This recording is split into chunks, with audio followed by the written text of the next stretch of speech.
Happy New Year, everyone. I think what we should do is, after we say Happy New Year like we've just done, because we're like mega organised, and it isn't, we're not 8 minutes late, by the way, people. Your clocks are all wrong. Yeah, we're still 8 minutes early. Just check that everyone can hear us, because we've had a couple of technical faux pas before we went live. Tell them about the faux pas. I can see us on the internet. I just heard myself saying Happy New Year, so I think we're golden, mate. I think we're golden. Let's see. Hopefully, someone will say "sound good" before too long, which would be super. And then we can crack on with the festivities. Sound is good. Oh, boom, sorted. That's sorted, mate. Sorted. Cooking with gas. Happy New Year. Happy New Year, brother. Steve. Yeah. And Happy New Year to all 43 of you who are currently watching. You know your camera? Yep. Your camera's you're central in your shot now, aren't you? Yeah. But you're not. The people can only are seeing you. They need less cut. They're seeing loads over your left shoulder. Right? There it is. There she is. After? That's the one. I like in the stubble, mate. Like in the. Is this? Are you going for a full beard or? Just laziness, really, isn't it? Is it? It looks cool, mate. I like it. Thanks. You look like a hoodlum. Hooligan. Hashtag Green Street. To everyone, there is so much joy to get through tonight. I've got apparently there's a couple of people saying I'm a little low or a little. I can turn you up here, which I've just done. So hopefully that's sorted the problem out. Super. Yeah, welcome to Battle Streams in Middle Earth. This is of course our fortnightly series where we take a look through an issue of this bad boy, the DX Part 1 Battle Games in Middle Earth. And in every episode, we take a look through and we see what was going on, what the models were, what the rules were like, and so on and so forth. And this is not only a new episode; it's a new year. It's a new season. It is. We're not quite. It's always a bit tricky because we started on like the 19th of January, so technically the next stream is actually our 2-year anniversary, but it kind of feels like the start of our third full year. So we're looking older. We are. We were thinner. We were definitely thinner on episode 1. Oh yeah.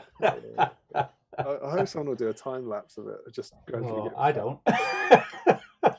But indeed, we are back with a whole new year of battle streams in Middle Earth, where we hope that we'll be providing you with another 26 episodes over the course of 2022 to help you deal with whatever fresh horror the world has in store for us this year.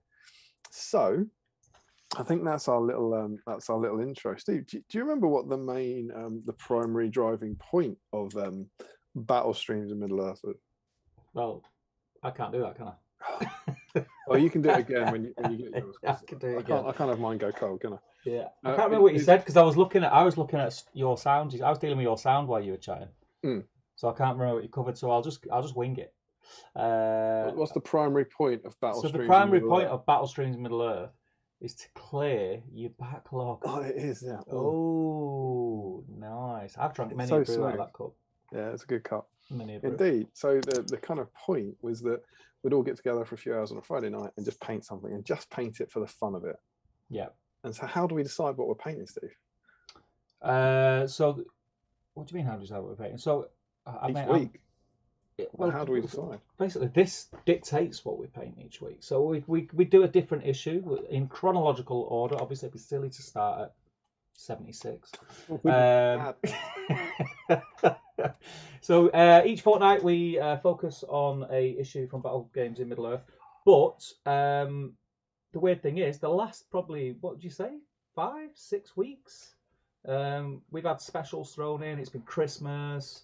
There's been all sorts going on. So I think we did episode 39 a while back, November. Yeah, do you want to have a guess?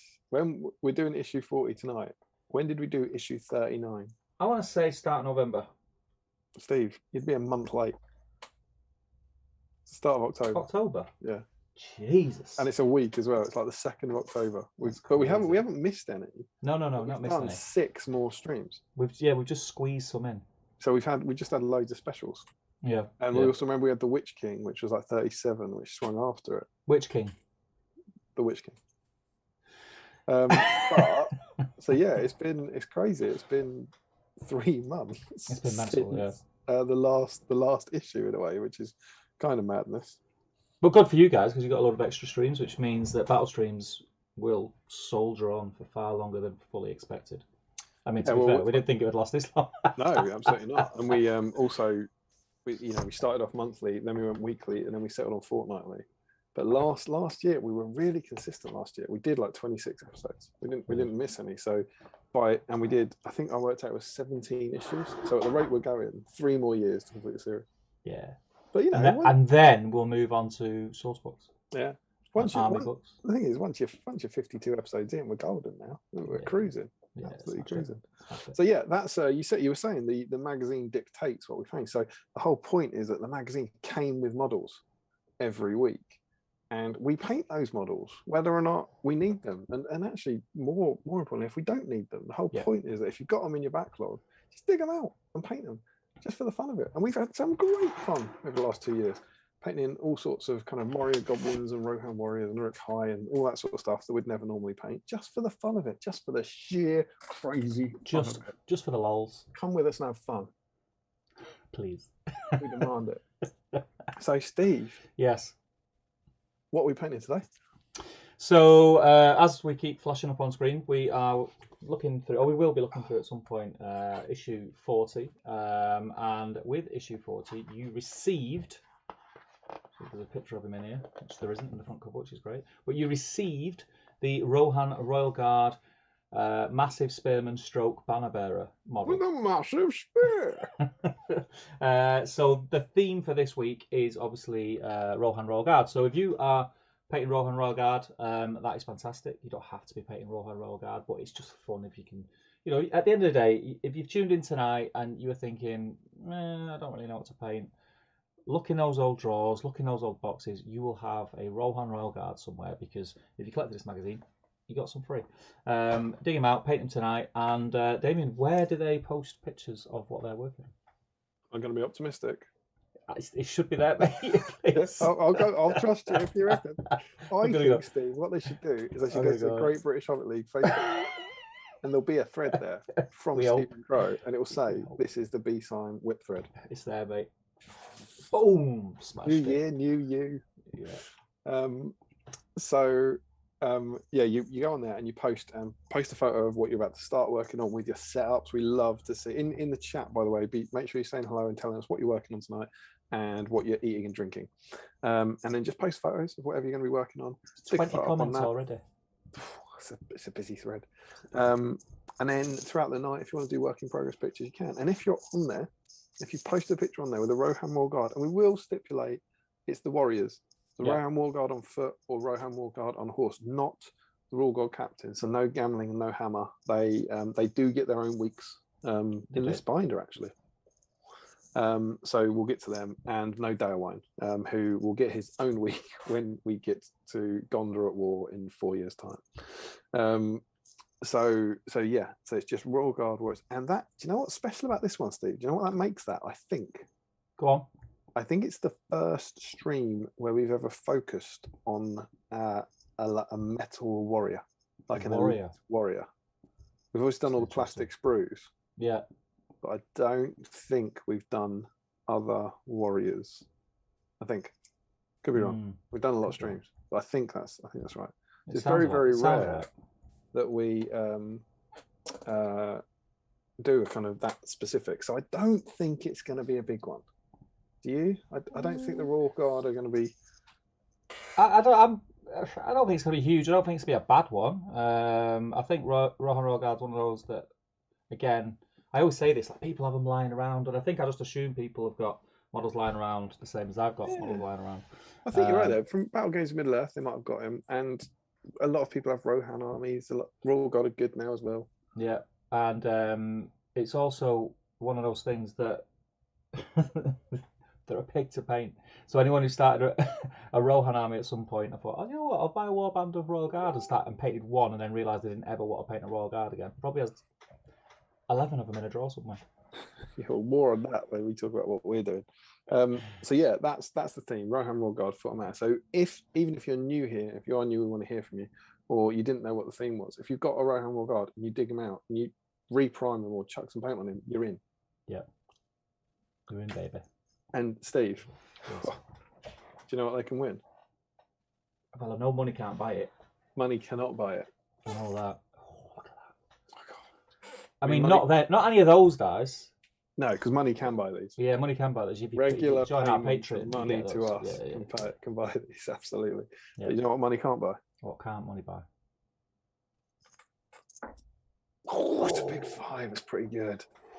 This, my friends, is a black Battle Streams in Middle Earth dice.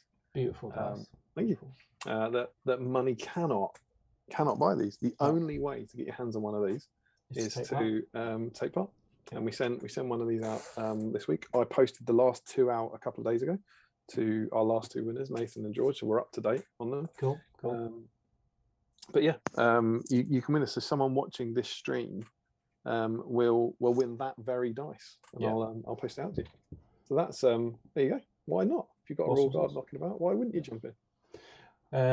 It's already pretty busy. We've got 53 people in, so welcome everybody. It's an absolute pleasure to have you here. As we have pretty much discussed this evening, we will be spending a good few hours talking about issue 40, but mainly just jibber jabbering, seeing what we've been up to over the festive period, seeing what plans we've got for the new year, doing some painting, having a chat, catching up, seeing what you guys have been up to, which would be fantastic.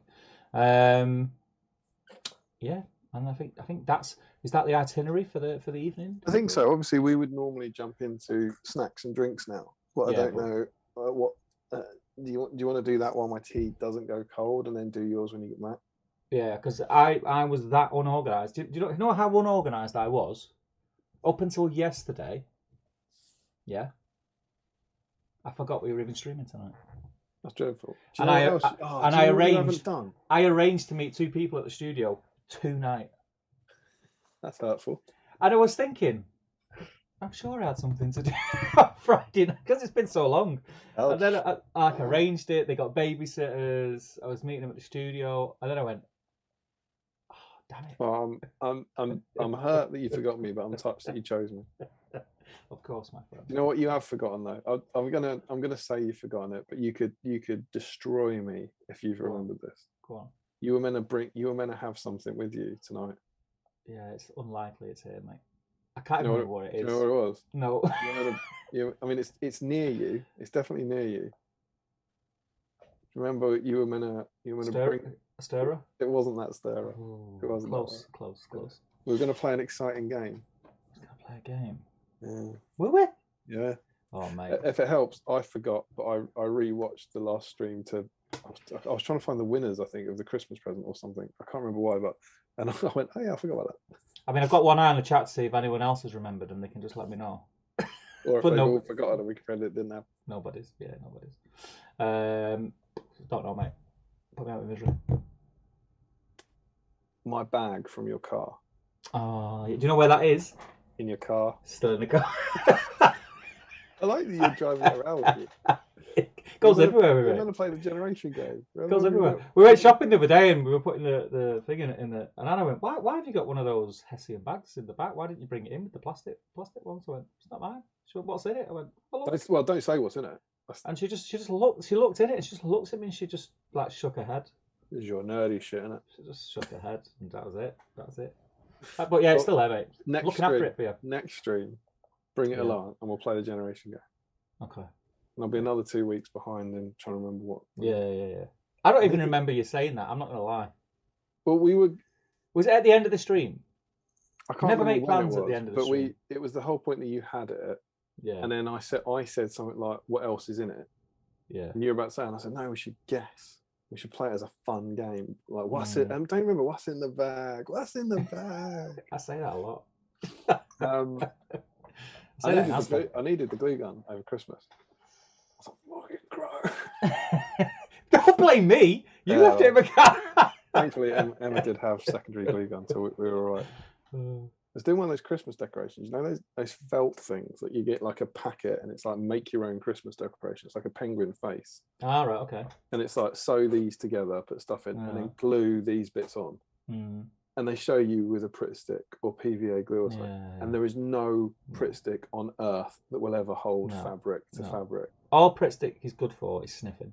And I was like, I'm not even going to try. I've been hurt before. I need a glue gun. Yeah. It's the only thing that will hold this tiny bit of fabric to this tiny bit of fabric.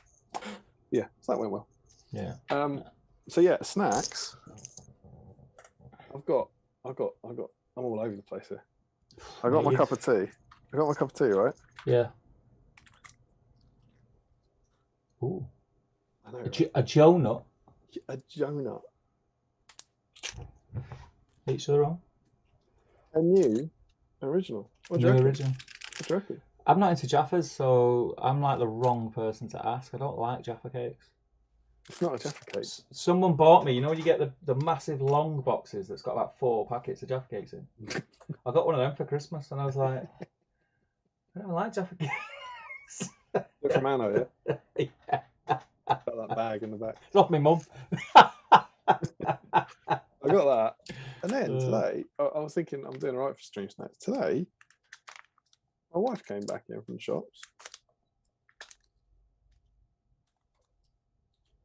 Oh yeah. Oh yeah. Someone's waiting up till the end of the stream. Boy, don't give it. Is she? This is a milk chocolate love bubble. Ooh, you sure it's edible? Gonna go somewhere. So that's quite exciting. Yeah, it's very exciting. So I'll have that. Yeah. And the other thing is, it's a bit hard to describe. We've got 3 tonight. So. I got a package in the week from one of our patrons. Cool. You'll know him. His name's Mr. Dan Collister. Oh, he very kindly sent me some shields, which I'll get to in a bit. We'll talk about why. But also, in classic BSIME, he didn't just send the shields; he sent some snacks. Mm. And he sent these things. And the only problem is, Steve, I've never had these before. I don't know what they are. And I find them quite hard to describe. Okay. And so I was just wondering, could you help me describe this? And I don't know what they are really, but is there any way you could? It's like a biscuit. Right. Yeah. Yeah, go on.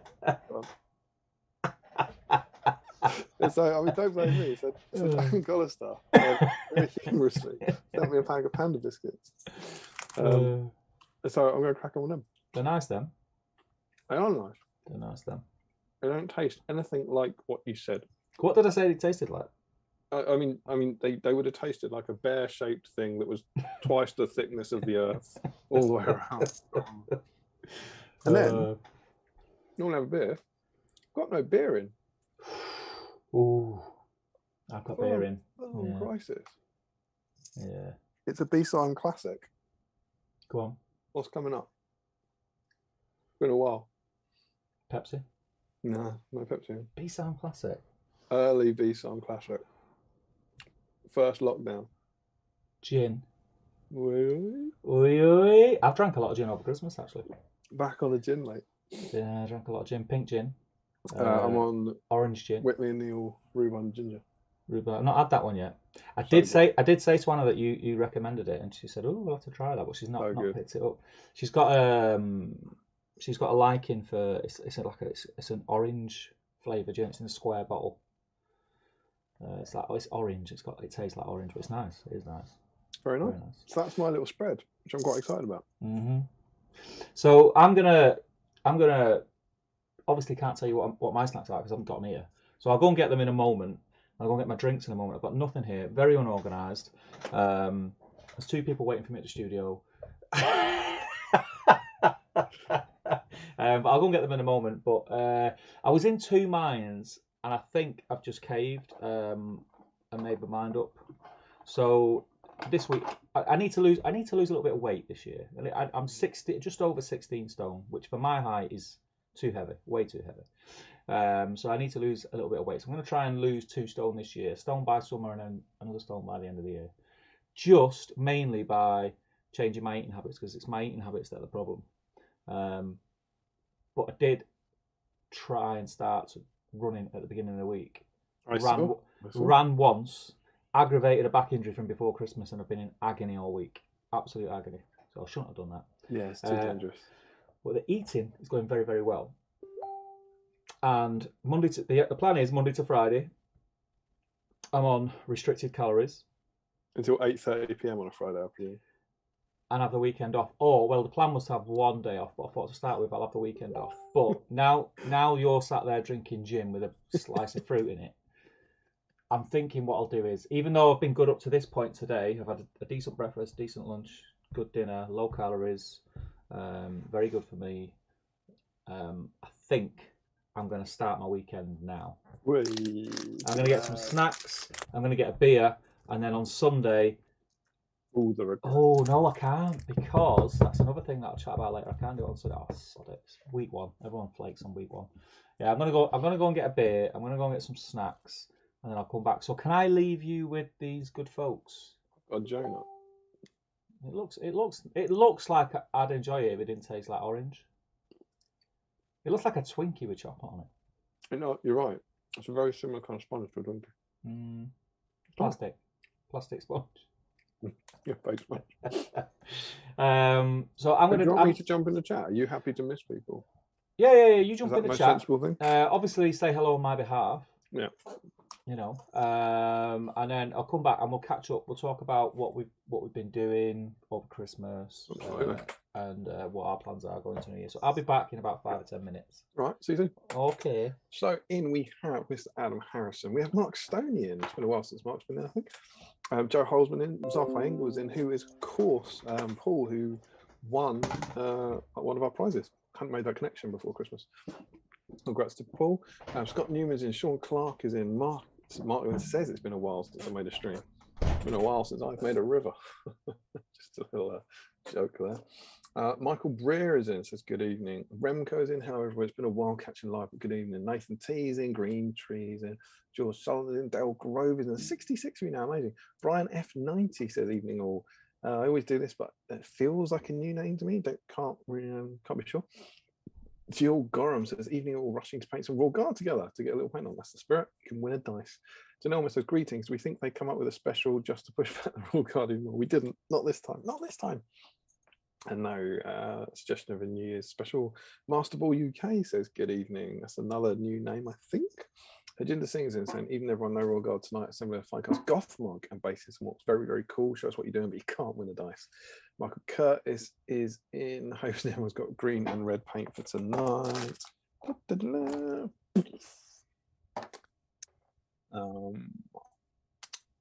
Good evening, happy start of the weekend. He'll be lurking in the shadows. Destro's in with his Estonian greetings all. Hawks Jacobson, good evening, happy new year. Stephen's in, happy new year. There's lots of happy new years. Frederick Schultz is in. Aaron is in. Who's got paintbrushes ready? Oh god, it's a disaster. Yeah, but yes. No, that was a mistake. There we go. Don't look over there. Steve G's in. Happy New Year. Oh no, I've done that. Frederick says late as usual. And people are getting excited about the piano house. I'm glad that went down well. A little bit more Jonah. But Leach finally made it to another one. Oh God, order not in time for the stream. So sorry, but hoped in time for Steve's team event. Frederick Schultz makes crazy aspersions about Nathan. I don't know why he does that. Steve G. Walgard arrived in the post today. What a time to be alive, Steve G. Get them on the desk. Josh Osby's excited to hear that season 3 keeps the same soundtrack. Nathan didn't make people eat for some reason. Nick Gardner, they turned the Lord of the Rings into a game. Are there elves? There's always elves, but not tonight. I'm not going to lie, Nick. I know you have got elves coming up. I was going to say you haven't got elves coming up. You have got elves coming up. We'll talk more about the binder to come in a minute. But you've got Last Alliance. There's going to be a Gilgalad week. There's going to be a high elf week. You're going to get some elf love soon. Eric says, no regard for me, but some Rohan warriors ready for the Hunt for the Ring Battle Companies campaign. That sounds fun. That you're planning. George Galloway says, even though everyone happy to be catching it live, do you think Damien and Steve are just going to not turn up because it's the Royal Guard issue? That would be good. Frederick's still very excited about the piano house. Skaith148 is in. George Galloway not doing Royal Guard. Didn't have enough warning to come. No, I'm sorry. Sean, he's working on Iron Hill. Sean Clark is excited about how much piano house grows on him. I'm pretty sure that's what he means. Nick Gardner I think the odds of getting a new Caliborn on a lot now. What do you think, Steve? Low. I think they've got 2 quite good Caliborns, and they're in stock, aren't they? It's not like he's been out of production for ages. I don't think they'll do a new Caliborn. I presume you mean as part of the kind of attack on Lothlorien stuff from Defence of the North. Maybe. I don't think so. Larry Miller. I hope so. Oh, Larry, oh, that's a shame. So Larry's Royal Guard didn't turn up either. Sorry, mate. And then this is when we arrived. People are excited. Something about Frederick. Whenever Steve gets back, you can ask him about his chair. I don't know what's up with his chair. What's with your chair? It's a map. It's like he skinned a globe. Joe Holtzman says 8 minutes late is earlier than usual. It was me today, not Steve. I must take responsibility. Thomas Sherlock's going to repaint his Royal Guard banner. That sounds like a man who wants to win a dice. Happy New Year from loads of people saying hello to everyone. Reese Taylor, I don't think it was said is in. Says I'm whispering up a storm. Hope that's sorted. Larry says at least we can barely hear Damus. That's something. Happy season 3, everyone from Warwick. Season 2 finale was epic. I've had lovely Christmases and New Year's. Yeah, what a cliffhanger there, right? Nick Gardner doesn't like our accents. That's upsetting. Steve, did you find Iron Hills? Yeah, he's not here. You'll have to ask him later. We'll queue up your questions for Steve. Chair, Iron Hills. I'll do my best. Pete Taylor is in saying, how's everyone getting on? We're very well, thanks. I'm sure we'll be chatting about that throughout the evening. The time for Royal Guard has arrived from Al Mullin, Matt Butler. Happy New Year. Only second one catching live. That's exciting. Glad to have you. The Horror from Zuff Engels. Maybe about painting Royal Guard. Who knows? Joe Kelly, everyone. Joe Kelly from the snowy northeast US. Checking my picks. I will do my best, sir. Frederick Shorts, great to have another season, the third, What Time to Be Alive, of BSIME, but I hope the third season of 2020 will be better with less repetition. Yeah, fingers crossed they go in a new direction for season 3 of 2020. Season 2 of 2020 was just the same, wasn't it? But a bit more depressing. So yeah, hopefully they cheer things up a bit this time. Loads of specials, great BSIME slogan. Stream goes everyone non from Frederick. Donuts are good. 69 people in.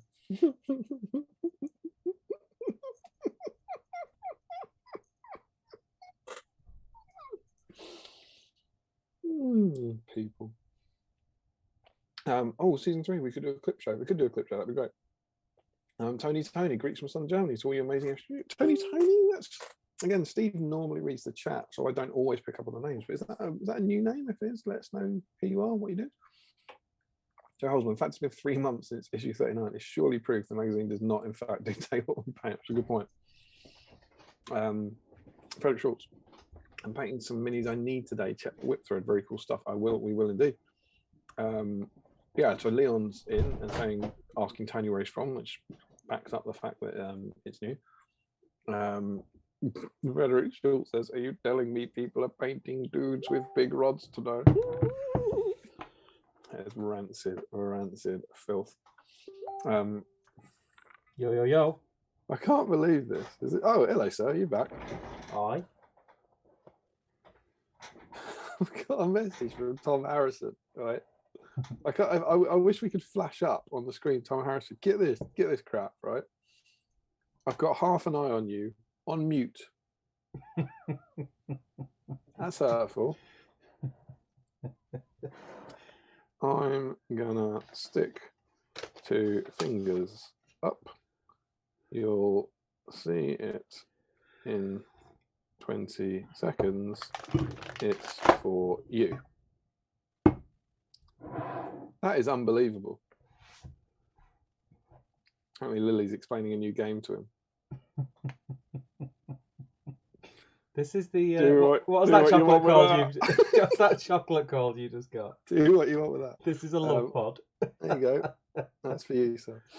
That is unbelievable. Why message? Cheers, by the way. I'll watch it. Oh yeah, you got one. Ching ching. Happy New Year.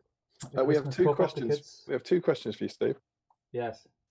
What's up with your chair? Oh, this.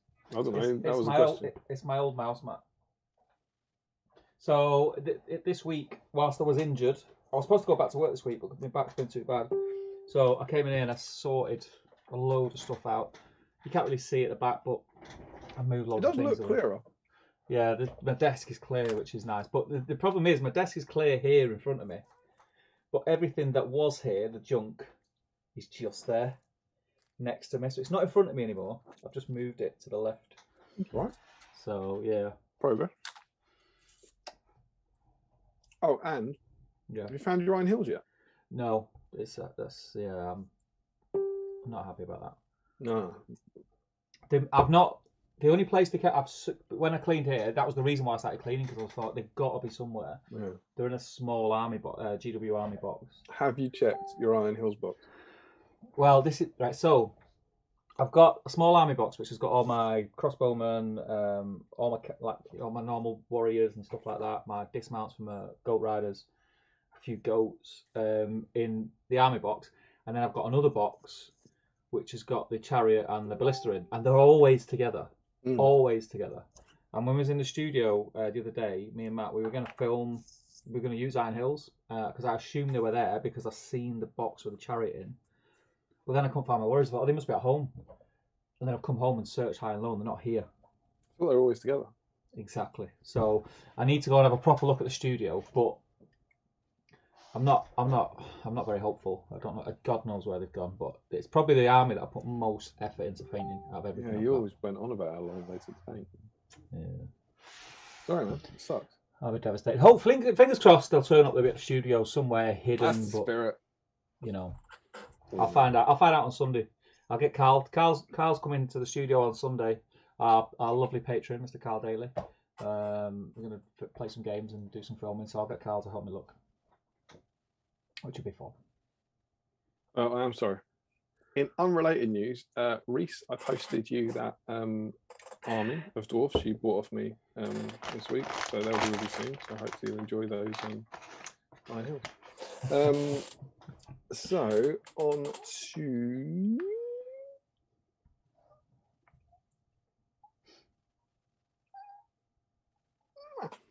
Correct Schultz says an angry internet speech, where's the whip throw? We've dealt with that.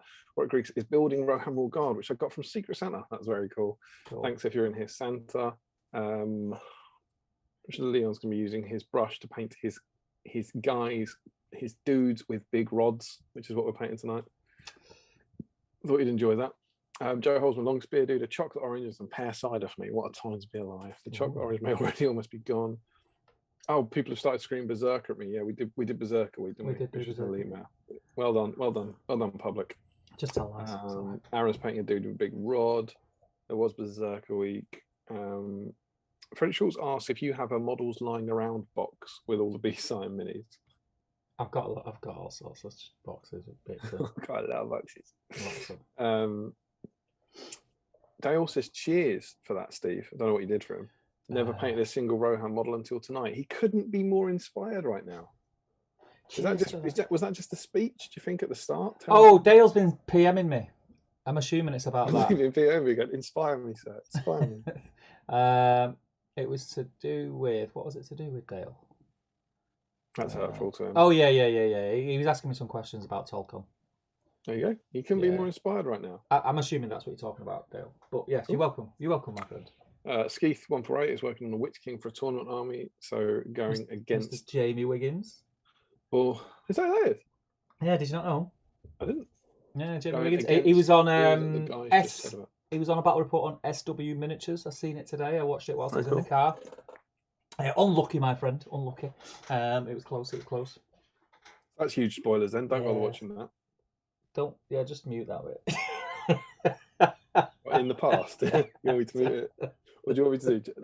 Genuinely, what do you want me to do? Jump onto all 63 computers? I could be tricking you. You know me. I'm a bit of a card. We didn't say the hilarious thing, did we? We changed the word games to the word streams. I think a lot of people don't get that. That's what we did. Joe Holzman asking the big questions. Dare we dream? It's season 3 where we finally see the return of Madcam. Madcam, you say? Madcam? No. I can do some. almost as good as Mag Cam. If you want.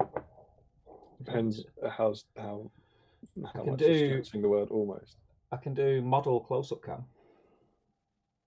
Can't you just put a mag underneath where you put the model? And then What? model close-up cam becomes mag cam. It's a lot of faffing about, mate. I'm not gonna lie. No, if you've got model close-up cam, what I'm saying is, if you've got that, Yeah, but you've got to line it up, and it's got to be in the right position. You've got to point the lights down. It's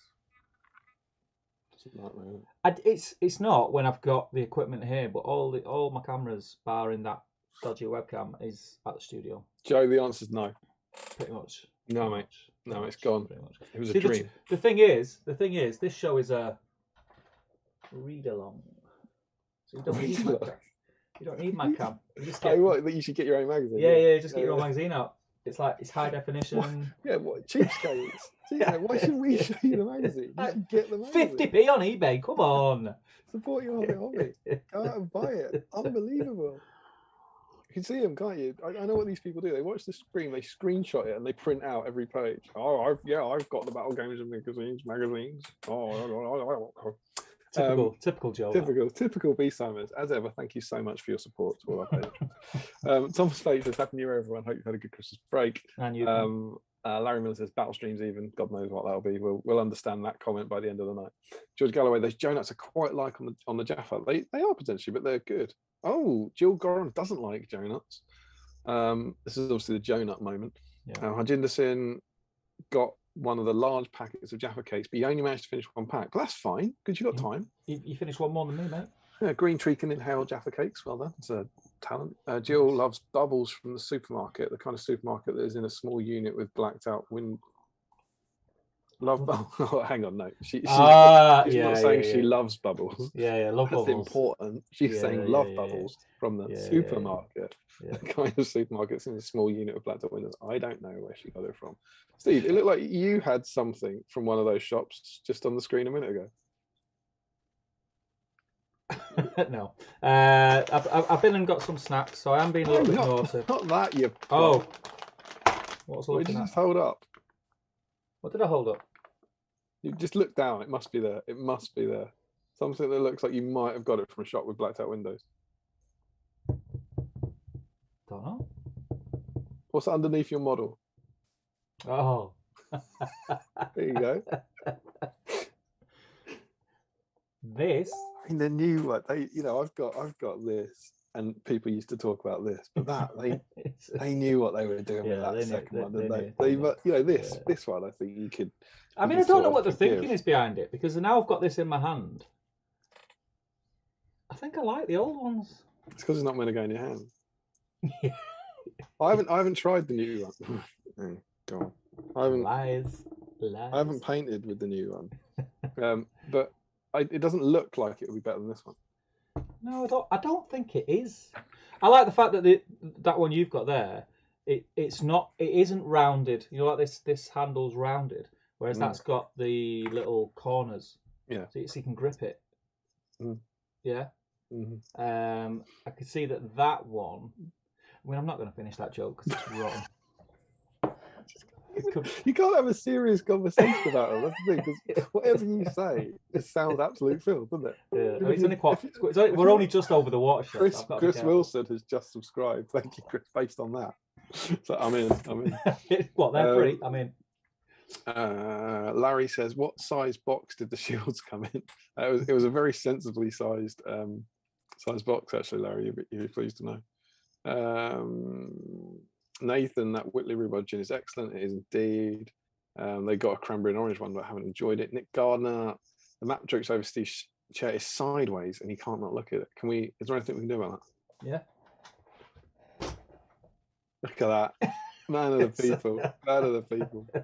The reason that's my old one. So this one, it probably looks all right to you guys, but it's full of paint and it's got a few tears in it. So I've got a nice shiny new one in the box. How big is your mouse? This covers the whole desk. Yeah, but your mouse doesn't need to. It's not free range. No, but because I've only got two. I did have 3 monitors here, so sometimes you've got to go like out with your mouse. No, you. Oh God, no, you don't. You do that. Steve, you do that, mate. You don't have to move. When you get to the edge of the desk, you just finish for the night. Yeah, that's it. Is that you? Like, Yeah, I'm screwed if I can't reach the shutdown button because I'm at the edge of the desk, the computer ain't getting shut down, mate. Imagine you try to do a cutout on Photoshop. Just a straight line up one side. Anna. Send me more desks. Anna, I'm at a desk again. There's literally nothing I can do. And if I let go of it, it will lose the selection. Anna. Ah. Oh, you're beautiful. No, it's just handy, isn't it? Because you can just have your mouse anywhere. And when your desk was as untidy as mine, yeah, you know, every little space is valuable real estate for mousage. Absolutely. Larry says, to be fair, Steve, he might have forgotten the stream as the last one was mysteriously cancelled with no warning. The Christmas stream. Danny Entwistle, as I live. Yeah, boy. Saying, evening, folks. Hello, sir. Joe Kelly says, does Arthur Engel send to Battlestream's email? See if Damien will say it out loud. Yeah, whatever that is, whatever that's about, you certainly can. Are you up to date? Can you carry on? I can if you want me to. What, are you bored?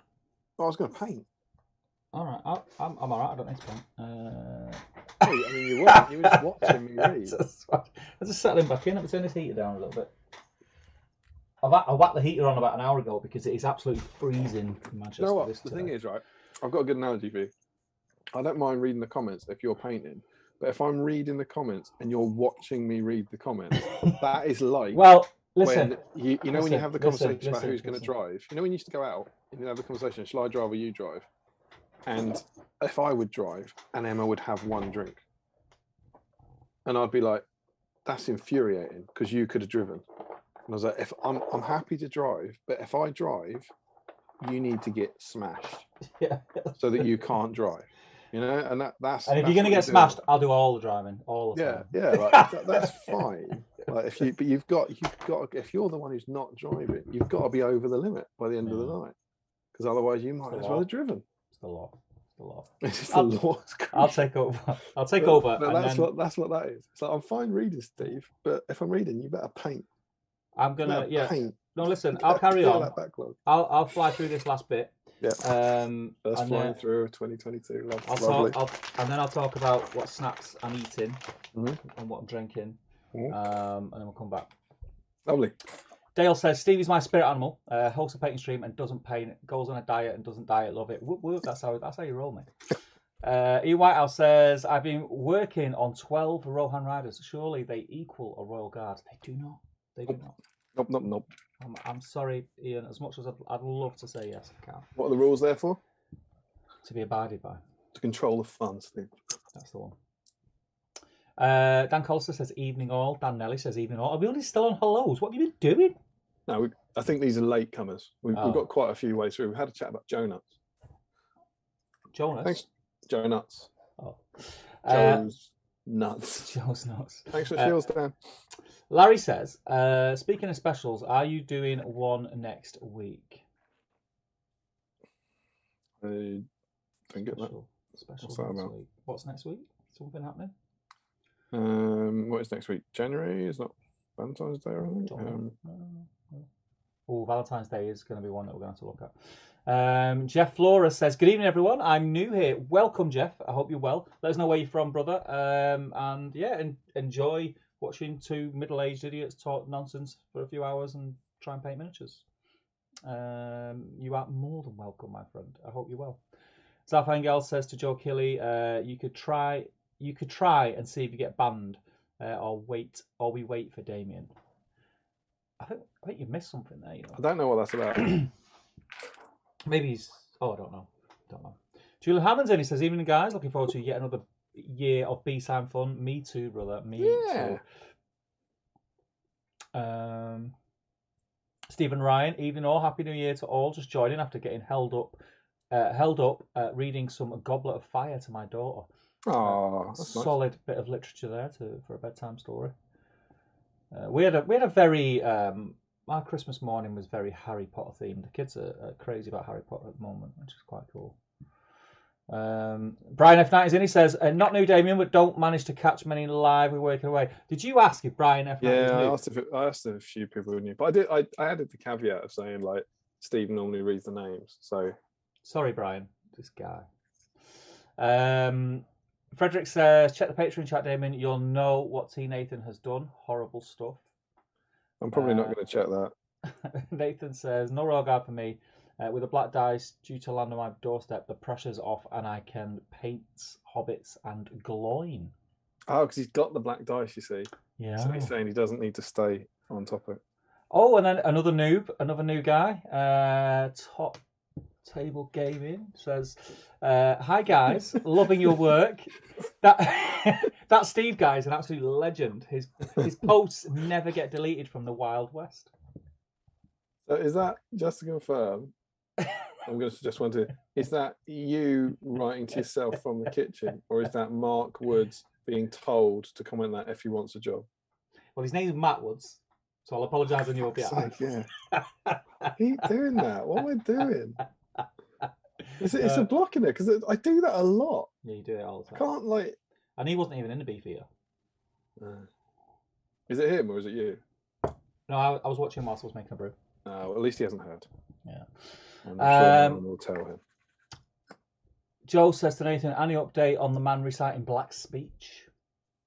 Joe Kelly says to Nick Gardner, not sure about a new Celeborn, but I'd bet good money we will finally get Orifin. That was a suggestion of, do you think with Defence of the North we'll get a new Celeborn model? No. That's what I said. Nah. I think Orifin's a good shout though. Nathan T says, not that I've heard, Joe, another guy was tasered, but that's standard Lincoln A&E stuff, I guess. I don't think they're related incidents. What's going on there? Nathan's... it's like 24 hours in A&E. Yeah, he's been in hospital. Sorry about that, Nathan. I hope everyone, yourself or whoever else is poorly, is okay. Just let me mute my... voice! Tabs.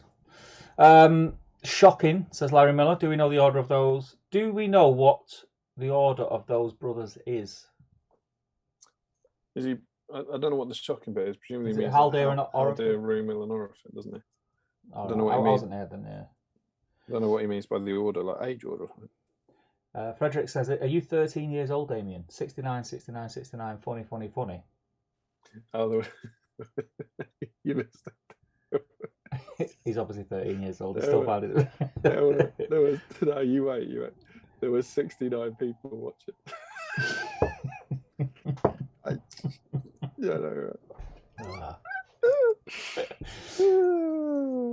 It's like that video. Is it? I can't remember where that McDonald's was. Wherever they get order 69 and shout it out. Order 69. The whole staff members go, "Way!"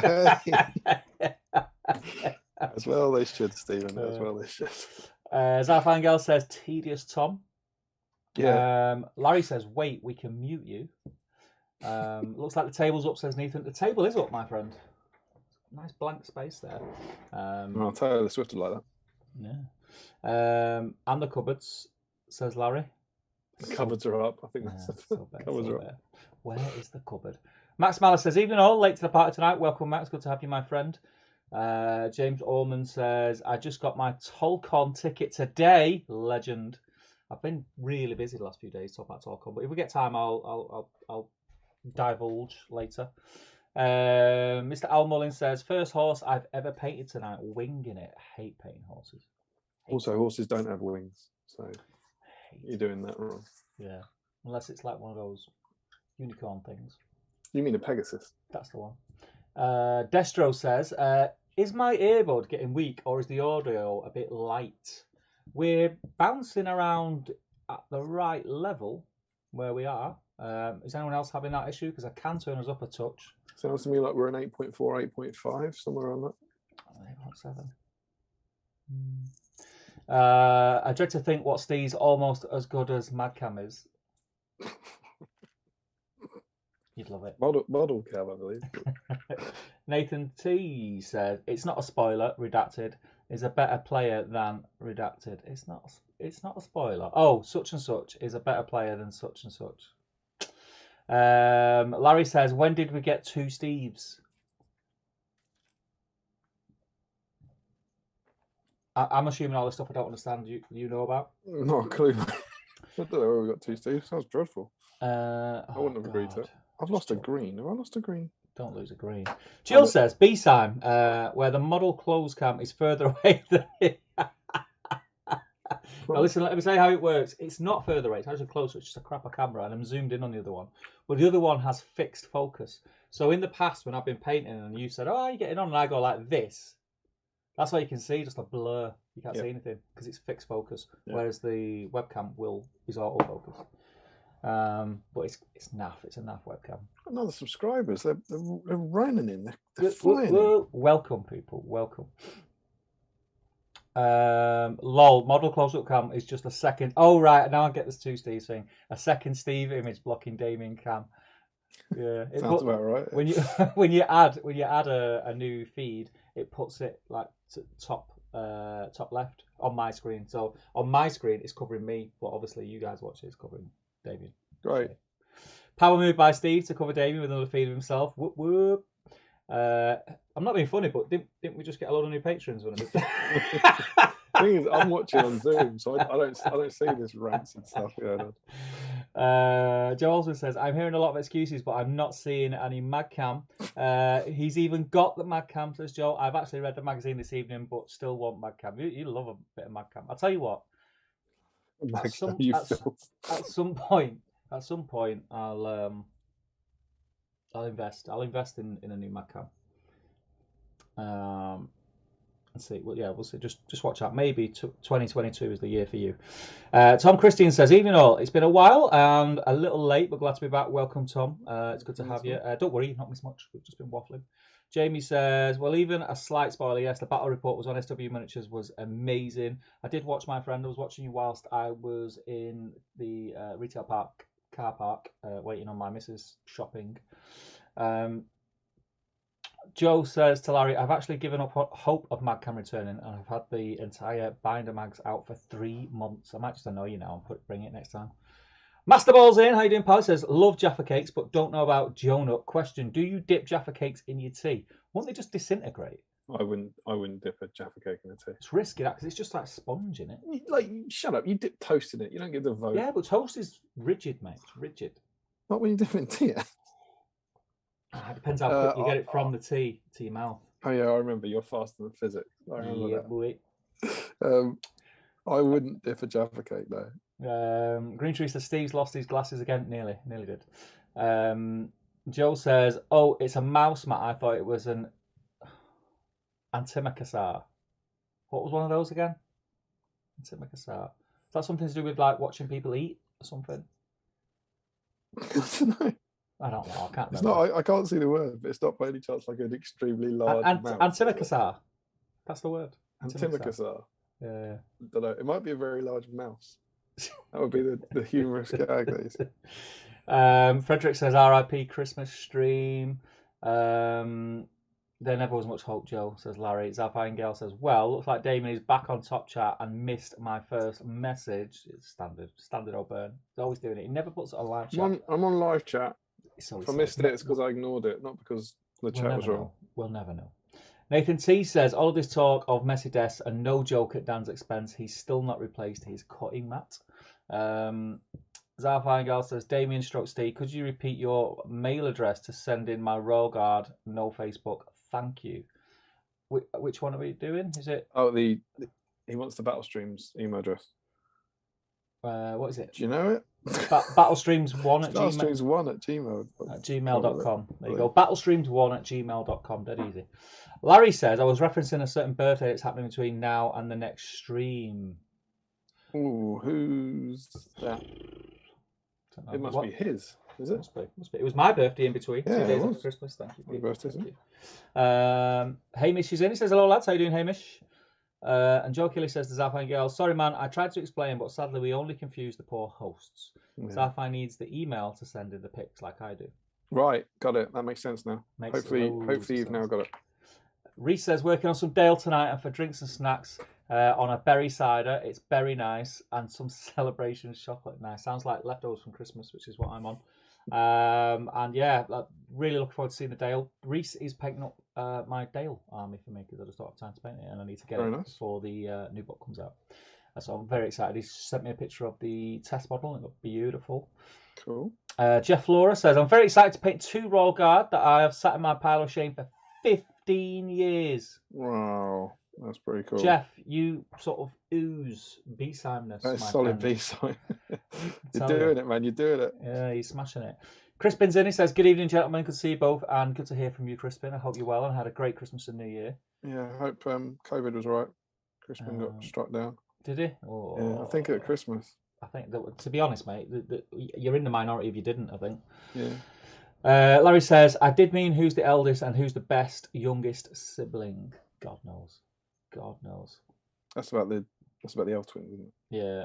I don't know actually. I wouldn't have a clue which of them was. No, I don't know. Reese says, lol, Mark Woods, classic Damien. Yep, that's what I do. Frederick says, Rummel, OOP at the moment, might get the Grishnak treatment, new Forge World Mini plus new Orifin Mini. They rarely do single mini sets nowadays. Could do. Who said that? Frederick. New Rummel. Is Rummel in production at the moment? Isn't he in with Caliborn? I couldn't tell you because I don't. If I don't need them, I don't look at the blisters. Yeah. 2 Steves was a reference to the extra cam Steve, says Larry. Yep. Yeah. Got that. Angel's in. I've just subscribed. Just realised I wasn't before. I was convinced I was. Oops, Angel, how very dare you not be subscribed to BSIME? And it's an absolute pleasure to have you. Hope you had a great Christmas and New Year. Angel has one of her resolutions for this year is to learn how to play Middle Earth strategy battle game. That's a good resolution. Does she know anyone who knows how to play? Probably not. Steve Ginley says, you can never have too many Steves. Perfect answer to a perfect jib, Steve. I like it. Kenneth Vick says, which colours would you guys use to paint the Royal Guard? Got Royal Guard's green cloaks. Want it to be closer to GW paint job, stop movie. I can't remember what I did mine in. I would get someone else to paint them. The one I'm going for is Caliban green. I used Vulcan green. I think Caliban green and Vulcan green work well together. Actually, they're quite good.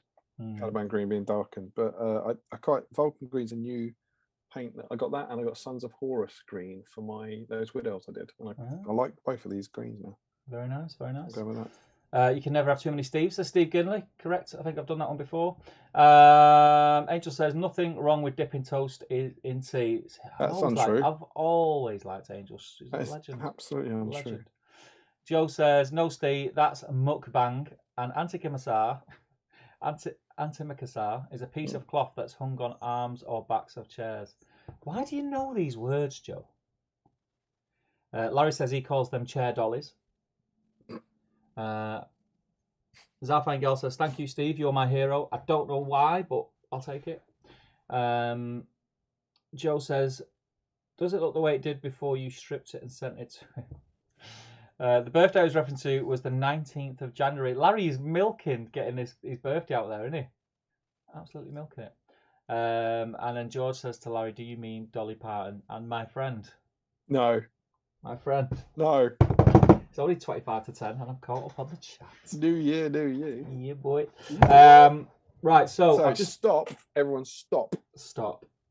Shall I do my snacks? You're inane chatting. I'm going to do my snacks. Get it out of the way. So what we'd now like you to talk about in the chat is how your Christmases were.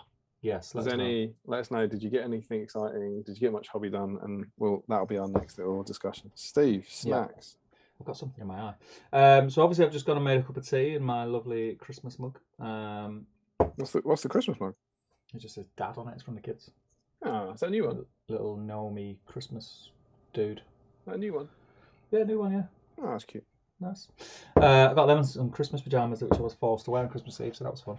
Gotta be done. So I've got that. And do you remember in the Patreon chat, I bought myself a couple of beers. I was in Asda getting some food in, shopping, and I've seen this beer by Brewdog. I kept thinking, I like it. That's 2 things I really like, beer and Parma Violets. Oh yeah, I do remember. Yeah. So I bought myself 2 cans, and I never actually drank them because I was busy drinking gin. Oh, is it happening live? So I'm gonna try it live. Obviously, going in the BSIME tankard. So I've got that. I was trying to find the calories on it, but it's. Oh, if anything, it'll be good for you. It's in Chinese. Yeah, like all the. Just like Picari sweat. Yeah. So I'm not sure. I'll have to Google that later. I think most of the healthy drinks are in Chinese. Yeah. And then obviously I've got some of these because I've got a lot of stuff left from Christmas. So I'm on white munches, which are absolutely legendary sweets. Oh, you love a bit of white chocolate. Yeah, I love a bit of white chocolate. So yeah, so I'm gonna finish this tea like this. Very nice. Very nice. Does your Christmas? I know that's a new one, but I presume you've had kind of Christmas mugs before. Will that go away with your Christmas decorations, or will that stay in the cupboard? I get one every year. So it tends to be Christmas mugs. I tend to probably throughout January are just like that. They're what I use, and then they'll go to like this. If I go to the back of our cup cupboard, there's probably about 7 Christmas mugs in there.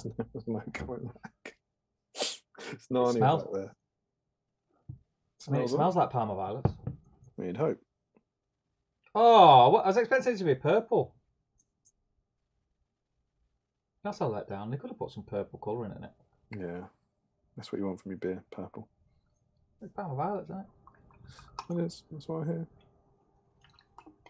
I mean, it's a bit cloudy. Let's be honest. That looks like I couldn't hold it in. That looks like you've left it out for a while. Looks like I couldn't hold it in. Looks like I've been snowed in the garage and I really needed the loo. Oh, mate. Oh. That is rotten. In a surprising twist, is it horrible? It's rotten. Oh, I can't believe that's not enjoyable. It doesn't even taste like Parma violets. It just it tastes like shit beer. Yeah. I'm so surprised that isn't nice. I don't think I can finish that. No. Well, there's no way you could have known that wouldn't be nice. I think that's going to get slunga. I mean, whoever's in charge of marketing is doing a fantastic job because that just looks enticing.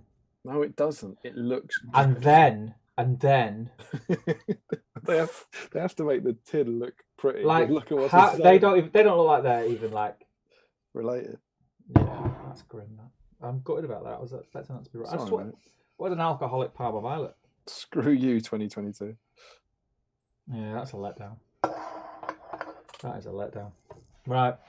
But the year can only get better from here, right? Chat's gone mental. I'll try.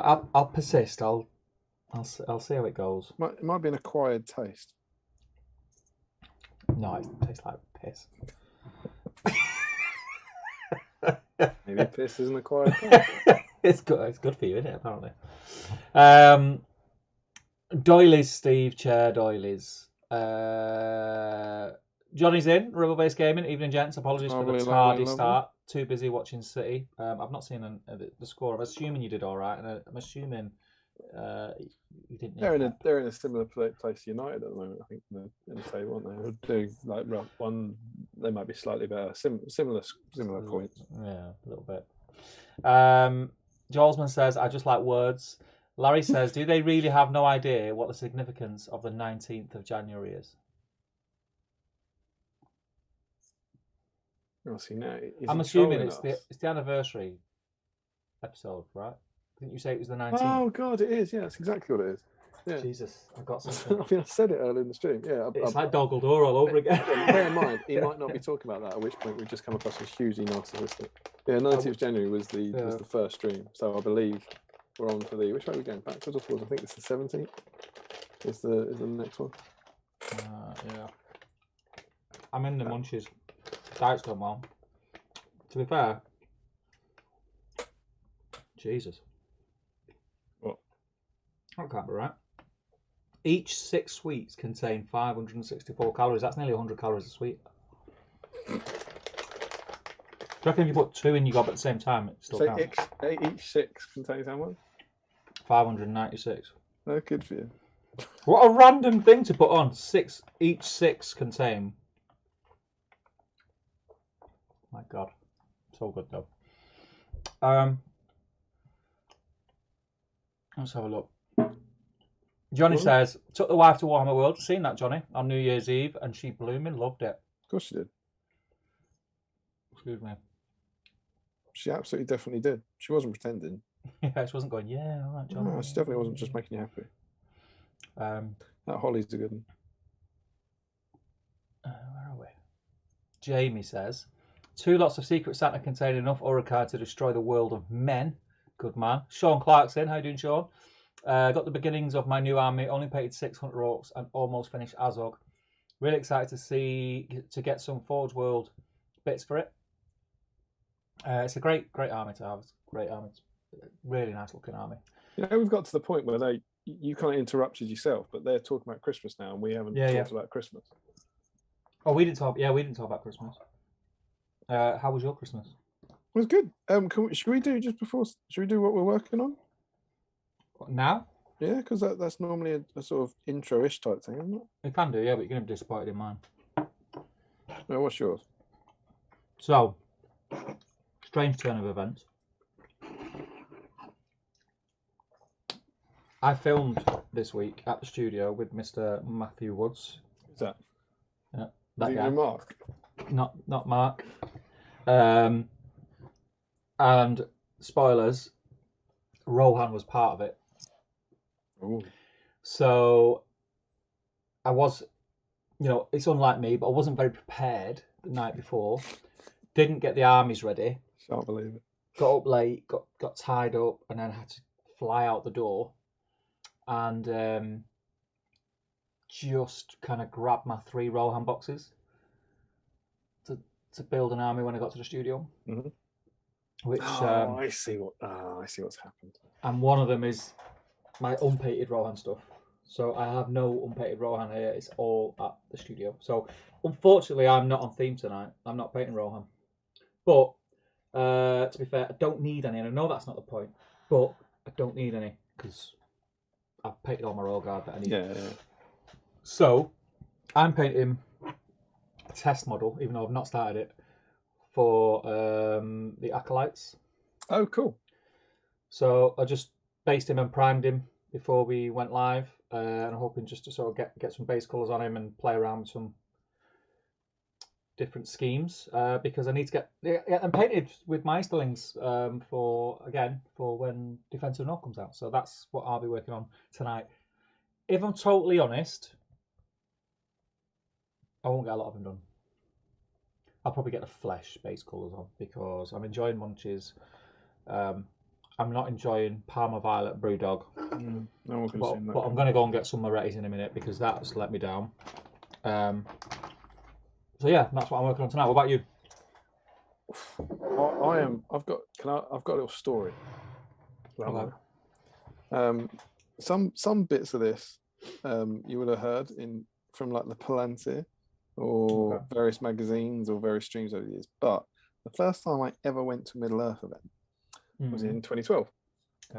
And it was at Warhammer World. 10 years ago. I think it was June or July. And that was the first Middle Earth tournament I've been to. I went with my mate Chris, who sometimes texts him. And we went in doubles. And do you know who I met at that time? Unfortunately, I think I know. Tedious Tom? Indeed. We played, I think, in the second game. We played and thus started a beautiful friendship. But me and Chris went to that tournament. I'd started playing the game again in early 2011. So I've been playing it for about a year, something like that. And we were just playing at home. I was buying the models, I was painting them. We were playing it because he liked Lord of the Rings, but he wasn't playing anything. And I saw an advert for it on the website or something. And I said to him, I basically said to my best mate, do you want to go to this? We'll go away for a weekend, like a stag do, and we can get drunk and we'll play games. It'll be great. And he was like, yeah, all right, that sounds fun. And in your head, you sold it as like the gaming is like secondary. It's just like a lads' weekend, lads. But then you went there and like your life changed. You became a massive nerd. I was already a massive nerd, but yeah, that was the way in, certainly. But yeah, and it was great. We had an awesome weekend, and exactly that happened. You know, met some nice people, and Tom, and then had some great nights out and stuff. It was really cool. But to get it was 1,000 points, and it was good and evil at the time. Ooh. And I'd been collecting stuff for narrative games. So basically, I had my collection was the Fellowship of the Ring and the Two Towers Journey books models. So imagine I've painted up like 24 Moria Goblins, 24 Uruk Scouts, 12 Rise of Rohan, that kind of stuff. And I had to make an army. And so they would, you could do allies and stuff and that, but our evil army was a load of goblins and a cave troll and a load of Uruk Scouts and a load of fighting Urukai. It was crap.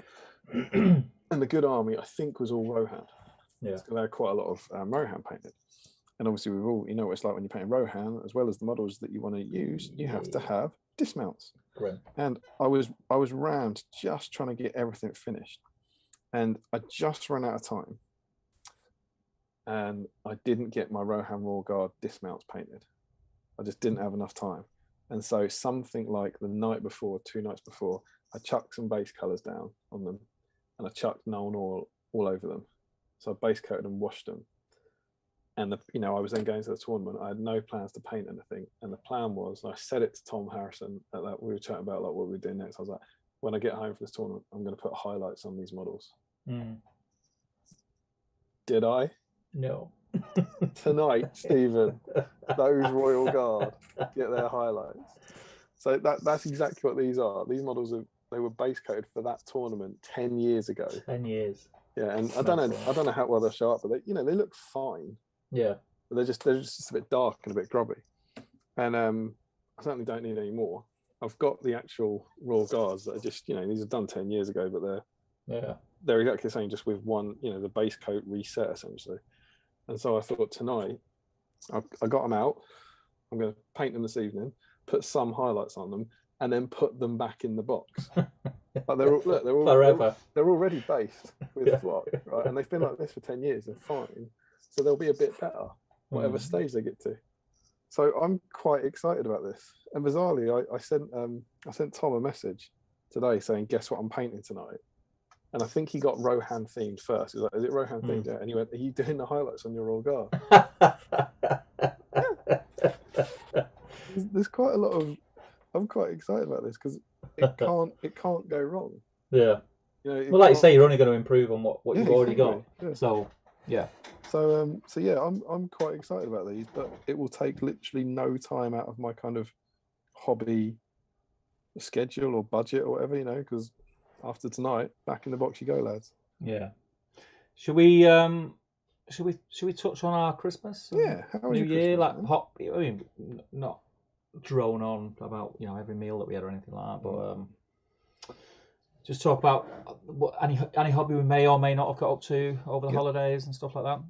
Do you want to start? No, I just did my Royal Guard story. You start. Okay. So Christmas week for me, it was always going to be a mad week. And the week before, so the week after our last stream, on the Thursday, I pulled my back at work. I think you'd done that before the stream. Had I done it before the stream? Yeah, you had a bad back on the last stream. Maybe I did. Maybe it was that. Maybe it was that Thursday. Yeah, it would have been actually then. It would have been the Thursday because I did it on a Thursday, so it would have been the Friday that we streamed then. So I pulled my back at work, and it was pretty painful. I was just trying to be a hero. It was the end of the year, and I was trying to tie up a load of loose ends from the year because I always like to start a new year with a clean slate kind of thing. No jobs over going from one year to the next. And I was on a job on my own. I tried lifting something I tried to lift on my own. Did it, pulled my back, and was in agony. So my plan was over Christmas was to do nothing Christmas week, hobby-wise, just concentrate on like the kids, last bits of shopping that we needed, food shopping for get everything in for Christmas and all stuff like that. And that's pretty much what I did. So I did no hobby Christmas week. My Christmas was a hobby-free Christmas. I didn't get anything present-wise that was anything to do with Middle Earth or gaming or anything like that. So I kind of just had a bit of a break from it. Not that I wanted a break, but it was actually quite nice because I came out of Christmas. Not that I wanted a break. Christmas morning, you go, Anna, where the fuck Middle Earth? No, but you know what? It was nice to, like, once Christmas Day was over and like Boxing Day was over and then my birthday, and after that I felt like I'd had a break, so I was excited to get back to it. Cool. So then I think it was about the 29th. I was basically just doubling down on, because I'm running like a million Middle-earth events this year. Emma's birthday. Was it? Yeah. Solid. Capricorn. Only the best. I'd say so. So I'm running a lot of events this year. So I thought this is a good time. I've got nothing sort of over my head that I need to get done for work. There's no admin to do. I've not got any streams planned. I've not got anything. I'm not hobbying. So this is going to be a good time to get the admin done. So I've got the Great British Team Championships, which is in July. Steve, I know a team that wanted to sign up for that. Presumably that would be okay. No, sold out, mate. What? 2 hours. 2 hours sold out. Unbelievable. Didn't expect it because of the format that it is. I know it's been quite difficult logistically to get people together and agree and check dates and So I fully expected to get a couple of teams and then it just be kind of a slow burner. And as soon as the tickets went on sale on New Year's Day, it just went insane. Like it was just my phone was a ping, ping, ping, ping, ping, ping. And is ping, that ping. how are you saying that? Is that like people have bought a ticket and told you the 4 people in the team? Yes. And how many teams? So we've got, I can't remember what it is. I think it's 20, I want to say. It's very cool. 20 teams of 4. And the way that I did it was, because otherwise it just gets really messy. There's a team captain. And the team captain basically organises his team, collects the payments off his team members, and then sends payment for the team. Just easier that way. Then if there's any people drop out of his team, they're not messaging me saying, "Oh, this ticket can you refund it and we'll send you." You know, that kind of you pass it on to the players. It's just a freaking nightmare. Like, not my problem. Can you do my admin, basically? So that was exciting, and then I had a lot of questions, a lot of organising to do. That's gonna be really cool. I'm really looking forward to that because that's the format of that is something that I've never seen before. I've never been to an event like that before. I've never took part in an event like that before. There's little added things like to do with, the team captain isn't just a person that's doing their own admin and collecting ticket payments off his players. The team captain does have a role on the weekend, and it's kind of like the rules pack's coming out this week. But basically, long story short, there's a bit of a thing before each game when you get your draw and your team is playing Team X or whatever. The 2 captains will get together and they'll have like poker faces on, and they'll both reveal one team. Or Lady Gaga. One army, so to say. And then, so if you showed me, I'd see your army, you'd see mine. I'm just skipping over that joke, mate. I'd then look at your army. I'd go, right, I need Mark. Mark Woods has got a good army. Mark Woods' army will do good against that. He's going to play that, and then the other captain will do the same. And then you reveal 2 more, and it's kind of like a poker thing at the beginning. So that's quite cool. So I had to organise all that. I was going backwards and poker. Because it is, because you'll be like, is that his best list, or is he holding back his best list? So do I want my best list to play that, or do I want to hold my best list back? Because then if you hold your best list back, by the time they show you the army that you'll end up going to be stuck with, and you've held your best list back, your best list might be playing a list that one of your other armies would have walked over. Yeah, that's why I always lose at poker, because I always put my best army list against their worst army. Everyone knows what I mean. But it's just another fun thing to add in. So that sold out in 2 hours. Crazy. And now I think, if I'm not mistaken, there's 8 teams as well on the waiting list, on the reserve list, which is crazy. So we are going to go to the venue in a couple of weeks and just have another measure up and see if we're able to squeeze any more in. But we want to keep it quite open and relaxed. No, it's in City Centre, Manchester. So is that the Tolkien place as well? No. Oh, okay. No, 3 different venues. So the team championships is at a place called the Bread Shed, which is it's a music venue basically. So it's like the hall, what I'm calling the gaming hall, has a bar in it, but then there's a set of double doors which separate that hall from an actual pub. So you're in a pub basically, which is just awesome. The prizes we're picking up next week. So there's going to be a team prize where all 4 members of the winning team will all get something super cool. There'll be an overall best performer prize. There'll be wooden spoons and all sorts of stuff. So I've been sorting out this week. I've also been really busy doing stuff for Tolcon. Say, Steve, what's Yes. Tolcon? So Tolcon is a Middle-earth SBG singles event, grand tournament within a Tolkien Middle-earth convention. So there's going to be an event going on, 2-day event, but on the Friday and on the Saturday and on the Sunday, all around the event, there's just going to be a lot of cool stuff, all themed around Middle-earth. So you're going to have like cosplayers, you're going to have archery, you're going to have axe throwing, there's going to be stalls there selling Middle-earth themed cakes and snacks, and we're going to do like a little tour. So the guy that I'm doing it with, Andy, he has a business which replicates movie props, and one of his biggest and the things he's most passionate about is replicating swords and spears and armor and cosplay outfits from the movies. So he's got tons of that stuff lying around. So he's going to do like a little sort of tour, and people can go and have a look. There's just loads going on all around, and more stuff is being added as we speak. I've had a couple of meetings at the venue this week with people sorting things out for that weekend. So that's going to be super cool. And then I've got Scouring, which is pretty much done, but I did receive some of the prizes already over Christmas, which was nice, from Weta. So that was very, very cool. And Could you show us the boxes? No. Because they'll give it away, mate, obviously. Why would I do that? So yeah, I met up. I've been doing a lot of filming. So I filmed a couple of battle reports and a couple of live battle reports. I saw a bit of the Marvel Crisis. Oh, Marvel, yeah, the one you played with Michael Woods. I thought that was good. Marty Woods. Martin Woods. Yeah, so Matt's coming to do some stuff on Top Table, and he as well as loving Middle Earth and SBG, he's one of them guys who just plays a lot of games, and he's got an interest in a lot of stuff. He's like a hobby butterfly kind of thing. Butterfly? Yeah, don't get a butterfly thing. But yeah, he loves Marvel Crisis Protocol, and he's got all the models painted. So I said, look, if you're that passionate about it, Hobby Magpie would be coming in. Somebody came and stole your model. Well, my Iron Hills have gone missing since he started, doesn't it?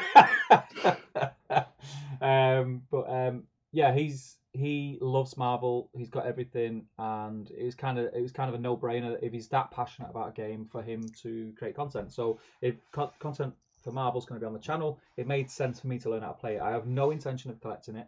I have no intention of investing in it. I have no intention of playing in events for it, but it's just something that I can pick up and play for fun if I just fancied something different. And yeah, we played a game live, and the game that that I'd planned with 2 players to stream from the studio tonight was for Marvel Crisis Protocol, and it was 2 very, very good high-ranking players in them scenes from Manchester. So we've had to reschedule that. But yeah, Marvel. It's nice that you pissed them off for the benefit of Middle Earth. Well, I'm not going to let our guys down, am I? Come on. Exactly. So I've rearranged that, but that's been a lot of fun. I'm halfway through editing a battle report that me and Matt filmed. I've got a battle report which is about 3/4 done that I filmed a while ago with Calman, and Calman's going to come in and film some more. Oh yeah, when he came, because he did a live stream of you, didn't he? We did a live stream, yeah. I've got Carl Daly coming in on Sunday, so we're going to film a battle report to sort of pre-recorded, and we're also going to stream a game. That's cool. Which is going to be cool. And then Mr. Dan Collister. Any hints on armies? No, because I don't know what they are yet. But Mr. Dan Collister at some point is going to come over, and we are going to film. Well, maybe stream, probably film, because I want to make it look slick. The Ammon Hen, one of the Ammon Hen scenarios on my Ammon Hen board. He's got a really good Ammon Hen board as well, so you could ask him to bring that along. Well, I told him to bring it because mine's a bit naff. Yeah. So yeah, so we're going to be that's exciting. And then what else have I been doing today? I started a new army. Well, not a new army. I started some additions for an existing army, which after our little jaunt pre-Christmas, Damien, I took your advice on how cool these guys were. This was you using Azog's Legion at Throne of Skulls? Yeah, so I've already got 2. They look cool. I've been seeing the work in progress pictures. They look awesome, mate. Yeah, so I've converted a few. Not major conversions. Probably the hardest one was getting the guy holding it 2-handed, the club. Dave did an awesome one. You've got It's issue 6 of SBG. You can Yeah. have a look at Dave's. He did an awesome 2-handed ogre. Well, I've got another one to do. I just started chopping away at them, and then you know when you kind of have a bit of a brain fart, and I was looking at this other one that I had, and I just thought, okay, I'll put his arm in this position. I was like, oh no, because I've done that with that one. All right, I'll put this head on. Oh no, I've done that with that one. I kind of run out of ideas, so I just There's only 2, aren't there? So you can only do so much. So I just cracked on with those. So I'll have a look at Dave's. Maybe I'll emulate that. But with these, I'm going to get these painted up this month, and I'm going to film a battle report with them in it, with the 7 ogres. Got to be against the chariot. Just to give them, well, who knows? Just to give, just because it's cool. You know it's cool. Yeah, cool. You saw what I said on there, like a few years ago, that I was contemplating that as an army. I think I said 7, wasn't it? Isn't it 7 a bat and a captain is 500?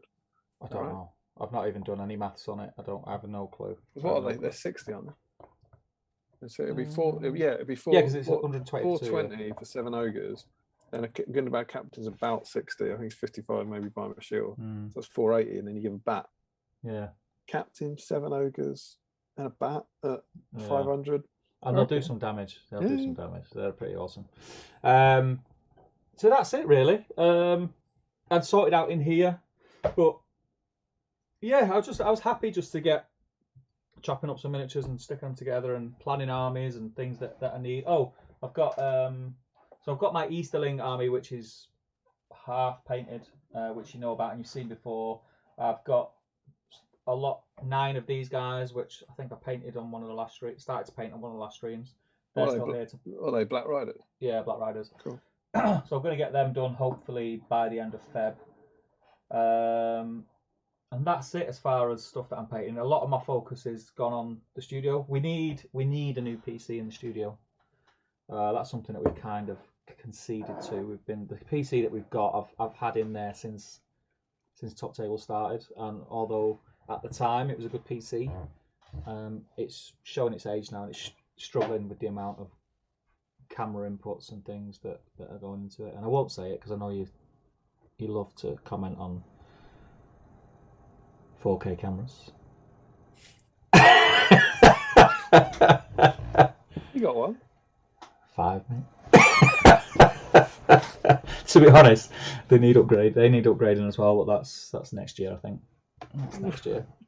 There's just loads of stuff that I want to do, and the only thing that's holding me back is tech know-how, and some of the tech that we've got isn't capable of doing what I want to do. But yeah, it's been good. It's been really nice. I think that break done me the world of good over Christmas. I had a really chilled Christmas.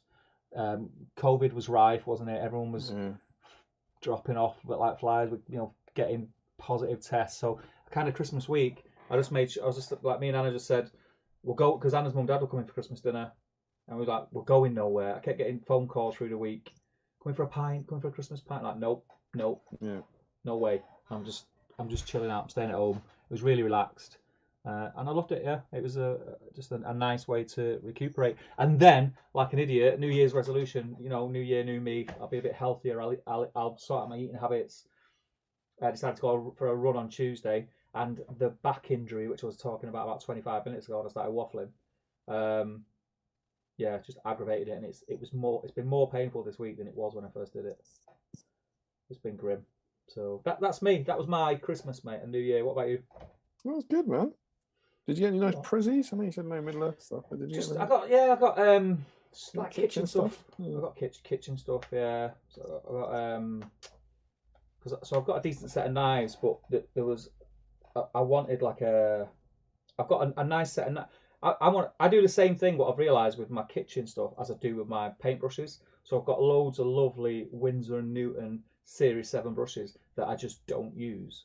I just sat there looking at me, never been used, and I still use the crusty ones with they're too good to use. Bits hanging off them. And I'm like in my head, I'm not there yet. I'm not good enough to use that. And I'm like that with those knives. Like I'll get them out every now and again, and I'll use them. But I wanted a sort of an everyday knife, but a good one.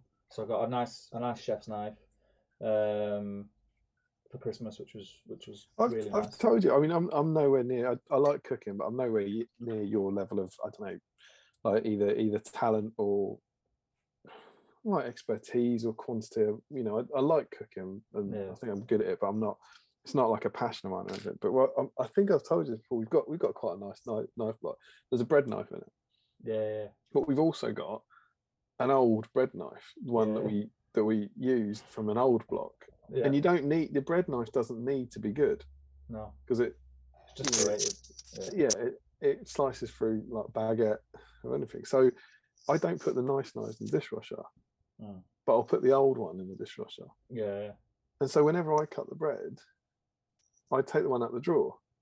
Yeah. Because then it can go in the dishwasher. Whenever Emma cuts the bread, she takes one out of the knife block.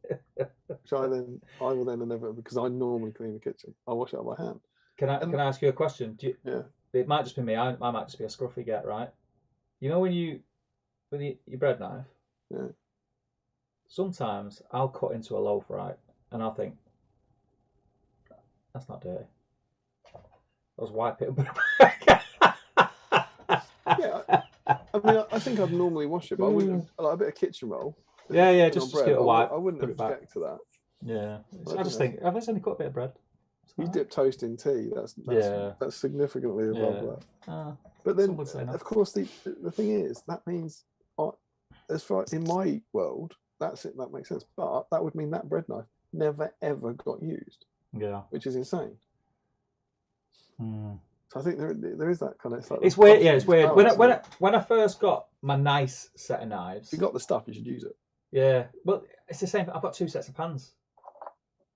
So I've got my really nice pans, and then I've got my Tefal, like everyday pans, and I generally just use the Tefal pans, and I don't know what I'm saving the good pans for, because they cost a lot of money. They are so overpriced at the minute, because not only do I spend a lot of money on them, I don't flipping use them. But it's not like good crockery where you'll put them out when you because you know when people come over, I'll come into the kitchen, I'm cooking with the good pans. My head's weird. So when I got that pan set, I got like 3 different size pans, like a milk pan up to a large saucepan. So I've got those. I got the frying pan, and I got the wok, all matching, all really nice. But I'll be honest, the frying pan I do use. The frying pan looks a bit battered now, because the frying pan is just amazing. It's really big. It retains heat well. I cook everything in it. But the other pans I never use. I always use the old stuff. Mate, do you know what it is? I don't want anyone else to use my stuff, because it would freak me out. When they're using the wrong knife, that would really get on my nerves. I remember seeing Anna cutting bread with a filleting knife. I was like, "What are you doing? What are you doing?" She's like, "It's a knife in it." I was like, "Get out." Anyway, you'll have to be talking about stuff that people don't want to hear. I think we just lost about 15 viewers. I think it's too late. Let's carry on. Let's carry on with your Christmas. Yeah, so I may as well try another bit of this. See if my taste buds have changed. It's definitely got better. How is it? Oh, it's rotten. It's the same, isn't it? It's the same. It's rotten.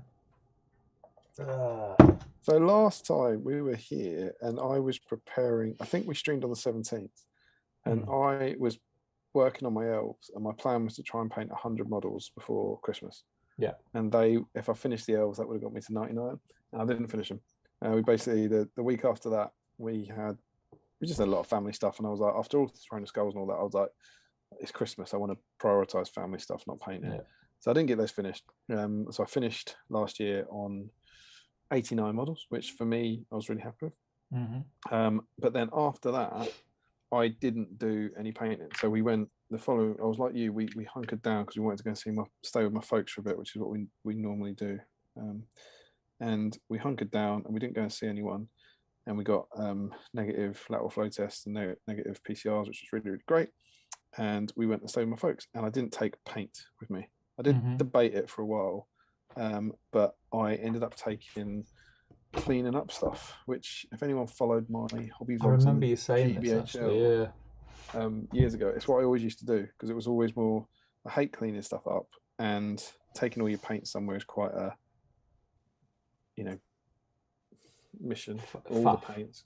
You should be painting. Yeah, I'll do that. I'm on it. I'm on it, man. Yeah, like packing up all your paints and your palette and your brushes and all that is a bit of a faff, isn't it? Yeah. So I decided, well, on the other hand, you take a bunch of models that you might want to paint over the next few months or so, and a knife, a file, and some clippers.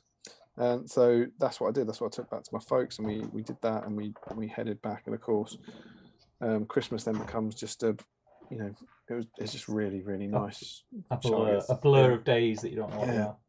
And I'm sure we said this in the last stream, but just like last year, once we got there, so the COVID was out of the way, not seeing people was great. Yeah. In the best possible way, because I was with my mum and dad, who are the people that we really want to see. If that makes sense. You want to see everyone, but it's exhausting, doesn't it? If you do, I don't know how much family travel you do on Christmas Day and Boxing Day and all that. It's exhausting. Yeah, it's a faff. It ends up wasting your Christmas, I think. Yeah, and we had this last year, but it happened again where Charlotte obviously gets quite a lot of presents from various people. And if you have to have people over for dinner at 1 p.m, it's all a bit stressful in the morning. And so our Christmas Day was just great because we just woke up at, I think she was quite good. I think she woke up at 8:30 or something. It's brilliant. And we all just got up and we had some presents and we did like stockings, and then we did a bit of breakfast, and then we did tree presents and all that. And I think it took us till about 2 or 3 o'clock. And we'd all just been casually opening presents and stuff, and no one had got dressed or anything. And then it was like, well, I suppose we should, get ready with the lunch and stuff. But there was none of that pressure of we've got to be, you got to be dressed, you got to go, we've got to get here, and these people are coming over, so you got to tidy everything up. And there was none of that, and it was bloody fantastic. It was genuinely like, there's a little part of me that's gone, let's assume everything's wonderful next year. I quite like this idea of not seeing anyone else on Christmas Day. It's quite. Mate, I'm 100% with you on that one. Like, people call us grumpy sods, but it was nice. It was chilled out, and then the afternoon came around and we had the Christmas dinner and all that, and so on and so forth. Played some games and all that, and it was cool. It was a really lovely sort of day. So that was the big day, as it were. And then I did get some hobby stuff. Which I feel like I'm annoyed that I haven't finished this colour, because that would be a good time to start picking stuff up. But I got the Barlin's Tomb game, which I think I had here. I think I've shown it on the stream, right? Yeah. I'd picked it up and then sold it to Emma, and I was like, "Get me this." So I got that, and I did get a game of it, which is quite cool, isn't it? It's all right. It's a nice little. Yeah, we played it on the 27th with some of my cousins and stuff. It was good. I enjoyed it. I'm going to use my one Moni credit for the year. Like, here he goes. I don't normally do this sort of stuff, but I'm not annoyed. I'm surprised it's out of stock. Yeah. Because I would have thought that game is a gateway drug. Yeah. I would have thought once you've made that, you sell. Maybe the testing. Maybe it's to test the water. Maybe. You know what I mean? I thought that you'd sell that in Waterstones. Someone goes, "Oh, I like Lords of Rings. I buy this. What's this? I can now get into the hobby." It's like, and I get that. That seems like a sensible thing. I don't understand releasing it for a short period so that people can buy models, old models that a lot of people have already got. I just don't get the strategy there. But then it's not my point to get the strategy. It's not my job to get the strategy. Yeah, so I had not a discussion. I kind of butted in on a chat on Facebook pre-Christmas. I think someone was saying, "Oh, just like a money-grabbing thing to GW, you can get rid of some sprues." I was like, "Well, they're a different colour for a start, so they've made them fresh for this game." That's a good point. It's a very good point. They've not got like mad coloured sprues lying around. Yeah, I agree with you. I think it's odd, but I think there's probably a method to the madness that we're not aware of, and it could be, let's put this game out. We'll print so many copies, so if it doesn't sell, we're not taking a big hit, and if it does sell, great, we've got our money back, and now we know that there's a market for it. I don't disagree with you, but the only thing I'd say is that I think in my head, you haven't tested whether it would sell to the market that I would have thought they were aiming at. You haven't put it out in your Jobs. But anyway, you know, it doesn't matter. It is what it is, and I enjoyed it. It was, I mean, you've played it because you did the live streams. It was good fun, and it's very, very, very easy to get hold of. I played it with my cousin and his two kids, sort of two teenagers, and they, you know, we all got the hang of it very, very quickly. And I thought it seemed quite easy for the fellowship for the first few turns, and then it ended up being very, very close. So you know, that was good. I can't help wondering when I'm going to play it again. Not as any kind of review of the game, but I just suddenly, like, you know, me and Emma have got so little free time. So we don't have a lot of gaming evenings or whatever, and you know, we've got a cupboard full of games. So quite when that's going to you know, get used again, I'm not entirely sure of. But it's fun and it's good, and I'll definitely say it's good value, I think, for the models you get inside it. I enjoyed it. Yeah, I'm like you. Like, I've played it a couple of times. When will I play it again? God knows. But you know, I'm glad that I got it. It's a fun little game. I know there's loads of people online asking, is anyone selling a copy now? Yeah. I've seen loads of posts. Which is odd, really, considering a lot of people are going, oh, no one's going to buy this. It's not worth it.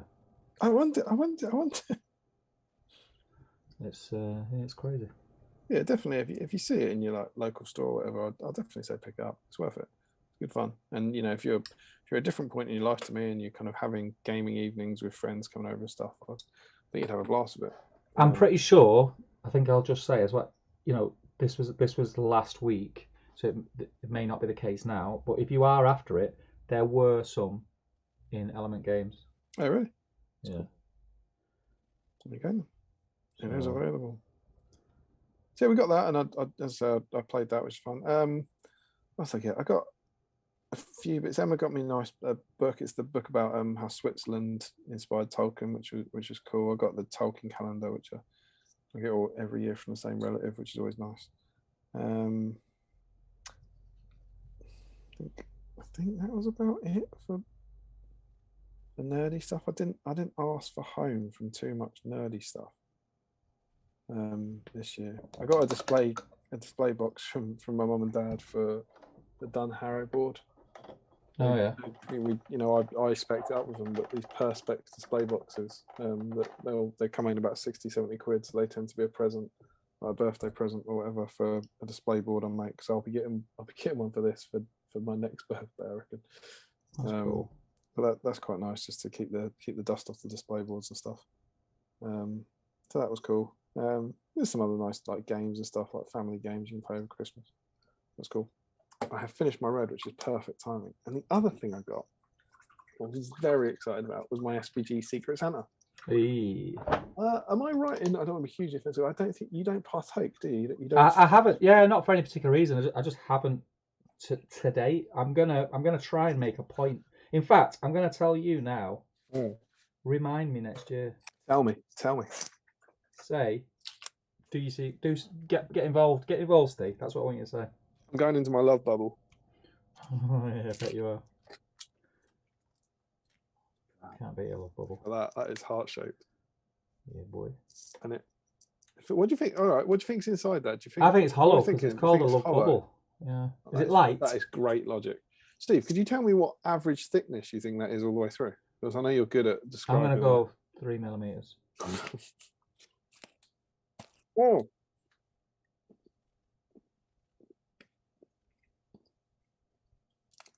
It's not hollow. Not hollow. It's not a bubble, then, is it? It's a block. Mate, absolute jackpot. Absolutely bloody whisper. Get out of it. Sweet mother of God. I went into that with the force that you would use for a hollow chocolate. Yeah, you went into that to break it open. Yeah, and it was all wrong. Yeah, I seen it. It's nice though, that. I seen the vigour of which your mouth went around the love bubble. With a vigorous bite into the love bubble. Yeah. Love a bit of smut. Nice. What? Oh, wait a second. What did you say? Didn't say nothing, mate. You didn't say the name of a Guy Ritchie movie, did you? No, I said I love a bit of smut. What did you think I said? Smart. I What did thought you? you said. What did you think I said? I'm thinking of Guy Ritchie movies now. Smut. What did you think I said? I'm doing a you, doing a you. Straight into the camera, straight into the camera. What you might, when Lily and Daisy were growing up, Yeah. one of them took something forcefully off the other one. Oh. You might say, don't. Yeah. I thought you said, I love a bit of. I mean, I do, but. Don't we all, mate? Well, thank God we dodged that. That love bar was good, you know. I have to try it. So, as well as that, I did the SBG Centre. I don't think Seb watches, but Seb Ratch and Valerie, his partner, they do this on GBHL every year. It's heroic. They do it for no reason. These two people organise a secret Santa for the GBHL. Anyone can join it. I do it every single year. It's amazing. It's a wonderful thing.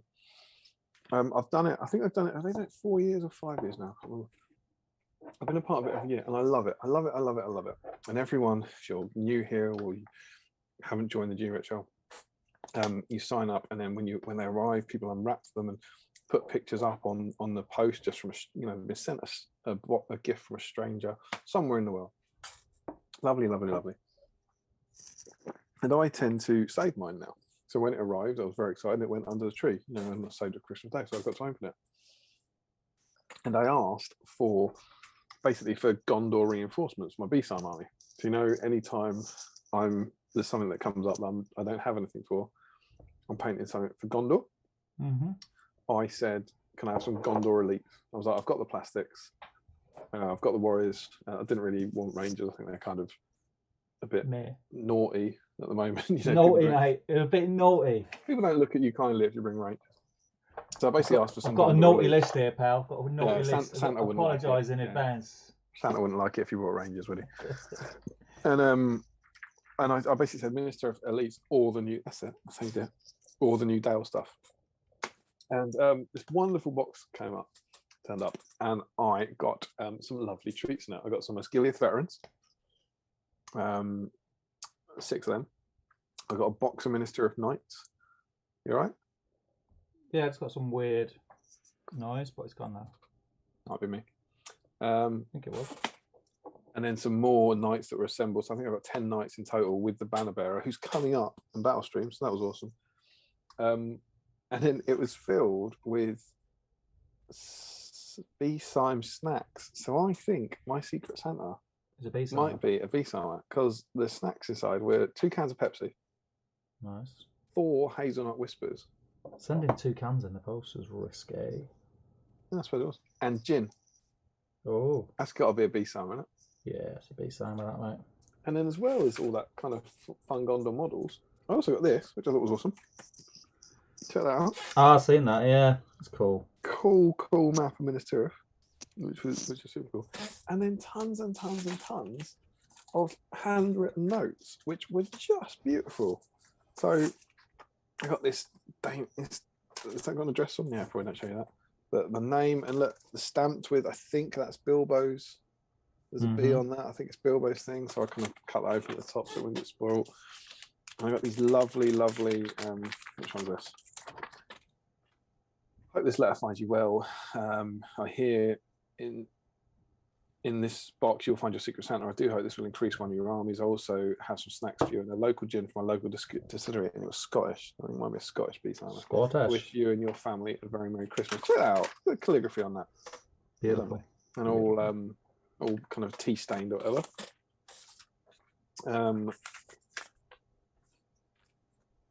Stephen, you ready? Yeah. I do not love the bright sword for its sharpness, nor the arrow for its swiftness, nor the warrior for his glory. I love only that which they defend. Beautiful. Who says that? Beautiful. Don't know. Oh, I read it to you. It's Farmer. It's quite from Farmer. So that's Gondor, what I was going to say. That's Gondor themed stuff. And here's the other one. Bear in mind, he sent me some Gondor models. Yep. I got a note. You know what this says? Go on. Please remember those edge highlights on each part of the plate mail armor. Oh, cheeky. With SBG Santa doing crying laughter. Cheeky. So I think this is a BSIME. Yeah, 100% BSIME. And a BSIME who hates you. Loves me. So that was super cool. So if it must be a BSIME, and if it's a BSIME, there's a good chance you're watching this either now or later. So whoever you are out there, thank you, because that was awesome. And particularly because I didn't get a lot of other hobby stuff, it was a really, really cool hobby bundle. So thank you so much to you for doing that. I loved it. And then, as I said, I was cleaning stuff up. And here are the fruits of my labours. Oh. That's a lot of stuff, man. So this is what I cleaned up over Christmas. Like every night, I tend to be the last one up, and I just do about an hour of this watching some sort of movie. And so I've cleaned up stuff to come. So my Secret Santa, if you are watching, you should be pleased to see. Look at these guys. I need to turn around. Ah. Are they going to show up? You need to show me. Yeah, I can see them. Yeah. They're showing up on yeah. the veterans. Love them models. Yeah. Love these. I think this is wonderful. I wouldn't have got them because apparently they're awful. But it doesn't matter if my Gondor army is awful because I'm doing it for the joy of it. So I've got these 6 models that I never would have got, and they will now be painted up and added to my army very, very soon. They're coming soon, Stephen. Great. Which is awesome. Then I've also got the guys that I was meant to do next, which are my other sprue of Ministerial Warriors. They also got assembled and sprayed lead belcher, ready to do up. I've got. There's a good painting guide for those. Oh yeah. Yeah. Is it quick? Really quick. Is it all quick? Really quick. It doesn't have a surprise, like slow stage right at the end or anything. Only if you're slow at that stage. Not really. If you're quick at that stage. Also up here, I've got the knights that were assembled. So can you see? Is that working? Can you see those 3 knights? So yes. I've got cleaned up and sprayed, and the banner bearer who came in my Secret Santa. So I'm hoping my Secret Santa is getting excited by this, seeing that the models are being used. And check out this cheeky guy, BSIME spoilers. Fazza. Mounted Fazza, he's coming up soon. And then right in the middle, I've got. Oh, let's go this way around. Look at these guys.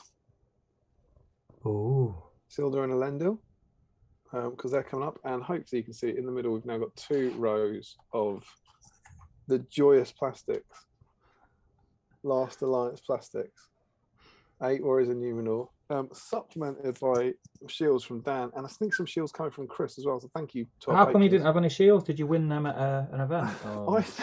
I think years ago, a filthmonger was like, can I have your shields for Fountain Court? Oh. And my Fountain Court of Defense 7. And I was like, yeah, well, I'm never going to paint these guys. So I think that's what happened, because that was quite a big thing in the GBHL back, 2013, 2014, Fountain Court with shields. Back in the Dizzy. So all these guys, I'm really pleased with this as like a hobby project, because I hate cleaning up. And this is basically all my BSIME models for the next 6 months. Done. Done. We'll probably might talk more about that when we look at the cheeky binder. So I'm really chuffed with that. They're all based, and they're all primed, all ready to go, which is cool. And as I said, hopefully my Secret Santa's out there, and you can see that those models that you've sent on to me are going to get some love very, very soon. That was cool. So yeah, that was the hobbying I did at home, and. This is a bit late for doing this. We should have given them an extra hour to do this. But as part of all that stuff I talked about, I got these. Hey. So as Steve said, these are different colours. These are 12 Mario Goblins. These came with the Barley's Tomb box set, which was cool. I don't want these, Steve. Don't need them. Don't need them. And I've done my time with Mario Goblins on BSIME. I had about 30 already, and I've painted up another 20 in 2 different things. So these are going to be these are in backlog purgatory. These aren't getting added to the backlog because I have my backlog is only models that I have that I think I might paint, and I'm not going to paint these. So do you know what I think we should do, Steve? Go on. I think we should give these away. Madness. Tonight. Jeez. So it's 2 years since we started doing BSIME, and we started doing BSIME with Mario Goblins. We did.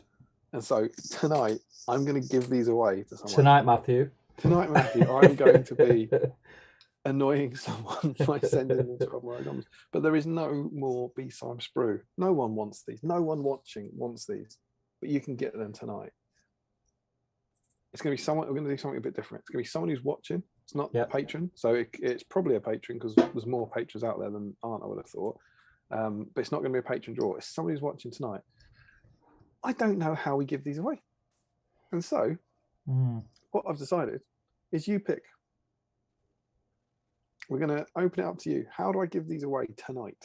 By the end of the stream, I want to give these away to someone. Suggest how you can win them. Yeah. Now that means, let's be very clear on this. If you write in the chat, I want them, and you're the only one to write that, you might get them. Yeah. On the other hand, if you come up with a fantastic way of giving them away, you might get them for coming up with a fantastic way of giving away. Or, on the other hand, we might do your fantastic way of giving them away. And you might not get them. I don't know what's going to happen. So your amazing idea to get the models that you want might be your downfall. Yeah, well, exactly. So that's all I've got, really. Literally, at some point at the end of the stream, we're going to have to decide who gets these. And by that point, it might be like the last comment or something. You know, it could. I don't know how we're giving these away, but you can help us decide. Someone out there, you decide, gets 12 goblins, and I'll post them to you. And then, you know, what I'd love is for you to paint them in a very BSIME fashion. Get them painted up. Go and watch episode 1 or episode whichever one was the one where we went back to Moria. And just paint along to that and paint some goblins in about 4 hours. It'll be great. You can have 12 more models in your collection. So there we go. That's what I want to do. Send these 12 goblins to someone tonight as a little New Year's treat from us to celebrate 2 years of BSIME. Let me know how we should do it. So yeah, those are my kind of Christmas goodies. I was really pleased with. I was really happy with. I'm sure I've forgotten. Can I just? No, that's all right. No, that's all right.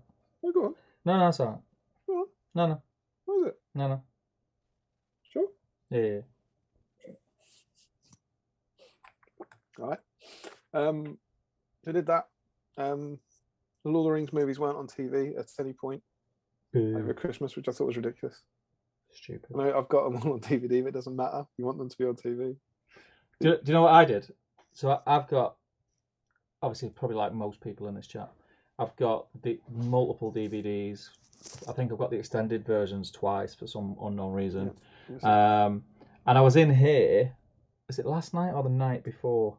And I was doing, as I said before, I was doing like Tolcon stuff. And we're working out what boards we're going to make and how we're going to make them and how we want. One of the things at Tolcon is you walk in the gaming hall and table 1 is there's a couple of Daggerlad boards, but then it's like the Shire. And as you walk along the rows of tables, you basically go through the story. You go through the story in chronological order. So that's the idea. So I was like, right, okay. And I couldn't be arsed getting out of this chair and going into the house to get one of the 2 sets of extended version DVDs that I've got. Right. So I logged into my Amazon Prime account and bought the 3 extended versions for 50 quid. That 1.5? Yeah. What, as streamable one? Yeah, just so I didn't have to get it. Cost me 15 quid just to not get out of my chair. Yeah, well, I don't think it sounds mad, but I don't think the only mad thing is that you did it that night, not that you've done it. Yeah. I think I was listening to the wonderful new episode of Out of the Frying Pan, the podcast from Dan Coster and Stu Mack. I've still got 15 minutes to go. I haven't finished it, but they were talking there about Fellowship, and Stu was saying about how he mentioned having like the DVDs and the Blu-rays and he's got the Apple versions through iTunes, so you can watch them anywhere. I think a lot of us do. That's I did kind of think that. Well, if I've got it on my Prime, I can be anywhere and watch them. Absolutely. So that was kind of how I convinced myself. Yeah, you do. And I think it'd be more expensive not to buy them. Yeah.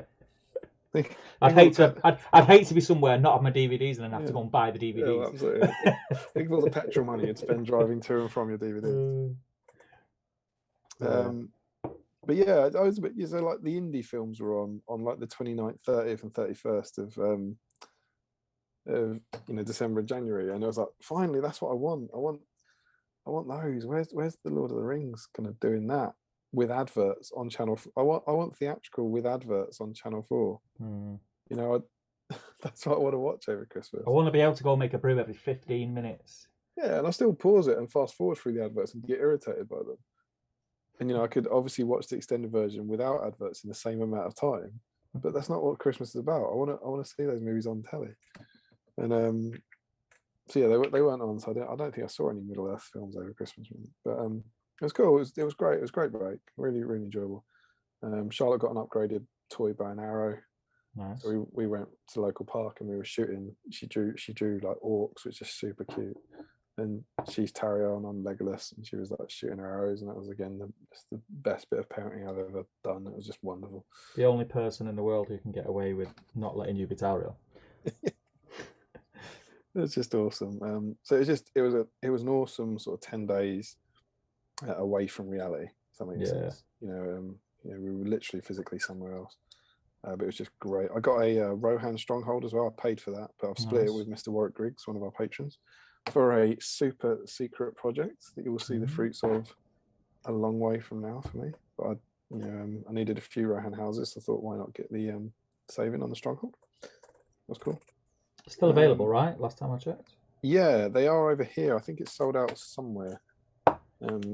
So someone who doesn't live in that place is probably pissed off about that. But yeah, I think it's still available here. So I think it's as simple as if you're buying one house, it's probably worth it. Definitely, like if you're buying two, it's definitely worth getting the stronghold. I think for the percentage, because it's 30% off. Is the price. Yeah. It's huge. The houses go down from 26 quid to 18 quid. So it's a massive drop. So yeah, we put it like that, and I got Thorns Company as well.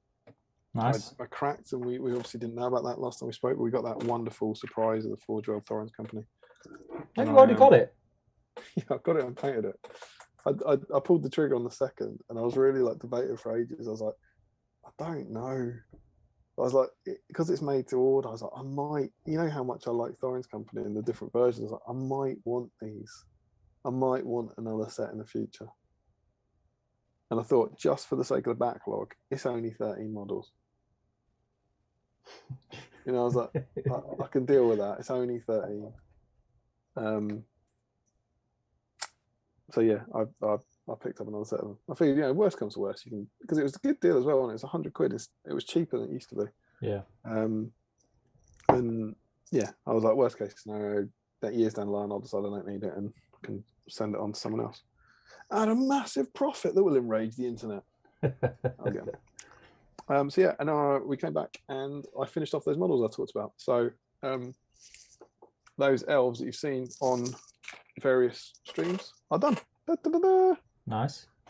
There's 8 elves. So this guy and the banner bearer will never, ever, ever be used on the table. Got no plans for them whatsoever. They're painted up for the joy of the hobby. Whereas the archers, which are now all done, I've got my 6 archers. So these guys, beautiful models. Yeah, great models. You'll see them in upcoming issue of SBG and hopefully in the fancy budget. So yeah, so I've actually had a very productive first week back in terms of hobby, because I've painted 10 models. I painted most of them in 2021, but then they're not on the spreadsheet for 2021. So as much as it feels like a cheat for 2022, my conscience is clear because I didn't count them last year. And that's me. Nice. I think. I presume I'll be leading the magazine front. Do you want to find out about the patrons' Christmas? Yeah, I'm just going to finish this Corvus Black. Right, well, I'll tell you what I'll do. I'll start then, and then once you're finished that colour mind, I'm sure we're going to have a lot of comments to catch up on. Let's see.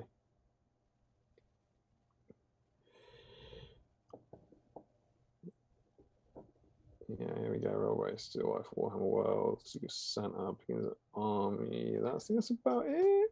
Sean Clark got the beginners of a Hunter. Yeah, that's where I was up to, Sean Clark. Yeah. Cool. Zarf Engel.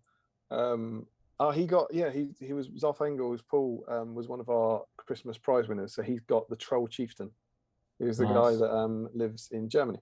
So I just realised I'm saying this all, and he's probably fuming. I haven't sent you your money. I will send you your money, sir.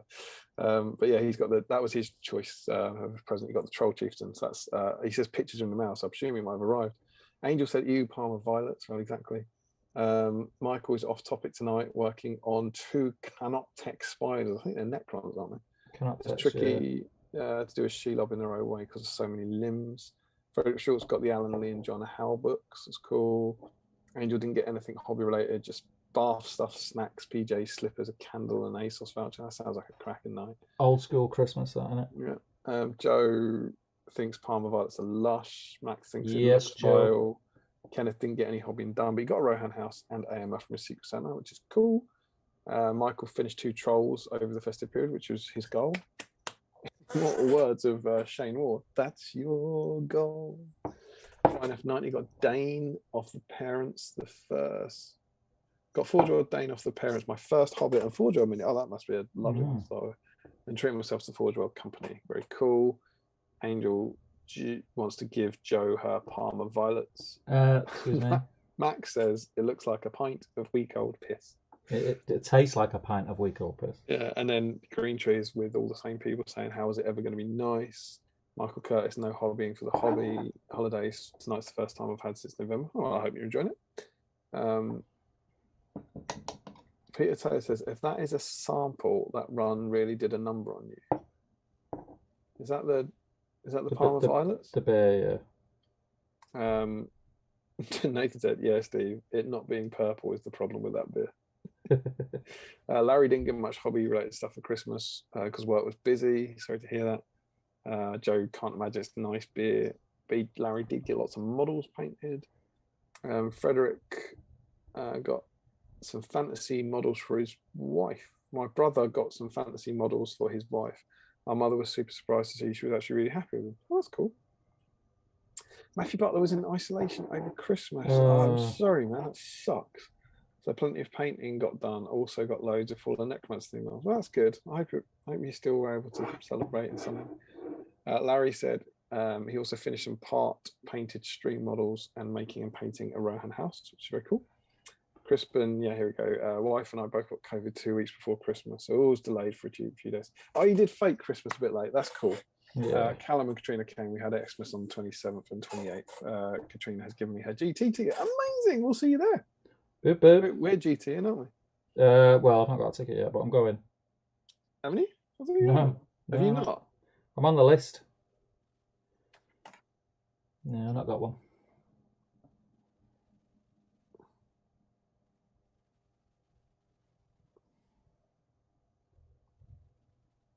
What are you doing? I'm very quiet. You're 2 seconds. I've just got on to chat with Tom. I've got 3 messages for him. 1, missed the fingers. 2, saw a tedious Tom. Isn't he supposed to be learning a new game? Yeah, well, fair enough. Or maybe it's over already. He didn't have a love bowl. Morgan said he didn't get much chance for the hobby over Christmas, but he got the King of the Dead and Heralds painted. It's very cool. George spent his Christmas working on Razgish and Musgur. Some horrible ugly man from Top Table Gaming Centre. My favourite models I've ever painted. Congratulations, man. It's a pleasure. There you go. No, he won your live stream draw, right? So, yeah. Cool. Not sure what happened with that. I thought there were rules. There were rules about when the drawer would shut. You had to be in before it. No rules. No rules, mate. They're there to control the fun. How's that chorus back going? Yeah. Steve Roy got the Pelennor set. Oh, that's cool. As my other half knew, I wanted to troll Witch King and Rider. Spent the next few days clipping a load of sprue and building an army of orcs of the dead. Pelennor set transformed my hobby. I got that to kind of support the game and get the rule book, and I ended up painting up a whole Morannon army and all the armies there. I ended up painting up 2 full armies there that I had no interest in. It's cool. Funny old hobby. Funny old hobby, mate. Funny old. Oh yeah, Larry Miller. He said the stream models include a Frodo and 12 Moria goblins while watching the video. Larry, because he started watching later, he went back to episode 1. And painted his Moria goblins along, which is cool. Do you remember when Larry didn't used to watch the stream and it was all quiet and everyone was nice to us? Yeah. Simple times. George Harold, did I miss here, or did Steve just say that piss is good for you? He did say that. It is good for you. Piss is good for you. Yeah, sure. Matthew Butler treated himself to the Forger of Thorns Company and the Nazgul of Dol Guldur and the Last Alliance. I mean, that's quite the treat. You must have been a very good boy. Very good. Stephen didn't do any painting until 2 days ago when he painted Cardiff. That's cool. Larry got there eventually, forgetting their own anniversary. Yeah, we got it. We cracked it. Joe says, isn't it fairly... So Larry says we forgot our own anniversary. And Joe says, isn't that fairly typical when you've been together as long as Damien and Steve have? I say it's not. It's just a date to us, you know. The feeling. Every day is a celebration. Every day is the mate. anniversary. Yeah, every day is a celebration. The date's meaningless. You know, it's the emotion. Paintbrush Pirate is in. Scott Newman. I had a great Christmas. Loads of Emmy SBG gifts. Some great models from his Secret Santa. Started Dwarven Army. Loads of food and Hobbit meals, and also having a beer out. Having a beer out, I think there's a beer out of an ale horn I got from the missus. A retailer asked if it's better than Carling. Is it? No. No. Wow. Carling rises from the bottom. Still 60 of you in. Lovely to have you all. Happy New Year. Tom Spate spent most of Christmas hobby time finishing 3 Immortal Trolls to get the army shelved and start on a Minister of Minis you guys bought me. Oh, of course, excellent. Done a test model and love layering up. Oh, another one of our winners there. That's awesome, Tom. Cool. 3 Mortal Trolls, that'd be cool. I've only ever done one. Larry says, I did the same thing with my Ironhill Spearman for some doubles tournament in the before time. Oh, no, he didn't lose them. He didn't highlight them. They'll get that highlight one day. And Larry then asked me if those Royal Guard count as painted or unpainted in your backlog monitoring. That's a really good question. They're painted because they're based and flocked. So these models were like they're finished as far as I could tell. I could have never gone back to them. So they were painted models in my backlog. But obviously what that also means is tonight, when I finish these, I don't get 7 more models. Tonight. Yeah, go on. No, it's all right. I was enjoying it. Just for your ears, mate. Mm-hmm. And 63 other people. But yeah, so they were, for me, I think it's static grass for me. Once you put the static grass on, that model's finished. Because you're saying I'm going to put it on a table now. Me, it's when I paint the rim. But don't you do your grass or your tufts after the rim? No. You're not? No, I do everything. The last thing I do is paint. Once I paint the rim black, that's just before it goes in the box on the shelf. Okay, fair enough. But once you've done that rim, say you're going to a tournament, right? And yeah. I know you don't track your models in the same way, but say you're going to a tournament and you didn't have quite enough time to finish them, but you need them for the tournament. So you paint the rim black. Yeah. Those models are finished. In reality, yeah, because in your head you're saying, I'll finish those one day. Yeah, well, never. That day never comes. Doesn't it? No. 10 years. Yeah, 10 years, mate. So they're done. They're finished. You've used them in the game, and if you then go back and make them better, that's great. But they're already finished. Yeah, that's how I see it. But Leach says there's 2 games from LWG. What's that? Someone Wargaming group, is it? You should know this. It's your event, I think. Leicester, maybe. Don't know. London. Oh yeah, for the team. Yeah. Larry says for your next event, you should just get the first person who signs up to sort out all the players for you. It would save you loads of work. I was going to say this when you were talking about it. You should make the Scouring GT a team event of 100 players. It's exactly what I was thinking, like with one captain. Is that right? Who's going to get team captain? Great. What you need to do is organise your team. Here's the spreadsheet. It's a great role being the captain. Great minds, Larry. Skeeth, so James says there's a whole BSIME team. That's cool. Who's the BSIME team? Do we know that? Yeah, but it's one of them. There's 3 BSIMers and a top tabler. Oh, that's interesting. Shouldn't cross the streams. Larry Miller says, an event in the pub, do you have to pay Sam Page royalties? Larry suggested to do the baby arm ogre for your next ogre. That's a good idea. Somebody else said that, yeah.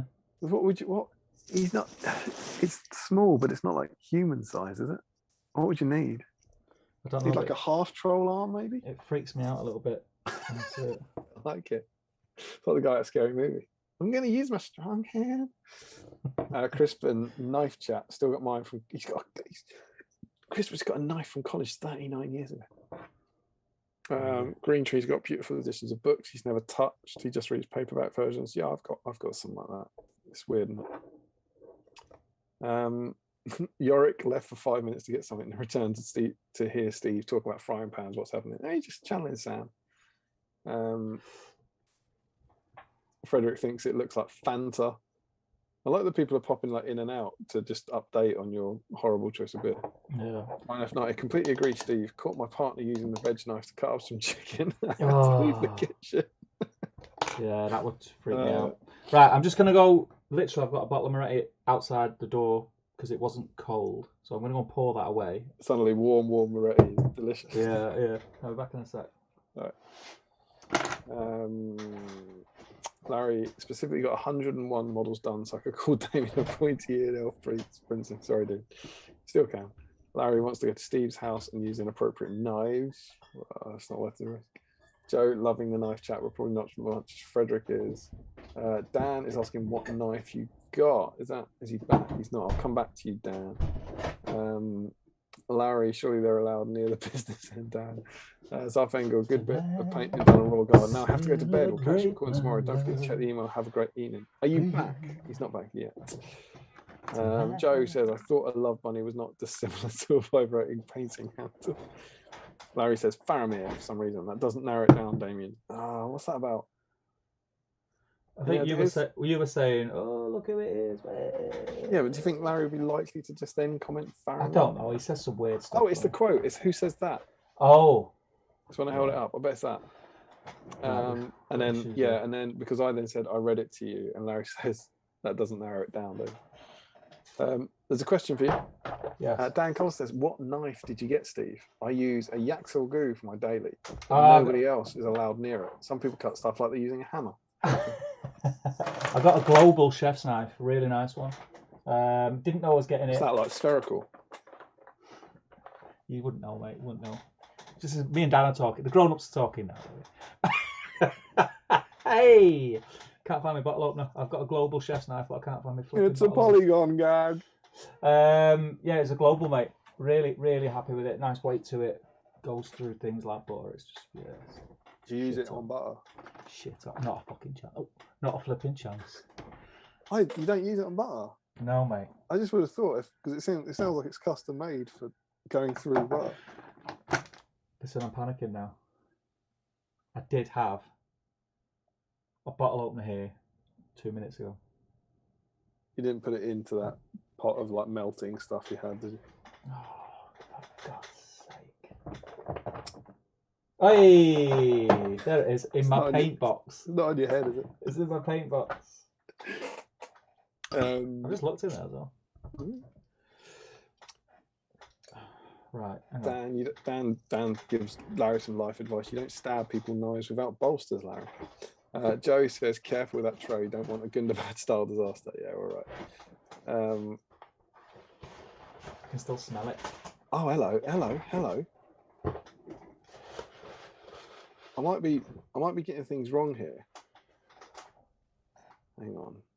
What, like dog will go? You're hanging on to that one. For life, mate, for life. Oh, I can still smell it. What, the victory? Piss.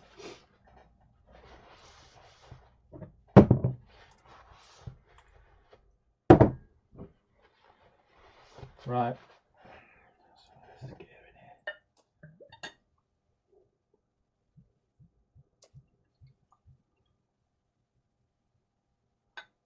Stick your Parma Violet Brewdog up your Jaxie. Birra Moretti. Strangely threatening sentence. Go on anyway, you said, oh, yeah. Yeah, I'm just, what I mean is just. Happy New Year, everyone. I think, do you want, I think my secret Santa has revealed himself. Oi! Go on, who is it? Perhaps more importantly, I think I've lost the stream. You what? I found it. Oh. Because Scott Newman says, Damien, you're more than welcome, my friend. Glad they gave you much joy over the holidays for Gondor. So hang on. So you just said, I think I found a Secret Santa. You didn't find him. He offered himself up. Let's have it right. Like a sacrifice. Yeah. Scott, thank you. It was lovely. It was awesome. You did. I'd like to get from Scott. I hope I get you in the next year in the Secret Santa. He gives good gift. He gives good mass. He gives good mass. Lovely chalice work. The way he works the altar. But yeah, thank you, Scott. That's awesome. And I can't believe you spoke up. I don't know what happened now. But cheers. I appreciate it. It was awesome. And you'll see them, Scott. You'll see them getting painted in 1 or 2 streams time, and then a bit later in the year as well. So hopefully you'll see those models coming to life. But thanks, man. I really appreciate it. The tiny part of me was like, all this stuff I appreciate a little bit more than the models, because it's like it's the effort. It's not just buying stuff. It's personal. Yeah, personal. Yeah. Thank you. Cheers, Scott. Larry says you can make use of the Osgiliath veterans in about 36 years' time. Oh, why? Why? What's 36 years' time? 36. I don't know. Is that because there'd be veterans that would be 2057? That's not. I don't know. I'm sure it's very funny, Larry, but I'm afraid I don't get it. I'm full of gin.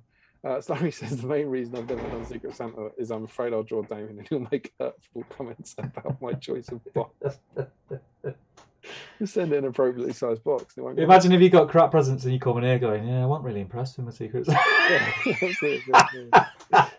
Publicly lambast them on the internet. You better send me good stuff or I'll talk about it on the stream. It's good that I was nice about it when he was in there, right? Yeah. We're just waiting for him to go now so you can really slag him off. I've never really wanted Gondor, and I hate personal messages. So Scott Newman, a bit of anti-crow sass in there for you. Yeah, we'll have to have a chat about that, Scott. I always liked you. How's that Corvus Black getting on? All right, I'm a bit annoyed because I can't find my. Oh, there they are. There they are, right in front of me. You sods. Nathan says send the goblins to. I mean, he's not saying goblins, but send them to Dan. Joe Holzman says send them to Dan. He likes it. Larry Miller says Dan, potentially in a Partridge way. George says I really hope Dan wins. I mean, you're seeing a consensus here, but Dan. Just sending them. Dan. I hope you're not opening paint. No, mate. You look like a man. I do. Like you know when you get pins and needles. Yeah. And then you pick up a paint pot. Right, I'm lying. I am picking up a paint, but it's literally going to take me about 15 seconds. I just need to put this on. Right. Yeah. And then I'm all yours, baby. All right.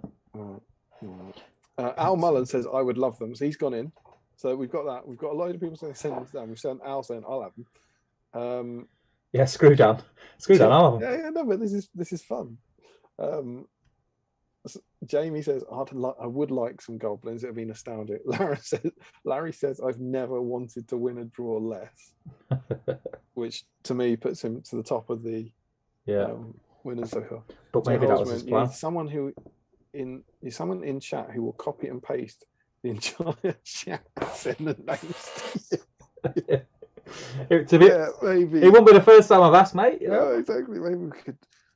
Yeah, I could do a draw. Or I could ask you guys to do a draw. Everyone's entered. What is that? Is that 50 people entered? I'm I need a spreadsheet. Why don't you do Can anyone do a spreadsheet? Yeah, if you do that and send it to me, I'll sit here and drink. And then once it arrives, I will have let more people in. So you'll have to update it. And then I'll give them away. And everyone will thank me. Fun times, man. Fun times. I always watch that like this. Yeah, but everyone was watching it. What's he doing? I was like, well, what he's done is he's got this guy to do it for him. It's quite masterful, really. What you got to think is though that Paplock is a living legend. So I was surprised. You took advantage of him. I wasn't surprised. He's a guy who just helps people out. Right, where are we up to? Joe Holswood, Aaron Noonan says, I want them. And then Nathan says, Dan. Which is funny. George Gallery, I'd like them too. I could do with some more for when my campaign gets to Moria. That's cool. Harjinder got the Balrog for birthday. Needs some goblins to make an endless horde. Joshua Crosby inexplicably says we should send them to 12 different people, mainly those based abroad. Sean Clark, he'd also like to paint them. Harry Parker was in. Good to see you, sir. Hey, all right. Give them to the only person who doesn't say they don't want them. And he says, I don't want them. The only person who doesn't say they don't want them. Well, a lot of people have said they do want them. Yeah. Frederick says, don't give them to Nathan, he's a war criminal, which again is about something that's going on in the Patreon chat. Are you there yet? Yeah, don't take all that. Yeah. Damien, pick a number between 1 and 100, write it down, then have everyone guess in the chat. Closest wins the prize, says Joe Kelly. See, that's pretty good. Yeah. But the problem you've got is, what if more than one person types the number and you just go with the first one? Wouldn't happen. You said it. But I quite like. That's like saying anything but a one. Anything I quite but like a one. that. Someone suggested there how you could win. It's like pick a number in my head. Guess the number in my head. What's it got in its pockets? Oh, put something in your pocket. See, this is good. This is good. I like this sort of thing. What? Put something in my pocket and someone has to guess what it is. Yeah, but it's got to be something that's guessable. Yeah. Can't be like a love bubble or something. So what I've done is I've got one of the, the figure cases, and I've cut one of the small pieces of foam out of it. I could put a paint pot in my pocket, couldn't I? Like guess the colour. Yeah. I quite like that sort of thing. That's more. I think we're closer with that sort of thing. I quite like what have I got in my pocket. Yeah, what's it got in its pockets? Junamo says you keep streaming until there's only one viewer left who then gets the goblins. Steve. Yeah, Larry says Joshua has the best idea. That was the 12 to definitely Dan needs them, says Julian. Callum says I want them, only have just started Moria with my own Barlin's Tomb set, so could use more. I'm going to say that we've had enough good ideas that it's not going to go to someone who just says I want them now. I think we can say that. Jamie says I've heard Dan is really good at sending models to people, so maybe you should let him pick. The winner is whoever Damien doesn't have to pay postage to get them to, says Michael Curtis. Crispin says pick a random number with a Lord of the Rings link such as 111, then find that comment in the chat. Oh, that's good. Give them away to someone who's new to the hobby, but I don't know how you check.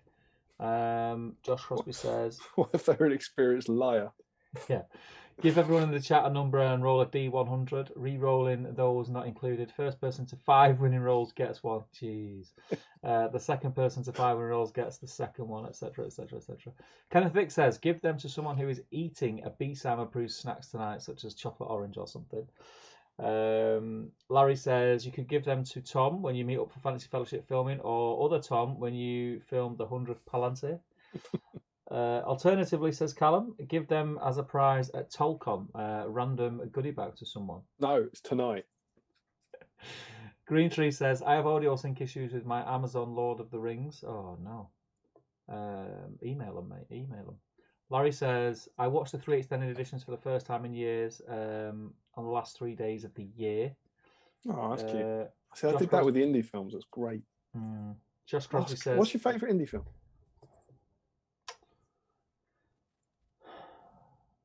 Temple of Doom, I think. You're drunk. No, I think it's Temple of Doom. Temple of Doom? I'll tell you why, because it's Temple of Doom is the one that got me into Indiana Jones. That dragged me in. But the Raiders of the Lost Ark is... I mean, they're all good. All three. It's hard to pick. It depends what day of the week you're asking. It's Last Crusade for me. Last Crusade is really good. I thought... Yeah, I thought it was really Brilliant. good. What's the new one? Is it a girl? What, the one they're making now? Yeah. Not that they haven't announced much about it. She's in it, isn't she, from Fleabag? Is she in it? I thought she worked Yeah. on the script. Oh, maybe that's what Maybe it she is. isn't. Phoebe Waller, someone. Bridge. Yeah. Yeah. But there's a lot of rumors about they've seen him in with dots on his face, as Right. if at least some of it will be de-aged. Yeah. But they should just leave it. The thing is, I watched Last Crusade, right? And Last Crusade has the perfect ending to a trilogy. You right at the end, you learn something new. I'm going to say spoilers, but frankly, if you haven't seen Last Crusade, you've had 30 years. Yeah. In the last 2 minutes of 3 Indiana Jones films, you find out his name isn't Indiana Jones. You find out his name's Henry. And then they ride off literally and figuratively into the sunset. And it's just beautiful. And you don't make Crystal Skull. You just don't make it. This, mate. Don't do it. It's this. It's all about the Benjamins, mate. Josh Crosby says you can ask for 11 volunteers to paint one and turn it into a painting competition that you judge. Winner gets another goblin. You're still trying to get me to send them to 11 people, aren't you? Ajinder Singh says it's a shame they don't include the extra on Amazon. I really need to get my hands on the behind the scenes. They're awesome, mate. Charity shop DVDs. Yeah. Adam Holland says, why don't you do the best pick sent in for Royal Guard? Get the goblins. No, because that's already a competition anyway, that. So it's like a double whammy then, isn't it? But the best pick. I mean, what does that mean? I don't know. Whatever we think is maybe whatever we. That's quite good. Maybe whatever we think is the best picture in the whip thread.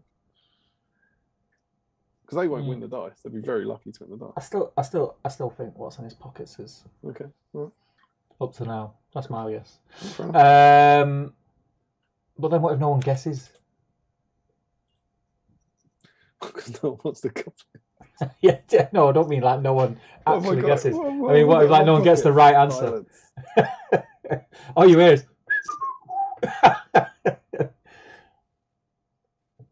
Ideally on a day when Rob Brydon needs to post something, Joe. Jeff Laura, is there a place to post whip pictures? Yes, there is, Jeff. If you go in the Great British Hobbit League, it should be somewhere near the top because it's always quite active. If you can't find it, if you search BSIME or my name, you should find it. It should be there. Great British Hobbit League Facebook group. Dale Groves, 12 random viewers from the chat tonight all designated a goblin. Do a 12 goblin tournament with combats. Last goblin alive wins the lot. Peter Freeburn got some Dogaldor ruins and a Rohan stronghold for Christmas. Scenery for days. I've got 3. Where are they? They're here. I've got 3 new boxes of Dogaldor terrain. Oh, cool. Starting you're that doing board. You're doing a table. Yeah, doing the. It's basically going to be the courtyard, but with loads of ruins around the outside because I've got the wetter. Yeah. So I'm using that as well. So it's going to be awesome. Dale Groves, we haven't had a BSIME battle report in ages. I think you'll find you got one just before Christmas, November. Yeah, you got 2. Yeah, watched Die Hard over Crimbo class film, and I got the new Lord of the Rings and Hobbit 4K box set extended edition. Nice work, Reese. Frederick says, tastes like a pint of week old piss. Great BSIME slogan. Maybe put it on a mug. Put it on a mug. Who knows? Who knows? Who knows? Next meetup. Old School Chris says, hey fellas, sorry I'm late to join tonight. You're welcome, Chris. Mark says, which episode was the Chaise Lounge? Can you remember? Wasn't it 92 was the second Chaise Lounge joke? Chaise Lounge joke. I presume like 90 or 91 is the one with the other chaise long material. Yeah. Frederick says, piss is good for you, Stephen Crow certified health expert. Anyone get the standard Lynx Africa box set for Crimbo? No, I had conversations with people many moons ago like, do not buy me Lynx. Do not buy me Lynx. I haven't been bought Lynx in a long time. Someone always crops up with it. Larry Miller says, I can, you can drink bodily fluids. Nathan says, on the subject of piss being good for you, I can only remember one person discussing the benefits, and that's an Australian former entertainer who's lost any credibility. Google it. No hobby for Christmas at Christmas. No hobby for Christmas for me, but a Rohan stronghold ahead of my birthday, which was nice. Also took Miles to Warhammer World, which was a delight. Yeah, I've seen that. He looked like he had an awesome time. Larry says, "Alas, I don't remember Steve ever having any credibility." Cut me deep, Larry. Cut me deep. Cut me deep. Oh yeah. Yeah. Green Tree says rim first for me. That's what I've heard. Green Tree, seen it on a toilet stall somewhere. Larry Miller says you could open bottles with a spoon, Steve. Yeah, but I didn't want a spoon. That's what bottle openers are for. I can open bottles with anything. I could open bottles with anything. Challenge accepted. I want you to get a Rohan Royal Guard. There's a book. Is that one of the histories of Middle Earth behind you? I'm not ruining my book opening a bottle. Open the bottle with it. I could though. I could. If you do, Steve, I'll send you 12 more goblins. If you replace the book, I'll do it. Oh, good.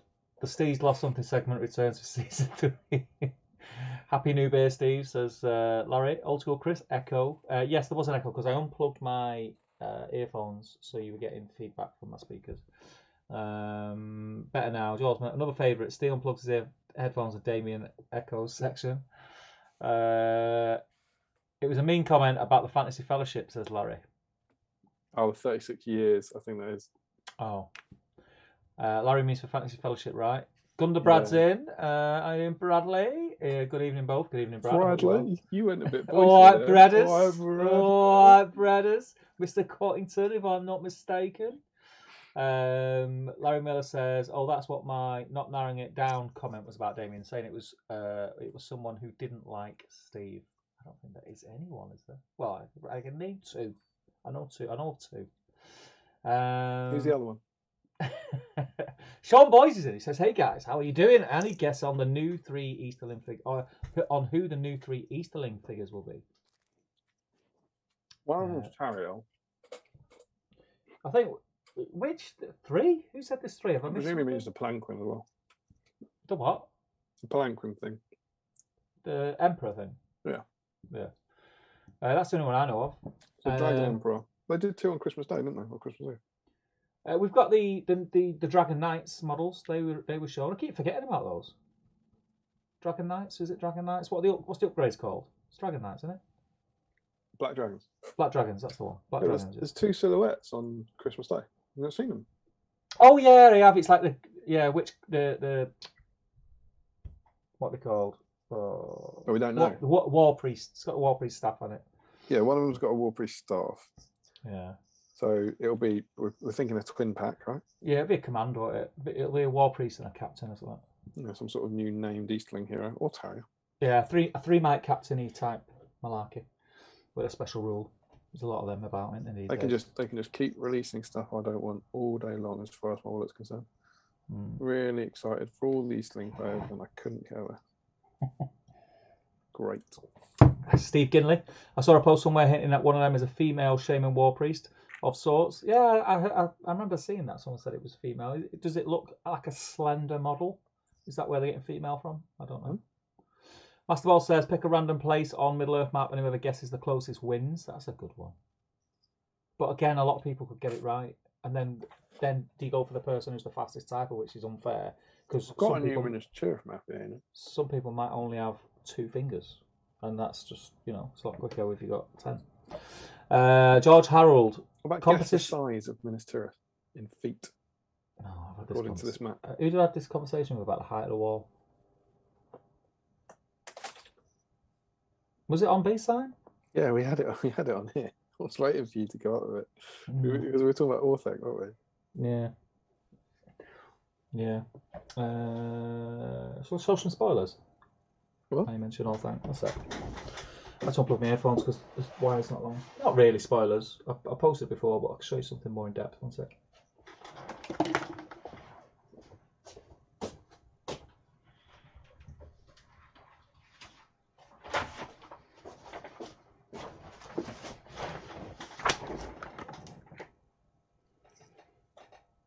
It's as good a place as any to show it. This is what I'll be working on all weekend.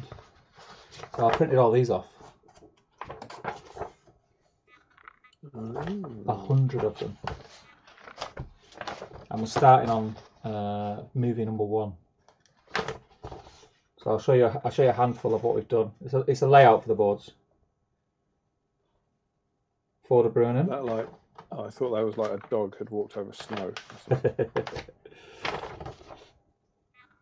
Have I got a guess? Is this a game? You should get this one, mate. This is you. Let's look in the top corner. Oh, it's the dam. It's the Isengard dam. Damn it, it's the dam. And then this one is what I'm excited about because I've seen the 3D renders. That's all, thank. Yeah, boy. Nice. Yeah. That's going to be freaking awesome, mate. How big's the auto? That big. Oh, it's tall. Well, see, we're not stupid. Like, we've got 100 boards to build, so it's just the front entrance. You know what I mean? So that's what I'm working on this weekend, drawing up more boards, which I love. I love, love, love. Some really cool ones. We've got some cool ideas. It's going to be exciting. What were we talking about? Oh, I was in the chat one. Yeah, you're doing your job. George Harold says, competition idea. One of you should turn off your camera, change something, then turn it back on. First person to correctly identify the change wins. Already done it, mate. Already done it. What's different about my shot now than before? You got rid of your mouse, Matt. Oh, shit.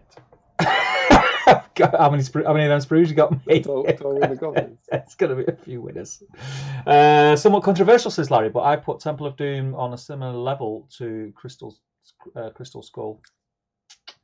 I think that's harsh on Temple of Doom, but I think most people, and you're very welcome to disagree on this. Everyone feels different about it. I think most people put Raiders and Last Crusade higher than the others.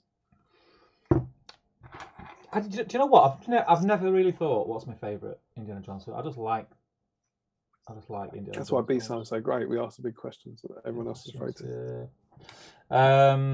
Lost Ark, Last Crusade, Temple, and they never made any more, says Mark. With the other two being about level, says Larry. He's been de-aged for Indy and Boba. Is he in Boba Fett? No, that maybe. I watched the first episode of Boba Fett. I've not watched. Is there 2 more out now? I don't know. I don't really Star Wars a lot.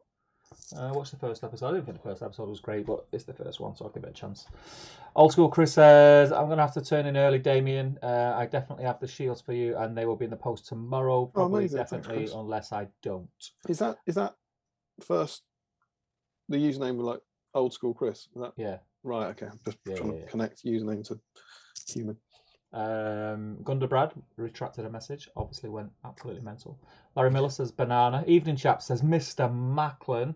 Happy New Year, Tom. I hope you're well. Michael Haskell says receiver of Damien's Mora Goblins gets the chance to paint them and they'd be guaranteed an appearance in the Fantasy Fellowship series. Ooh. Macklin won them, that would be good, wouldn't it? Helps with the postage as well. Be easy, wouldn't it? Nathan T, can someone remind me of what said about Pippin's double line cloak? It was a split decision, mate. Pink, says Larry. I'm in complete agreement. Keep releasing models I don't need, says Michael Curtis. Jolsman says, I agree, Steve. Someone might only have a pointer and a thumb, Pinky. Yeah, this is true. It's my wife. Knitted them for you. Gunderbrad says, see, I saw your post reference Azog Signal Tower. Can you give us any further exclusives? Looking forward to seeing it. What makes you think it's just the tower, Gunderbrad? Can I also hog the tower for the whole tourney, please? And thanks. Hell no.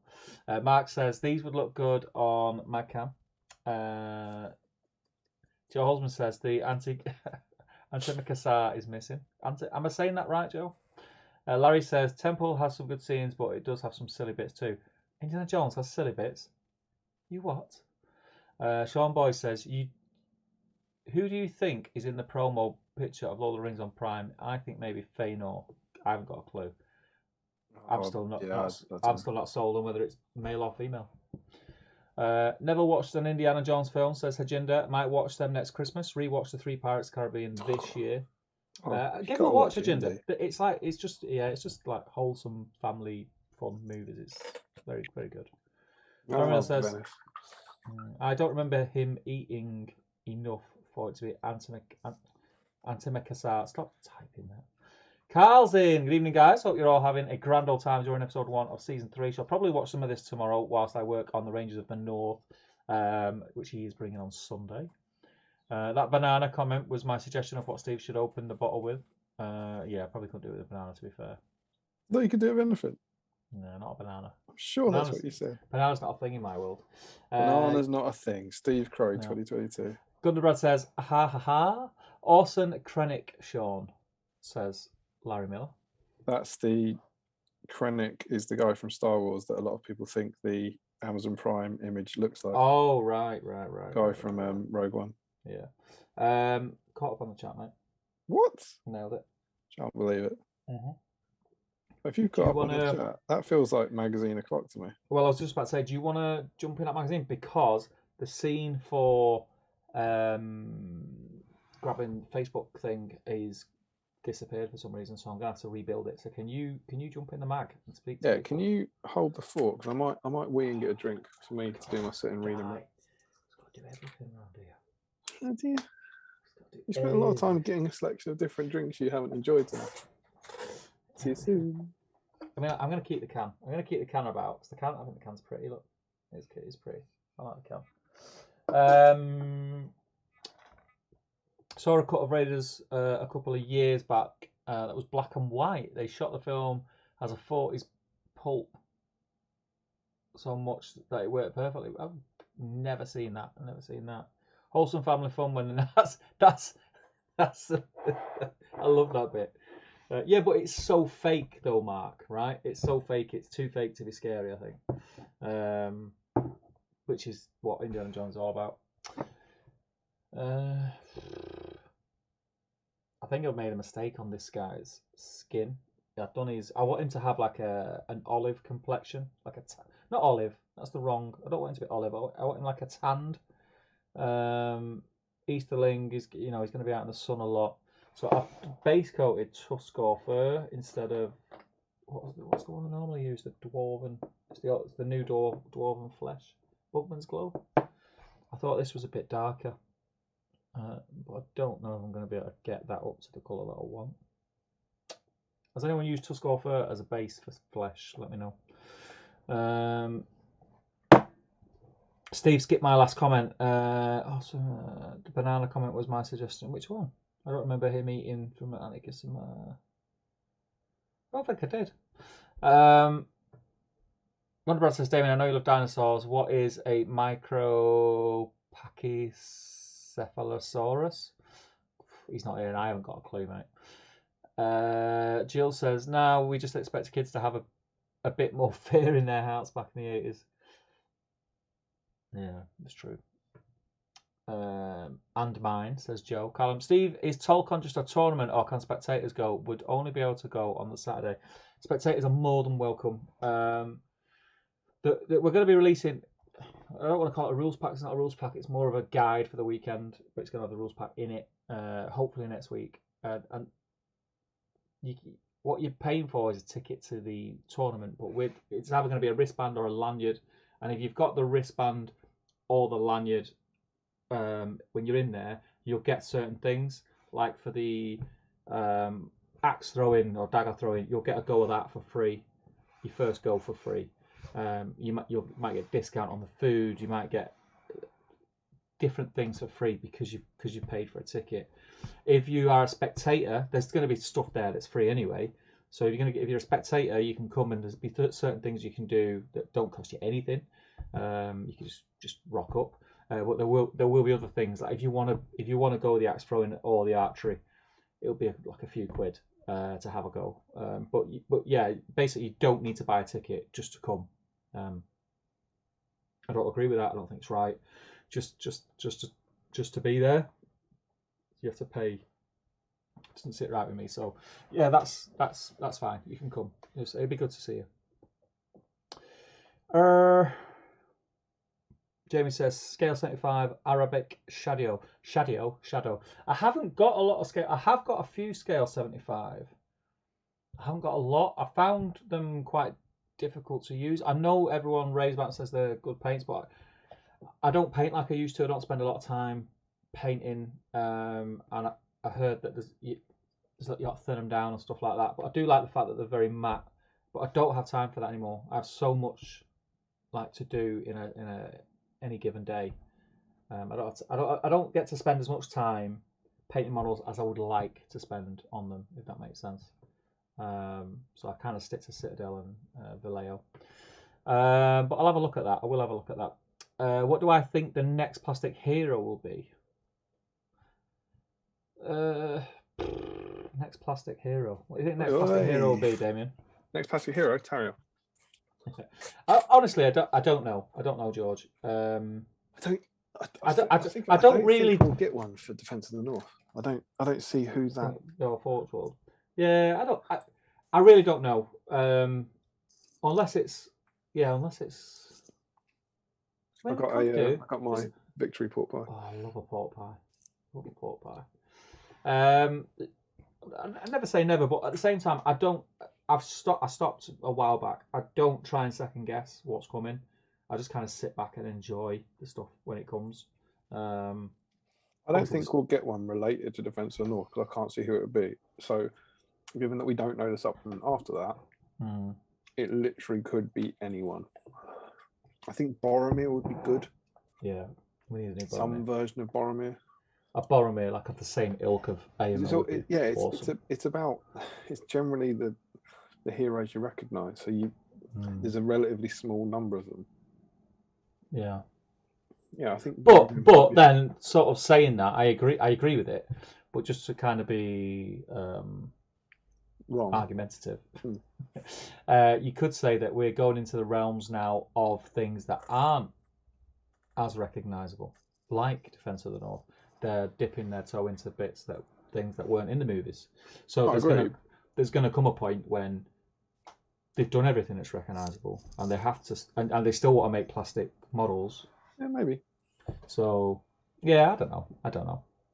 I basically think, I could be wrong, it would be more likely to make Boromir Captain of the White Tower as a plastic kit than they would be to make, I don't know, Old Dane as a plastic kit. Do you see what I mean? I agree. For Defence of the North, they'd be more likely to make something unrelated to the supplement than they would to make something related to that supplement. Yeah. Unless someone mentioned Celeborn earlier, you could go down a kind of Celeborn Galadriel route. Again, this is just my opinion, and everyone has a different opinion and sees things in a different way. I don't see Celeborn as, I know he is a big character in the books and the movies, but in the game, I don't see him. Yeah, I don't see him as that kind of. He's not of that ilk, is he? He's not. Your average Lord of the Rings, like your average cinema guy, won't know who Celeborn is. Yeah, that's what I mean. But at some point, we are going to run out of them characters that people associate with. Not yet. But then obviously we've got the series coming, and if the license is done, and blah blah blah. So look, Steve, you're going to make a group about the tourney, or just having it on Facebook event page? Which one? Because which one? Which one of mine? I think you're talking about Tolkien. I think you're talking about Tolkien. Steve, you're going to make a group about the tourney, or just having it on a Facebook event page? It's for now. It's just going to be a Facebook event page. There is actually a Facebook page for it, but there's nothing on it. So our first idea was to have it as an event page, but I really don't like the way interaction works with a page over a group. An event page. An event page, you can go to discussion and you can chat away and everything. It's more like a group than a page, if you know what I mean. A business page. They're not great. Carl says, thank you kindly. Or is it a website I've missed? No, but keep your eye on things. Before anything like that and work goes into it and finances go into something like that, I need to know that it's going to be a thing that is going to have legs. So, yeah. Buy a ticket. Swords and Brushes. Mr. Chris says, bonjour. Very late to the party tonight. I could only get on here just now, but I will rewatch tomorrow. Good man. I hope you're well. Really like your cave trolls and your cave troll video. Yeah, you put a video up, didn't you? Check it out, Swords and Brushes. I've got some cave trolls coming up. So on the YouTube. Go and check it out. It's a good video. Can I just say as well, we are... Let me have a look. I think Tom's watching. Is he? I think he's catching up at 1.5. Who's showing him how to use a computer? Lily. Maybe that was the new game. Now this is the internet. It's like you turn it on. We're back to the love button. Yeah, guys, we are kind of first third of the 900s in subscribers. It would be fantastic if before the end of January we could hit that 1,000. I'd love First third of the 900. Yeah. Oh, I see. By the end of January. Yeah, I think we can. I think it's been a busy night tonight. At one stage, there was 70 odd people, and there's 65 still in. Crazy people watching. If you're not subscribed, click subscribe. Invite some friends. Get them subscribed. Let's try and hit 1,000. I think it's a nice round number, isn't it? It's a cracking round number. I don't think our current trajectory gets us there by the end of January. I'd say we shouldn't aim for it. Our current trajectory. Oh, indeed, yeah. Tell your friends. But that could change. It could go. Yeah, it could go down. It could go down. Unsubscribe. No, it would be great to get there before the end of the month. So yes, welcome, Chris. What tabletop set does Damien have in the background? What tabletop setup says Sean? It's the Ent board. Yeah, that's the Ent board. That's what he brought to Not Throne of Skulls, and he scratch built it with his bare hands. And he wore a hoodie and looked like one of them utes. He looked like one of them utes. You still that? I brought that and I wore that and I won that. Went well. It was good fun. That's how you roll. Grimbeorn will be the next plastic hero, says Michael Curtis. Grimbeorn will be the next plastic hero. That's a huge call twice. Callum says, "Would like to see new plastic Rumil in Defence of the North to avenge Haldir." You won't get. You'll never get a plastic Rumil. You won't get plastic. Drop a small amount of Gal Vorback Red into Kislev Flesh, Steve. Let's try that. I'm proper gonna bend your ear, Dan, when you come over Top Table Towers. I really like his flesh tones. Really like them. Chris says, Steve, what were the dates of TalkCon again? I remember it was late June. My birthday is on the 24th. I can't remember, mate. I've got that many dates to remember. Let me find out for you. Where are we? 24th to the 26th of June, my friend. Happy birthday. Birthday weekend in Manchester. Grimbeorn, done that one. Gunnar Brad, hoping for Orifin model at some point. How big is the Dragon Emperor model going to be? Maybe plastic. I think that could be plastic. You know. No. Do you know what we should? Do you want to bet? No, obviously I don't want to bet. I always lose. Don't always lose with 1-1. I just like to be the the rebel. No, never plastic. Portugal, you think Portugal? Yeah. A character who doesn't appear in the book or the films. GW, I think he might be mentioned in the book or mentioned in the lore, but he doesn't appear. Who knows? No way. No way is that a plastic kit. Mummy, can I have one of these? Which one do you want? Do you want Gandalf or do you want the Dragon Emperor? Oh, it's Gandalf because I don't know what that is. Yeah, but the game is going a lot more down the competitive route. I'm telling you, it's going to change. Put those two Easterling heroes on the table, Steve. No, mate. Put that £21 twin pack on that table. Chris says, thanks. I love trolls now. If you hit 1,000, could you do 1,000 party poppers live on the stream? Won't do 1,000, but we might do 3. Yeah, 3. Larry says, I can't see them doing a made-up character art in plastic, says to Jamie. How many arms did you have, Damien?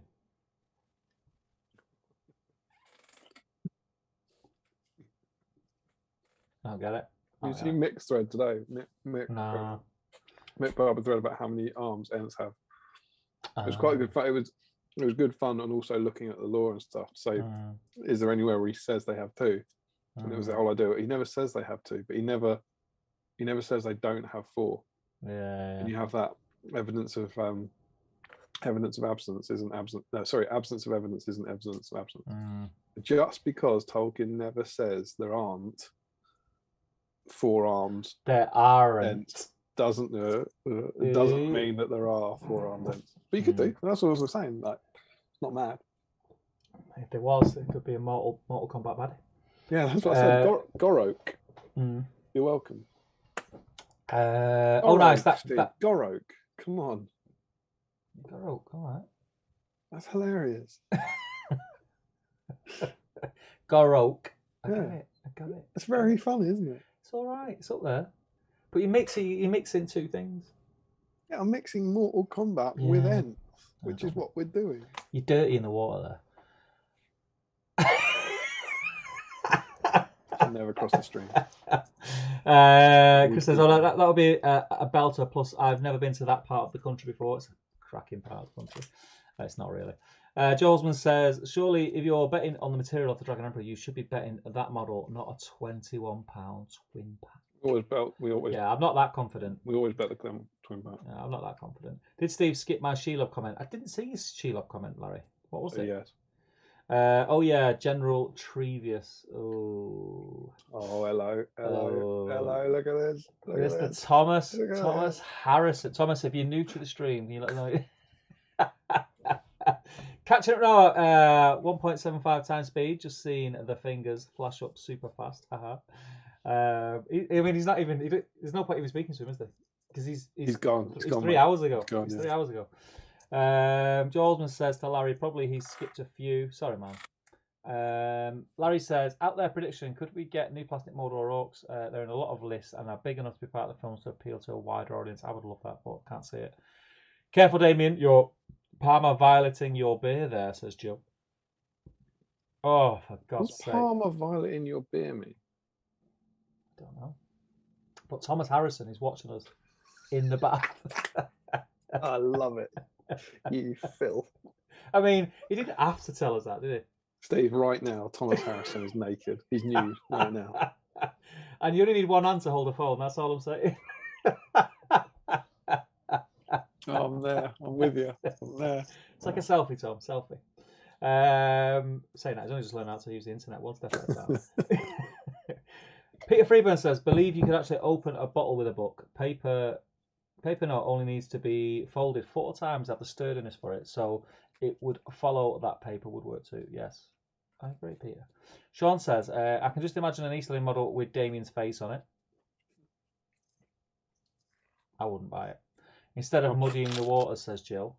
Oh, I see. Ah, right, yeah. Parma violet in the beer. Re-release of Metal Orcs incoming, says Gunderbrad. Hajinda says 36 Monarch based. Think I'm going to have to call it an early night. We'll catch the rest when I prime and start painting tomorrow. Have a good night, everyone. Take care, Hajinda. Steve, stop reading the comments.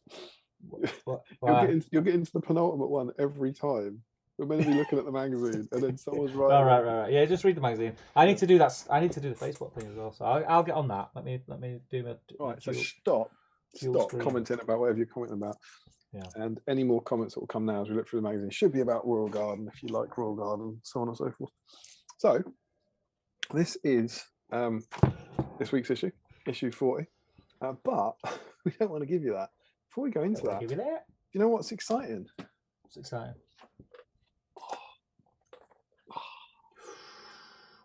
What is issue 40, Steve? Start of a new binder? Yeah. That's the start of a new binder. So I thought it'd be nice to have a cheeky look ahead to what you can expect on Battle Streams for the next 8 months or so. Let's do it. So this is the kind of issue 40 is like a bit of a hangover.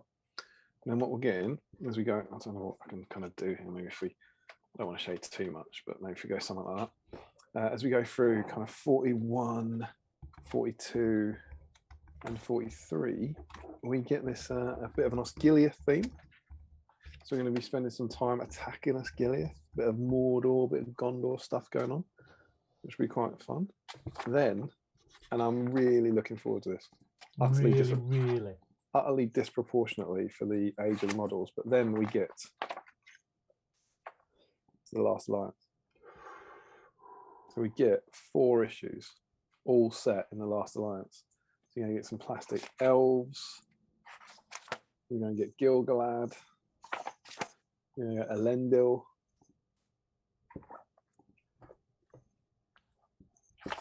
We're going to get a silver. So I thought that would be cool. Sort of 2 months, 4 streams, all in Mordor, all with Barad-dûr, some Sauron action. We'll get to paint Last Alliance, and that is why I've got all these bad boys lined up, ready to go. So that'll be cool. And then after that, we take a little stroll to Cirith Ungol. 48 and 49, before returning where we began to the Horse Swords. And we start the main Rohan section of Battle Games of Middle-earth, which is where you make the really, really sexy Rohan terrain. So I'm very excited to see what Stephen Ryan does with some of this stuff. We get this kick-ass Rohan terrain. So we get Rohan Warriors, we get Gambling Week, we get Aowen Week at last, which I'm proper excited about. So this is Aowen Week, this one with Aowen on the cover, not the other one with Aowen on the cover. And it'll be Aowen Week that closes out the binder. So that's that'll be cool. So we've kind of got 4 thematic bits to look forward to. We've got a kind of Osgiliath section, and we've got a Last Alliance section, a Kirith Ungol section, and the Rohan section. That's what's going to be taking us through the kind of next 8 months or so, given that we'll have a few specials, which will be cool. But the next 3, boy, have we got some news for you. As I said, the first theme that we're going to be doing is Osgiliath. We've got 41, 42, and 43. And they're all based around the kind of attack on Osgiliath. And if you have a look, 41 came with some plastic Mordor Orcs. 42 came with a banner bearer. And 43 came with Faramir. Steve. Big Faz. Steve, do you know what plastic Mordor Orcs, a banner bearer, and Faramir have all got in common? What do I got in common? In battle streams.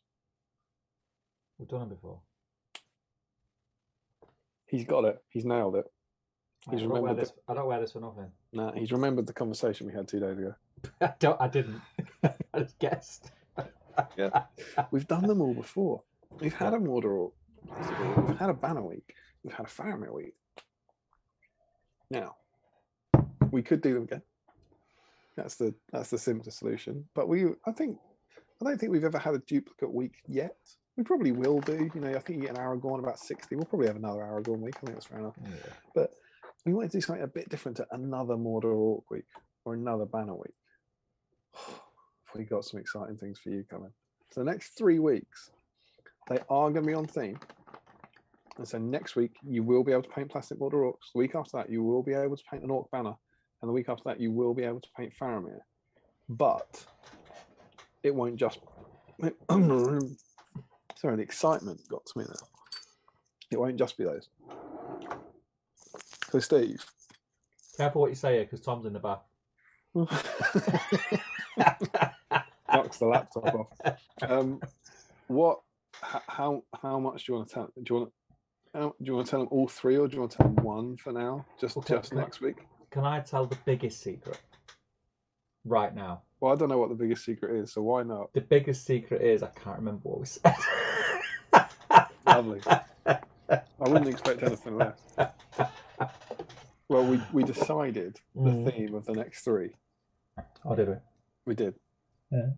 And you've forgotten it. But should we do all 3? I say we. Should I do all 3, or should we just do next week and keep the other 2 as a surprise? Do next week's and it'll jog me in memory. I don't think it will. For next week, we decided this when we talked about it, that it would be plastic Mordor Orcs, but new year, and it's officially our 3-year anniversary. Well, 3rd season, 2nd year anniversary. So we decided for the first time ever on Battle Streams of Middle-earth, next week, the theme is whatever you want. Oh, yeah. And the idea is it's a new year, so I remember now. Yeah, it's all flooding back. You remember how good it was. Whether it's a new project you're working on, something you got for Christmas, tidying up an old project, next week, absolutely anything you want will be on theme. That's our kind of start of season 3 anniversary theme. That's the theme for next week. Anything. It has to be SBG, has to be middle. If you're painting anything, you'll be in the draw for the dice. Yeah. If you're painting plastic Mordor Orcs, brilliant. The Mordor Orcs did so well last time that we couldn't hope to challenge them again. I think they set the record at the time. Who's got it now? Still Sam. It's still Sam, but I think they were the week before. Let me have a look. Yeah, so we had it was actually 3 records in a row. Week 25, episode 27 was Ministerial Warriors, and we got 25, which was a record. Then the week after that was Mordor Orcs, which got 35, which was a new record. And then the week after that was Sam, who got 43, who's our current record. 43 entries. That's good for one hero. But yeah, a plastic sprue. Not for one hero, for like one minor hero. Really? Is he a minor hero? Well, he is. How many times is he on the table? Yeah, people love him. People love Sam. And I think that's almost the point of BSIME, right? People have got the models they haven't painted. But the Mordor Orc sprue is the most popular sprue. So obviously, if you're painting Mordor Orcs next week, great, brilliantly. But that's the theme for next week. Has that in any way helped you to remember the other two? No. Is it really not? You weren't even drunk. It was the middle of the day. Been busy week, mate. Busy week. Should we save them, man? Should we save them? Yeah. So there you go. Next week's theme is a free for all. Anything you want. Free for all, yeah. Free for all. The week after that, you will be surprised, as will Steve. Yeah. The difference is you guys haven't discussed it at length before. But yeah, there'll be two thematic themes that fit into that Osgiliath theme and allow you to paint Faramir, allow you to paint Nort Bannerbearer, but also a little more. Yeah. That's what we've got coming up. Awesome. There we go. That's what you can look forward to coming up in BSIME. How cool is that? Very cool. You should be painting, shouldn't you? Yes. I've set up the thing. That's ready to go. I'll just check it's working. So, issue 40. Steve, I mean, I say you know this, but frankly, who knows at this stage? If you were to look at this issue, what would you think the theme is? Eowyn. I think the theme's Eowyn. I don't think that's unreasonable, right? Yeah. Okay, so that's what you make from the cover.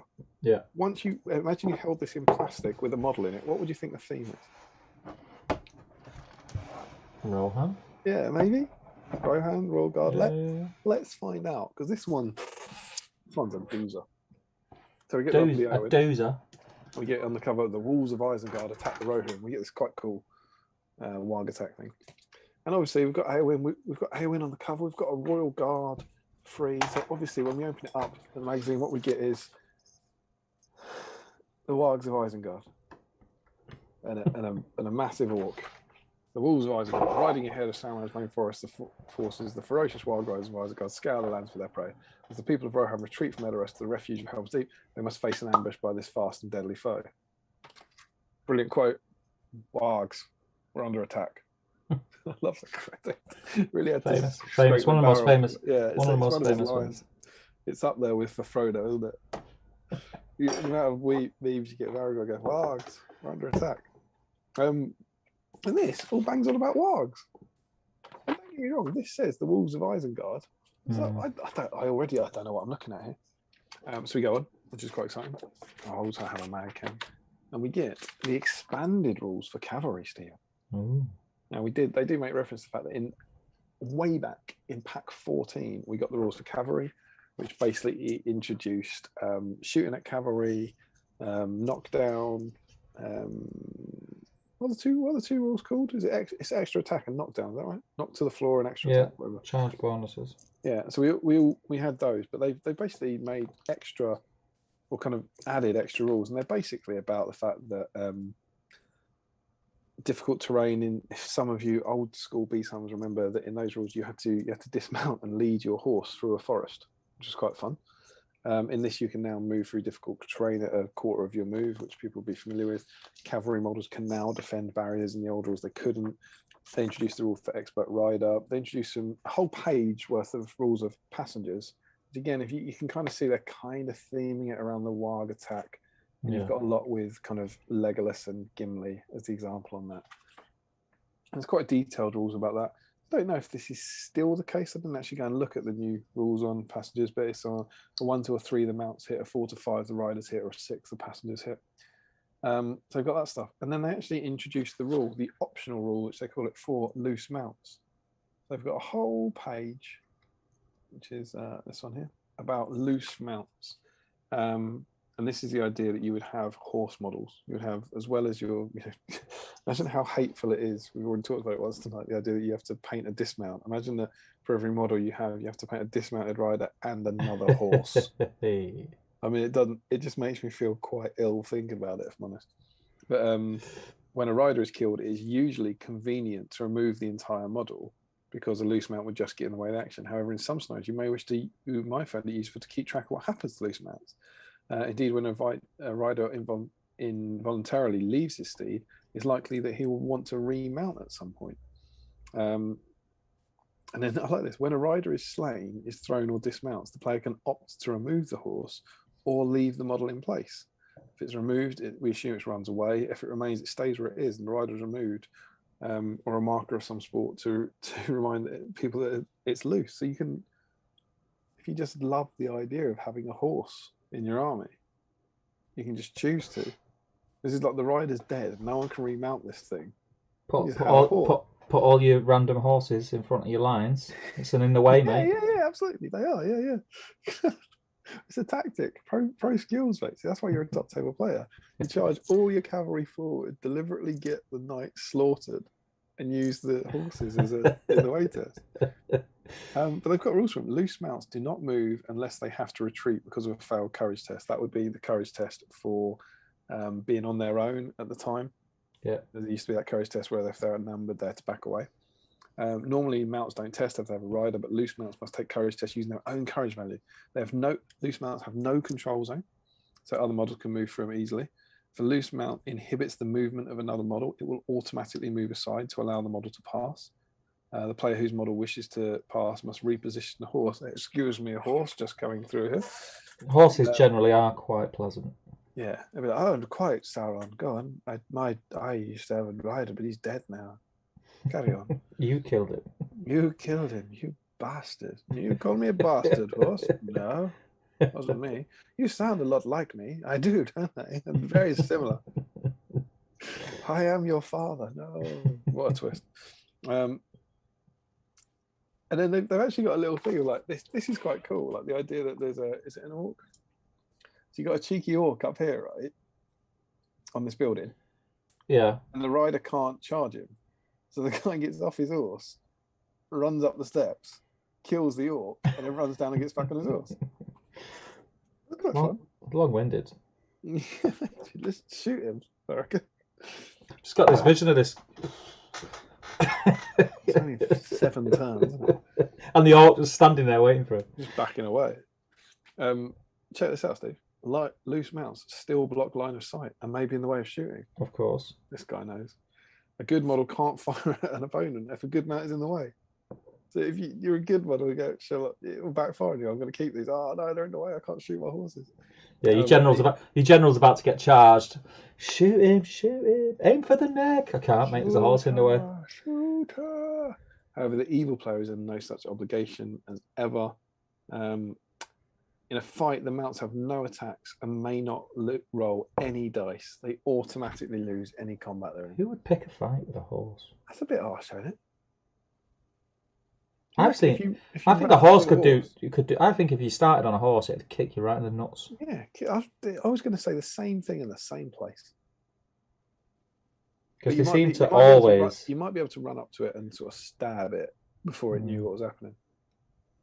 But then there's no duel, is there really? No, but I wouldn't want to duel a horse. No. Would you? No. And loose mounts can be remounted by the owner, which is cool. So that's quite fun. It's obviously not in the game anymore, but it's a bit of a laugh. Bit of a laugh, mate. Bit of a laugh.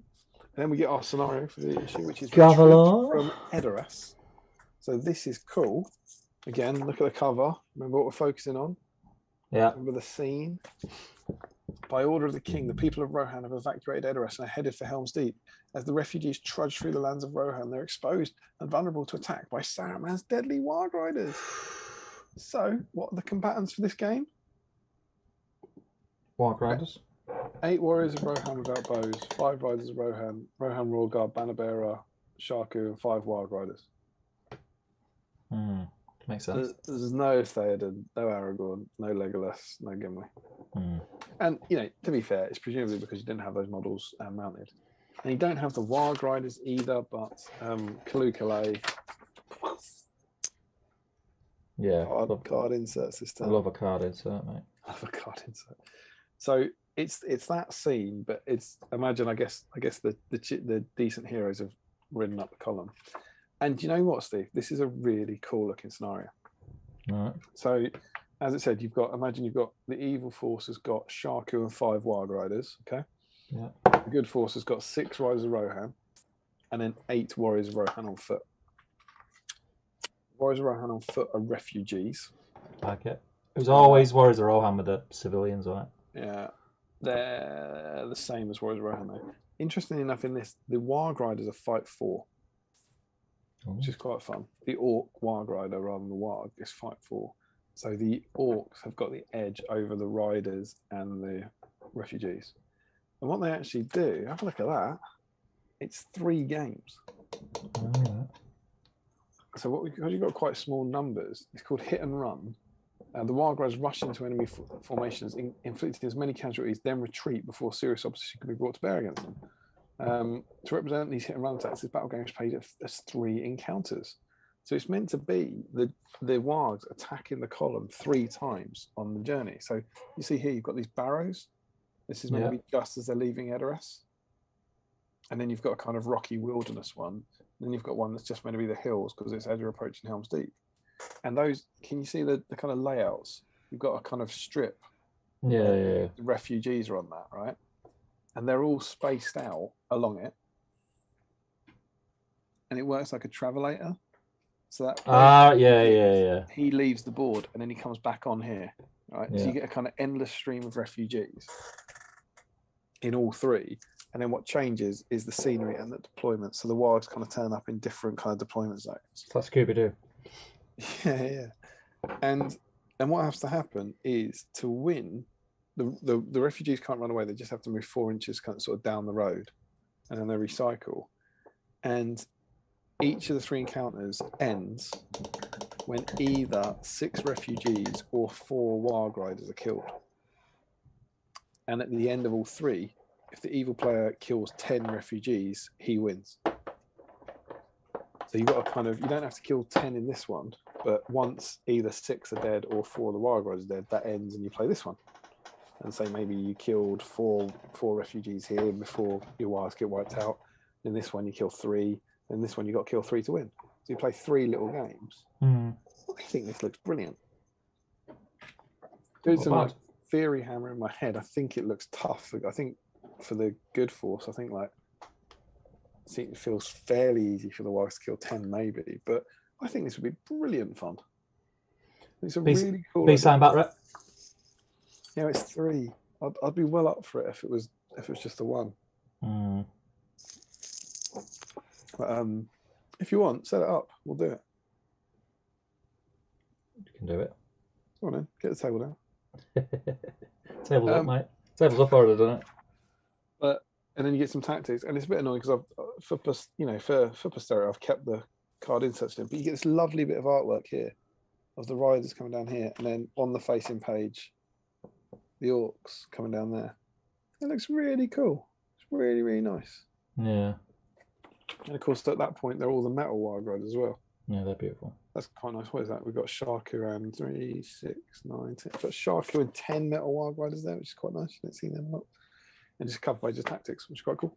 The Warg Attack kits box was beautiful. Yeah, it's lovely. I was really pleased when they did those. They did those as made to order last year. I picked up 6. Yeah. And it's a while yet. I think it's another 2 binders away, but we do get a Warg week. Yeah. And when that Warg week arrives, I'll be doing my 6 metal Warg Riders. Oh boy. Oh yes.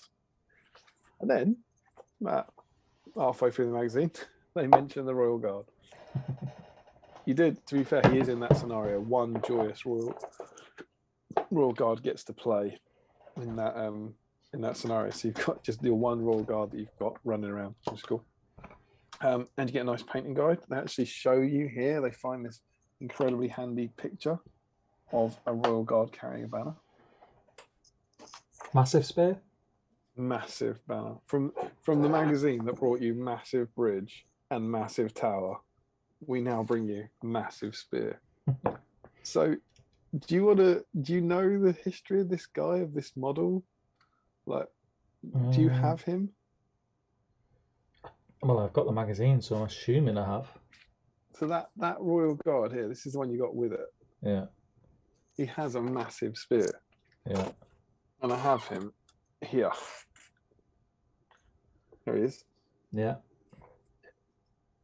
This isn't one of the Royal Guard models you could buy. So this is a Battle Games in Middle Earth exclusive. Only the spear though, right? It's different. Well, yeah, but it's a one piece. Whereas the other one, so this is the normal one. And you could put a sword with him. Yeah. And I think there were three. I think there were three Royal Guard and this dude. And so you had different arms for these guys. So he's a different sculpt that was only available for Battle Games in Middle Earth. I can't remember. I don't think I knew about Battle Games in Middle Earth whenever I picked these guys up. I picked up 6 Royal Guard, right? I've got 5 of this guy. So I didn't even know. And I think a lot of people do. When you see a lot of people's Royal Guard, a lot of people have got loads of this bloke with his massive spear. And, you know, it's a big old throwing spear, isn't it? But those are my Royal Guard. And no one, in all the years I've been playing, I've used them quite a lot over the years. No one's ever said to me, are they 5 banner bearers? Why is his spear massive? Why has he got a massive spear? But it is a substantially larger spear than yours.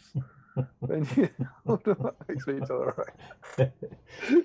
My spear is significantly bigger than yours. Hey, Royal Guard. No. So it's a kind of little quirk of the magazine that we got. You know, there were a few. I think we've had like Gandalf the White, but they seem to have picked the most bizarre models to make exclusives. Yeah. Can we have a Royal Guard, but with a massive, massive spear? And so you get a painting guide from, which is fun. And then what's really genuinely nice, you get a horse painting guide.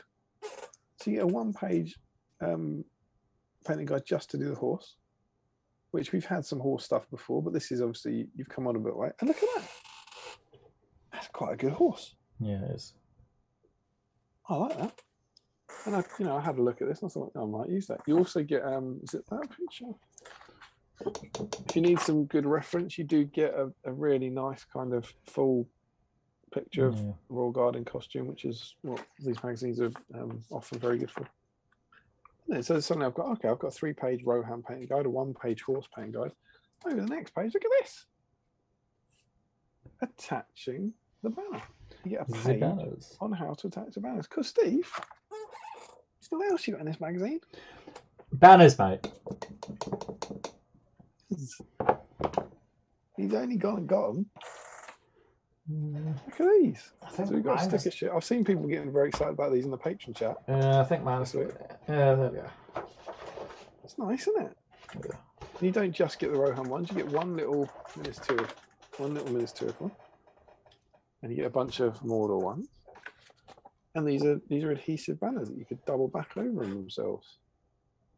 Oh, and look at this. The 10 large banners at the bottom of this sheet will be used in a future pack as part of your Edoras scenery. So keep them safe for now. It's quite cool. Oh, there's another mystery one there as well. Look at that. Be easier than painting the bloody thing. Yeah. That looks like Boromir's, doesn't it? Yeah. So I think they're really cool. And then not only that, but then over here you get a page about converting banner bearers. So because you've got these things, they've got like, one of the Men of Gondor. It's fairly simple stuff for us, but it's how to like drill through a hand and put a bit of rod in, and then this kind of Uruk-hai pikeman becomes a banner bearer. Man of Gondor becomes a banner bearer. That's really, really good. Nice bit of conversions. There's a little orc down there as well. Cheeky little orc conversion. Nice. That's very cool. Over the page, and we get barrows. So we saw them in one of the battle reports. This is to create the kind of barrows that supposedly lie in Edoras. It's a really nice picture here that is one of the things that I think BSIME does so well. B gaming, or whatever we're calling that.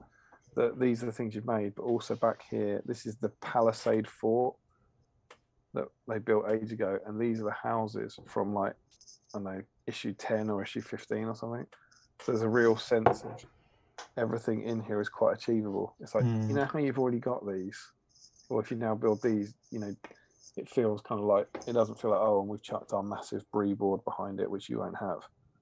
It's kind of like, okay, well, these are outside Edoras, and you could pretend that you had Edoras by using your Palisade wall and by using your houses. I really like that. But yeah, it's basically how to make barrows, and you get a bit of polystyrene. You ever made barrows? Done anything like that? Done barrow downs? I've done barrow downs, yeah. How'd you do? They're just mounds, aren't they? Foam cut into, and then I got some slate rock to make the entrances with. Pretty basic stuff. Yeah, they do 2 bits of polystyrene to go and then cut the hell out of them and cut that kind of gap into them for the doorway to go. And then over here, they then have this idea of you forming an archway. They don't use slate; they're using kind of what's it called, foam board, to make these little doorways, covering it in gravel. Lovely little bit of artwork. To kind of inspire you. That's a beautiful picture. And I've also got this idea on detailing, which is great. Because to make this door, you see that one? Hope that's showing up. Yeah. It's got this plait effect, right? Yeah. They teach you how to plait, which will be very useful for anyone who's going to have like a little girl. Yeah. Because it ain't easy. But I'm sure you've been through this once or twice too. To make a plait, you get 3 strips. Fold the right strip over the middle, so it becomes the middle strip. Then fold the left strip over the new middle, so then it becomes the middle strip. Yeah. So this process, right then left, until you have a weave long enough.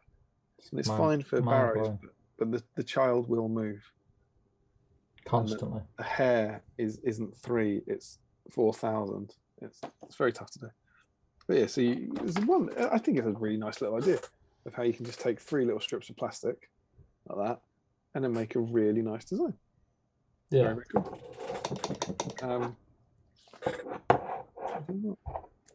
I thought we had I don't think we do have alternate approaches.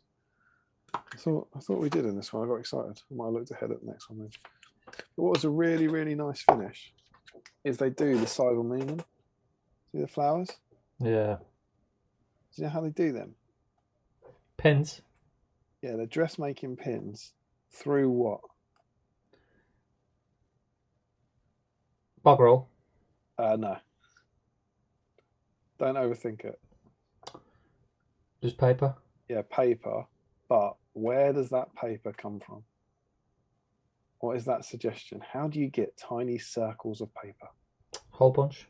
Very good. Hole punch. Looked at that, I was like, that's brilliant. Because I mean, what do we do with? They just waste. Yeah, exactly. You just waste. So they're like, get dressmaking pins, paint them green, find the detritus from a hole punch, stick them through them. I think that's great. There is your finished barrow, and I think that looks pretty great.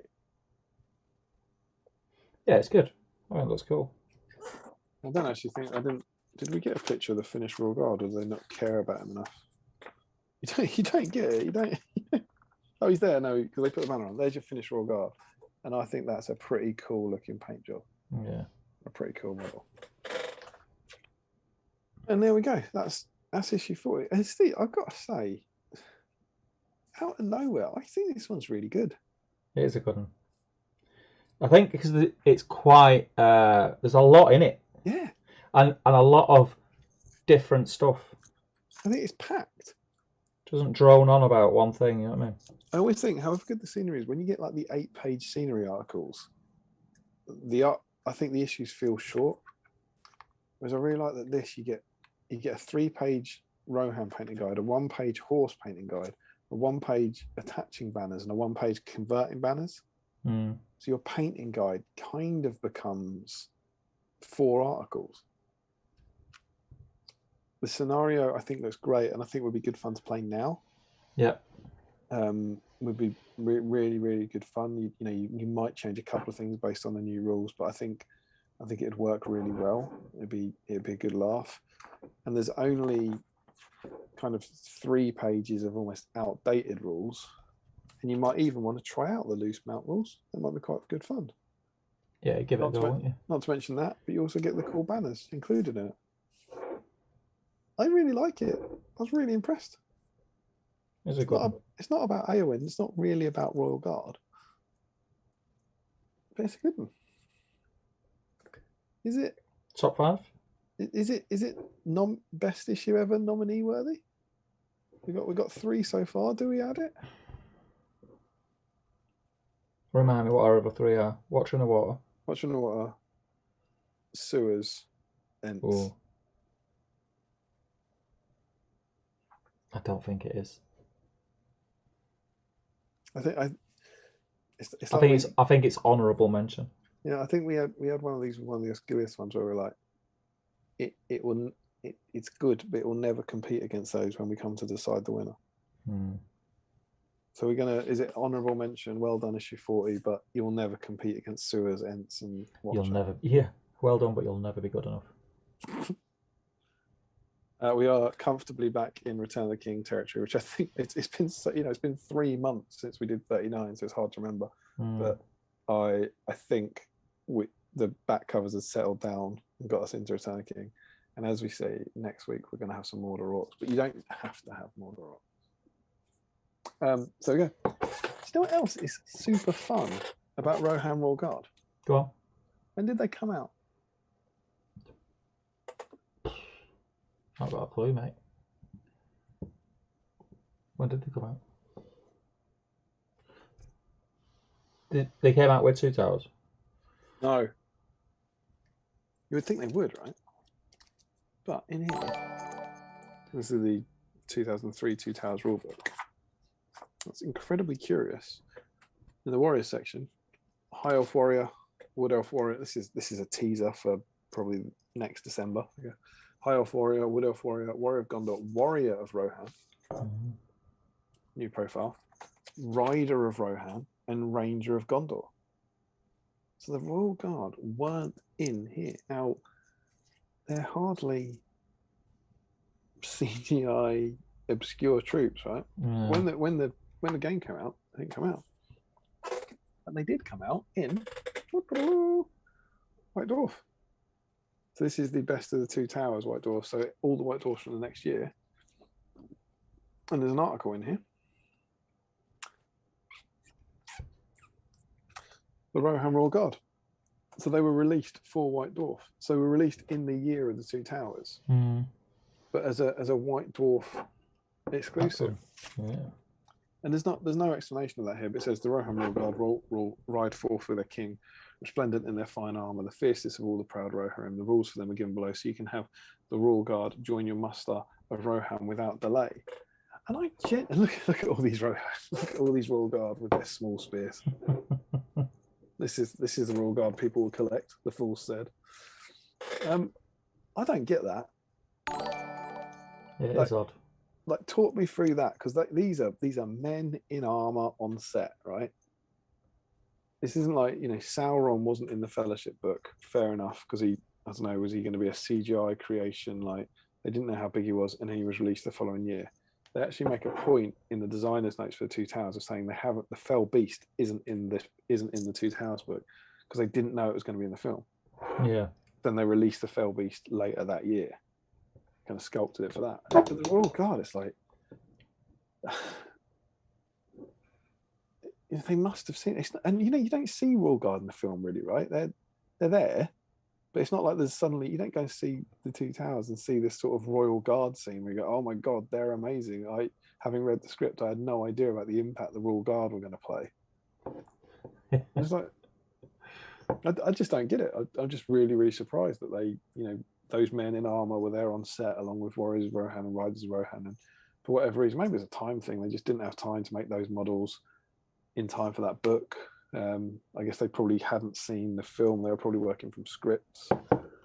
And so maybe they didn't, they'd seen them, but they didn't realize that they were a different type of troop or something. But obviously at some point, just after the release of that game, they realized, well, this could be a new troop type. And so they were introduced in White Dwarf. They're 9 points. They're fight 4, which is the same, I believe. Strength 3, defense 6, 1 attack, 1 wound, and courage 3. I think they're now courage 4. They can have a throwing spear for free, which is cool. Which is very cool. I have that. I think this is the era of the game where if you have a throwing weapon, you can only throw it once. They have bodyguard, which is the same, and they have expert riders. So they're kind of the same profile. They're the same profile they have today, pretty much. But I think, as I said, I think they've had a courage boost. They have to pay for their throwing weapon. And So throwing weapons. There you go. If a warrior has a throw, this is from the Two Towers version of the game. If a warrior has a throwing weapon, then it can throw it once. Once the weapon has been thrown, the model is replaced with another that does not have a throwing weapon. Alternatively, you can mark the model. So, right. So, in this area of the game, to paint a royal guard on horse, you need a royal guard with throwing spear on horse. You need a royal guard with throwing spear on foot. You need a royal guard without throwing spear on horse. You need a royal guard without throwing spear on foot. And you need a dismounted horse. Don't say the problem. 5 models. I mean, that's glorious, isn't it? Imagine that. How many royal guards do you want in your army? 20? Right, that's 100 models for you, please. But yeah, that's a fun version of that rule, I think. It's more realistic, isn't it? The idea you just chuck it once, but I guess it's just hard to track and it drops off. So you go. Well, no, because you've got a model to. Of course you do. Yeah, it's easy to track. But I think the problem they must have come up against was like, why aren't people marking their? Why aren't they changing between the royal guard with spear to the royal guard with sword? It's like, well, it's easy. It's because everyone's armies are full of this man. They needed, you know what they needed to do in issue, where are we on issue 40? In issue 41, they needed a guy with a massive sword, to be the dismount for the guy with a massive spear. So there we go. I've got my little, there he is, one of my little royal guards. They're cool. They're good in the game now, aren't they? They're very good. They can go up to fight 5. Yeah. They've become powerful. This guy was painted 10 years ago for that first tournament that I've talked about tonight, where I met the legendary Mr. Tom Harrison, who is currently nude, and yeah, it's cool. It's nice. It's nice to give them a bit of love. But there we go. There's issue 40. An adventure in royal guardiness.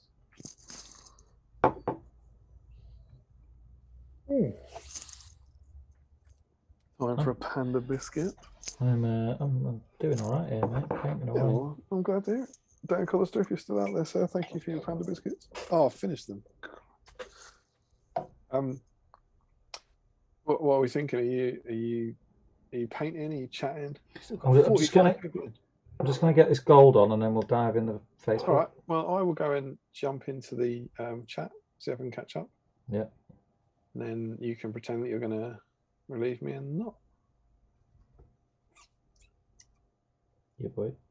Oh, actually, yeah, that's a point, because the last thing we're going to talk about today. So now stop your comments about Royal Guard and just tell us what you've got planned for the year. That was our sort of last conversation point. What are your hobby resolutions and that sort of thing. So, Ginderbrad suggested re-release the Metal Orcs coming. That could happen, yeah, if they've had it once. Harjinder thinks 36 Moran and Orcs based. I've done that. You've done that? Yeah. How far have you gone? Plastic Necromancer? No. No? No. Any new armies for you both this year?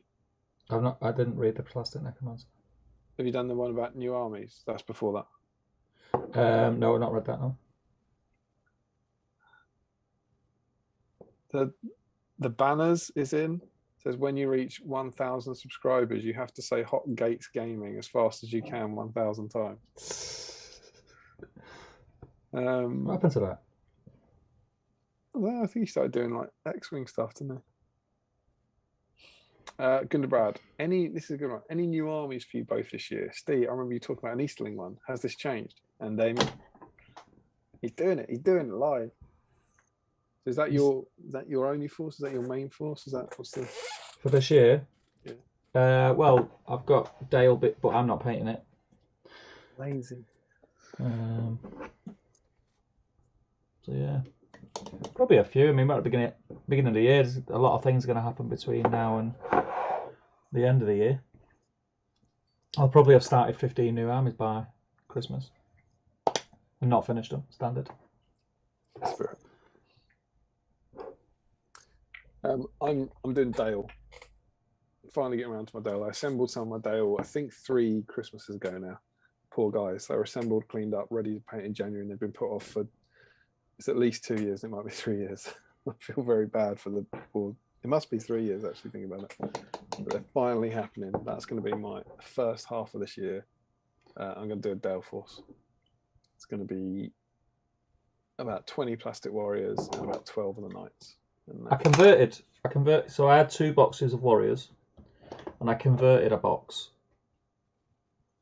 full box, so that I didn't have any repeats. So I did that before I gave them to Mr. Reese. So I did do some work on them, so I can take some recognition. Yeah, I'm going to put the paint box away now. I've got all my base colours on. Lovely.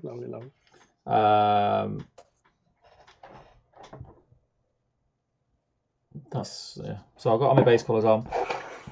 This is as much as I'm going to do because it is 25 past midnight and we're not even done a Facebook. I have done the magazine now, which is progress. Yeah, depends how you look at it. Get my gigs on. So you're going to do chat then? I'll paint for a bit. I'll do what's my cursor? Should we do Facebook now? I think catch up on the chat. Who did you just do? Whoever was asking about new armies, it was Gundebrad. And then Larry says, I don't think we'd ever get new plastic troops, but then I also never thought we'd get new plastic heroes. Mordororts would be a good contender. I agree. Mordororts would definitely be got that. generic orcs. Leon, plastic necromancer. Yeah. This good. is the stop point, says Jill. Sean says, you sounded like Chris Tarrant with the millionaire chat then. Generation Shift, the base guy, Mr. Matthew is in. Hey guys, late drop in. Hope you're all doing well. Yeah, we are, mate. I hope you're doing well. Hope you had a great Christmas. Happy New Year. Needs more Gunderbad, says Gunderbrad. Can we have a Gunder special? We do have specials. Gunderbad may pop in one day. You had a chance for Gunderbad on the Desolation stream. You will have another chance in the 5 Army stream. Yeah. Michael Haskell says, like to call it a day soon. Made good progress with Incy and Wincy, and great to have BSIME stream back. Thanks, D and S. Thank you for joining us, Michael. Chris says, scratch built Skilly of Ruins week. Mori Goblins. Oh, he's guessing, isn't he? He's guessing the thing. Yeah. Mori Goblins and Plastic Oryx, says Larry. Michael strategically ducking out to avoid those goblins. Clever. Stop teasing and do all 3, says Chris. And Michael Haskell says, you don't get to my age, Larry, without picking up 1 or 2 of life's lessons. Let me just highlight that. What an awful theme, 12 orcs for me, says Joshua Crosby. Next week, question mark, says Mark. Typically, I'm actually painting a bloody Mordor orc at the moment. And Matt says, Sam is not a minor hero. He should be Samwise Hero of Legend, like in the old tales, Mr. Frodo. I missed all that as I'm an idiot. What's next time then, says Larry. Anything you want, mate. Anything you want, mate. Where can I get Steve's glasses? Everyone always asks about my glasses. They're always on his head. Take them off there. If you Google a brand called Eschenbach, that's ESCHENBACH. That's what they are. They're quite expensive though. Matt says he can't find them himself. Frederick says loose mounts might work well for fun battle companies games, maybe even just add other fun house rules. But in normal match play it would be atrocious. So many models to keep track of. Yeah.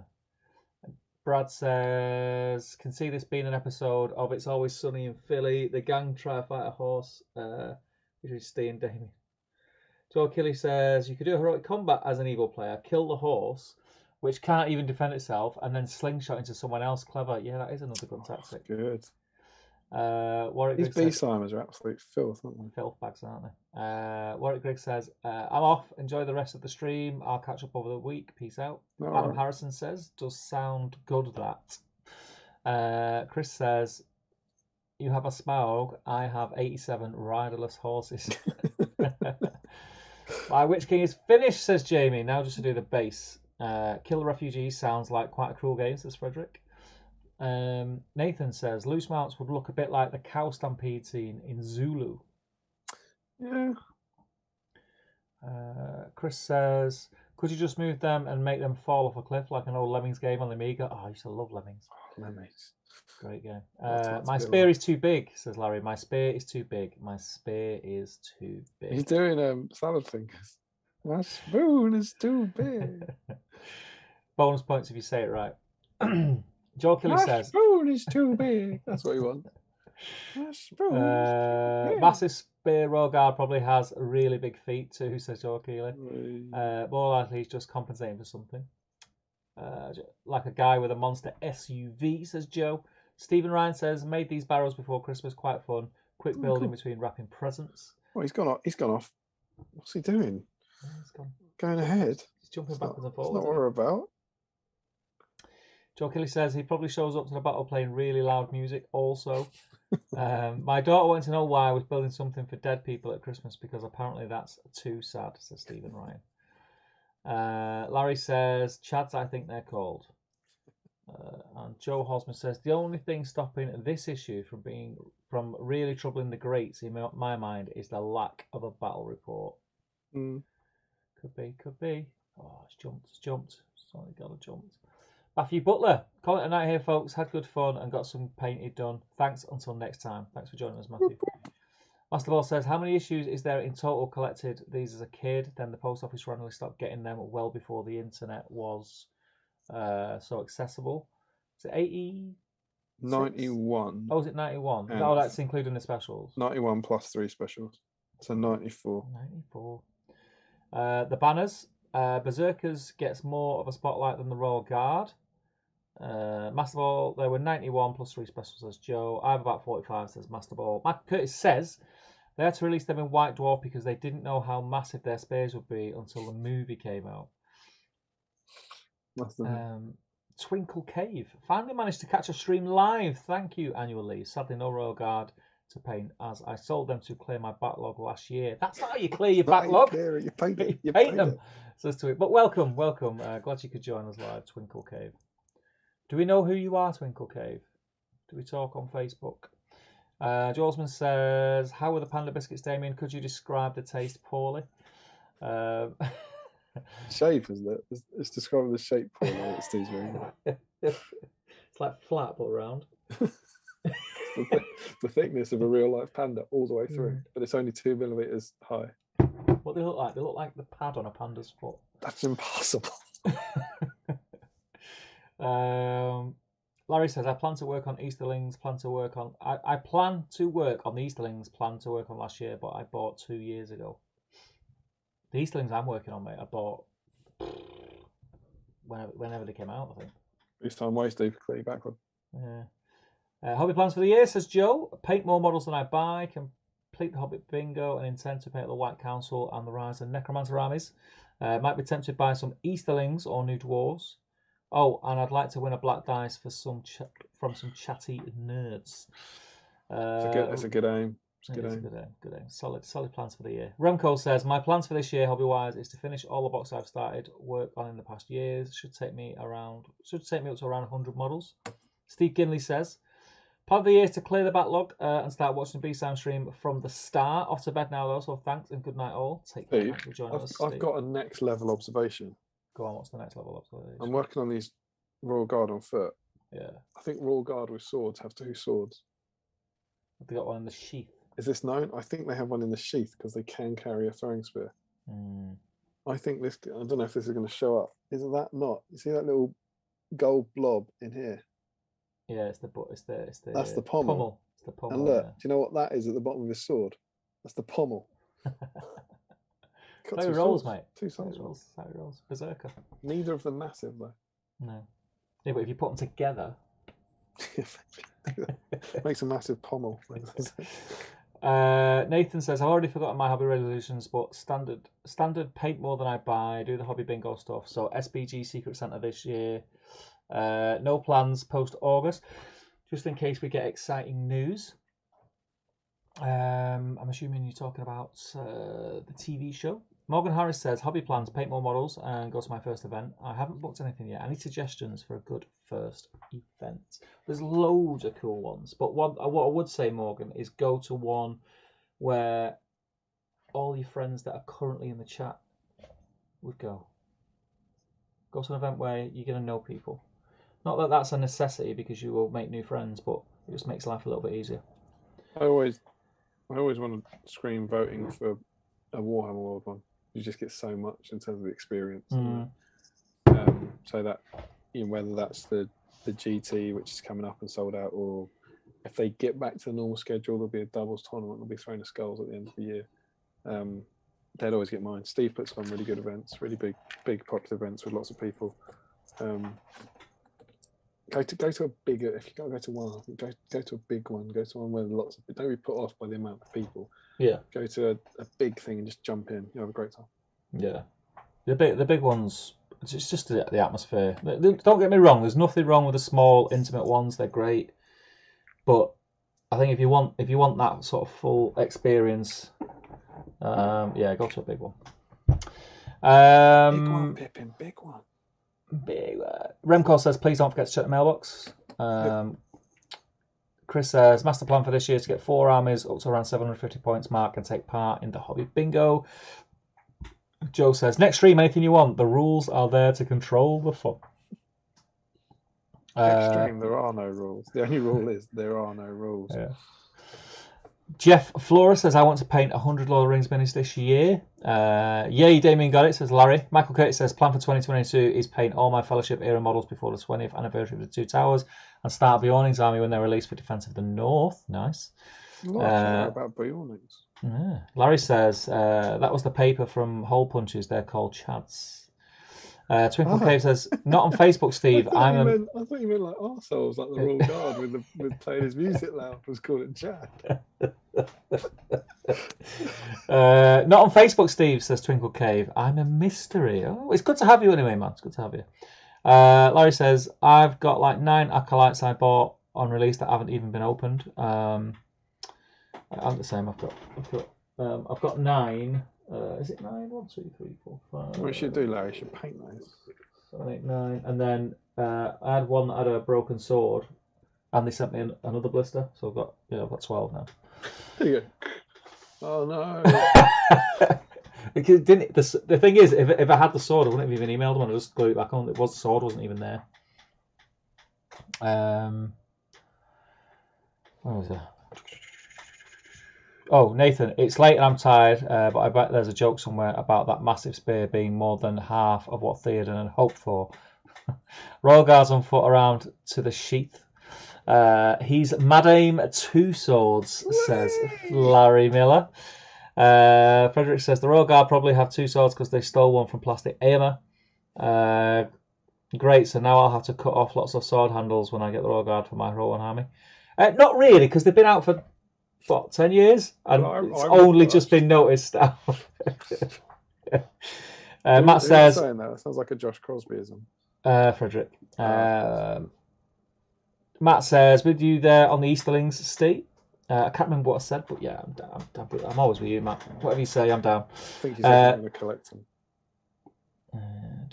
Damien plugs Steve's Tony. Steve just says big ones. Yeah, but that's a doubles event, right? Sold out, mate. Don't need it. Sold out. It's sold out. But yeah, Seven Stones is an amazing event. To be honest, I'm still a little bit bitter that he decided to have it this year on the same weekend as my wife's birthday. So yeah, screw Damien. Bitter we have to organise it. We haven't done it for 2 years. Screw Damien. It started to creep up. I'm like, hey, if you want any help organising, dab hand. Do you run someone else? Just a few. Classic Crow, says Joe. The banners, vintage Crow. Sod off, guys. Sean Clark says, hope the plan is to paint up my Warhammer Fantasy Owls and then dedicate the rest of the year on building the Middle-earth collection, making up for lost time. And also get more involved in the community. Yeah, Sean. Get involved, man. Get involved. You loved it at Scouring. It was great to have you. Larry says, I plan to give all of mine throwing spears anyway. Yeah, if you don't give them throwing spears, you're doing something wrong. Yep. I'm caught up on the chat, mate. What? So what we're going to do right now, people, is I'm going to refresh my Facebook page and see how many comments we've got, and then we'll dive into the Remember, guys, Facebook.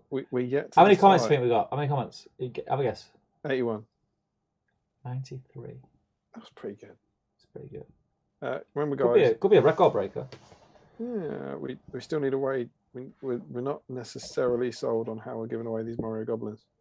Yeah. Maybe we should use Tom Harrison in the bath somehow. maybe that's his ploy to get him. Like, no one else is going to do this. I'm in the bath. Tom, they're yours, mate. I love it. I love what you've done.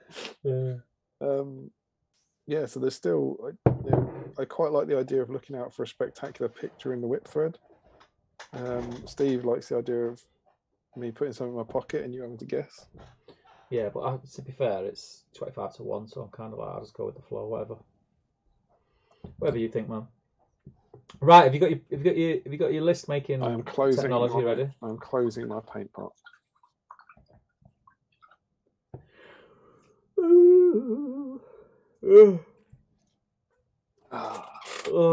See what these lovely people have been Huckleberry Ferry, eh? What about Just saying. Huckleberry Ferry? Who knew? after all these years, Huckleberry Ferry. No one could have seen that coming. No one. Huckleberry Ferry. Right, let me try and make this a little bit big.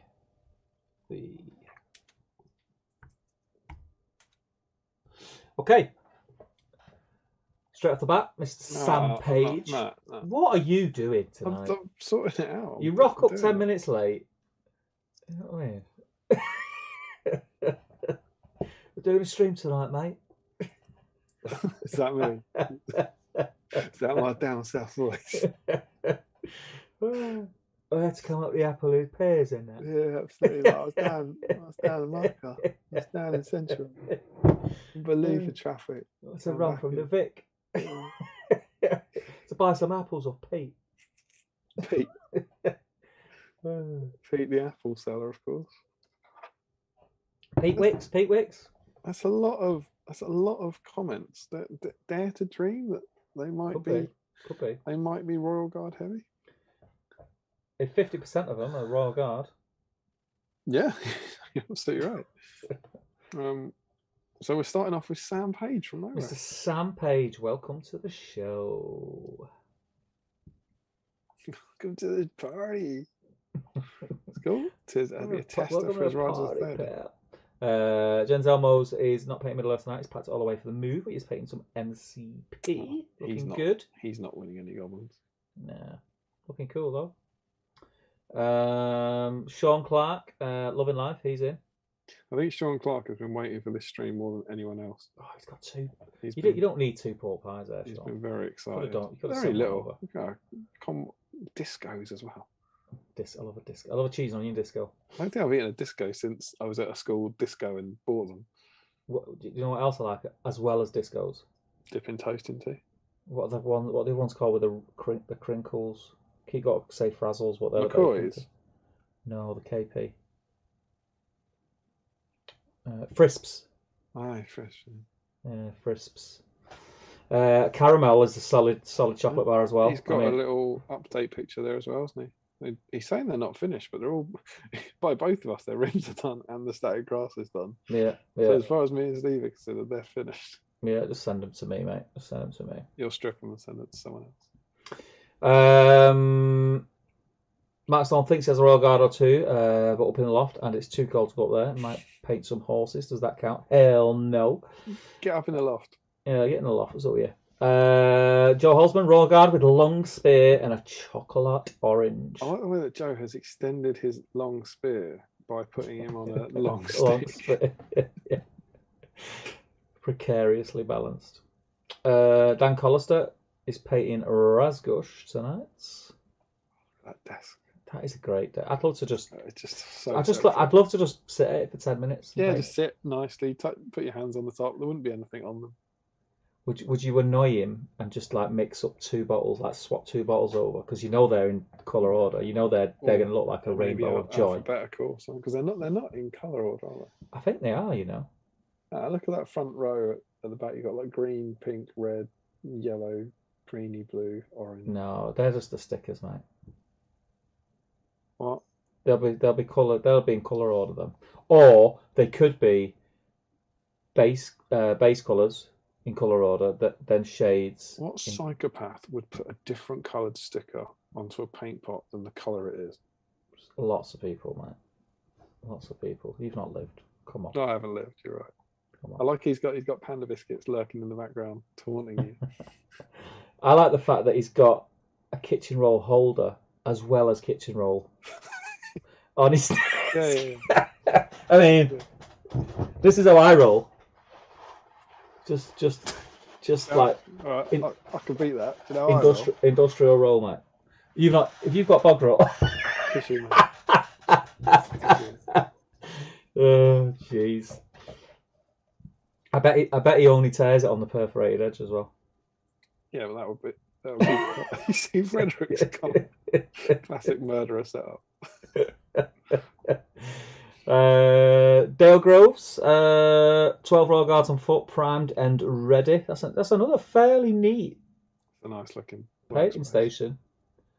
Is that one large monitor or two? It's two in it. Yeah, that's two. Yeah, that's two. You can get the mega wide ones now, can't you? Dale Groves is in. Lovely, lovely, lovely. Yeah. Classic Rohan baboons. What is that? On what are we looking at?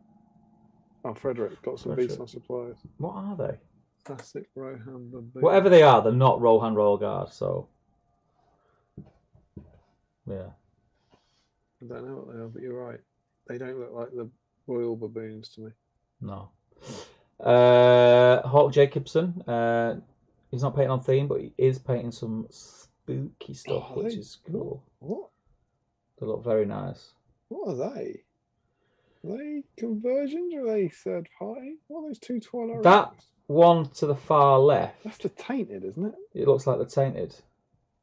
So I think he's just put the Twilight Wraith heads. Is that the new Witch King? In the middle? Yeah. Yeah, it's they're conversions. No, look at the comments. Is that a Twilight Wraith on the new Witch King? Yeah, and he's got. They're amazing. Yeah, they look awesome. What are they lurking in the background? What are those horrible things? Oh yeah. I've seen those before he painted them. So he's done. If you look, he's put a link to his Instagram, and you can see the Witch King mounted that's converted. Yeah. Yeah, it's super cool. I seen them the other day. Daniel Burgess is painting Goblin Mercenaries. A couple of ogres there. It's like you don't want to win a dice. Yeah. Cameron is in. Make sure you go and check out Cameron's channel, Paints on a 4 Up. 4 Up, yeah. Done some great videos recently about his hobby resolutions and one about the Secret Santa. Mm-hmm. Really, really cool. Oh, that's cool. What's he made that from? That's made from. What are we looking at? It's from the Rohan set, right? I thought for a minute there, I thought it was the windows looked like the ones off the Lake Town. It's the Rohan set. He got another Rohan house as part of his Secret Santa. It's cool. And I think he might have added some Lake Town bits to it. Mm-hmm. Jill Monroe is in.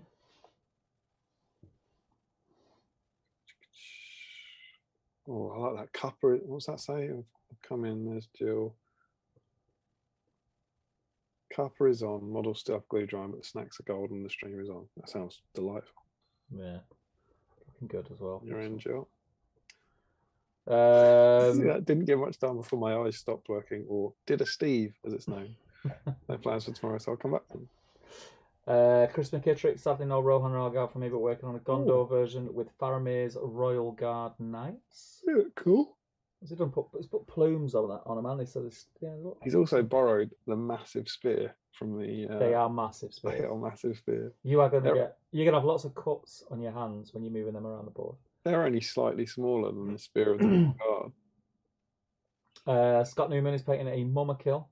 Unfortunately, it's not a Royal Guard Mumma Kill, so. You know the Royal Guard next to it's a Royal Guard there. Oh, is it? Oh, it is. Yeah. Ooh. Go on, you're in. Then we'll let you in. He's got to go in. He sent me nice things. Yeah, you can go in. Is that an update? You've even got a close-up update, I believe. Oh, gold trim on his cloak. Is that what you meant to do? I just smeared green over mine. Yeah, have you not put gold trim on? No, have I? Oh, come on, mate. It's even sculpted around the edge of the cloak.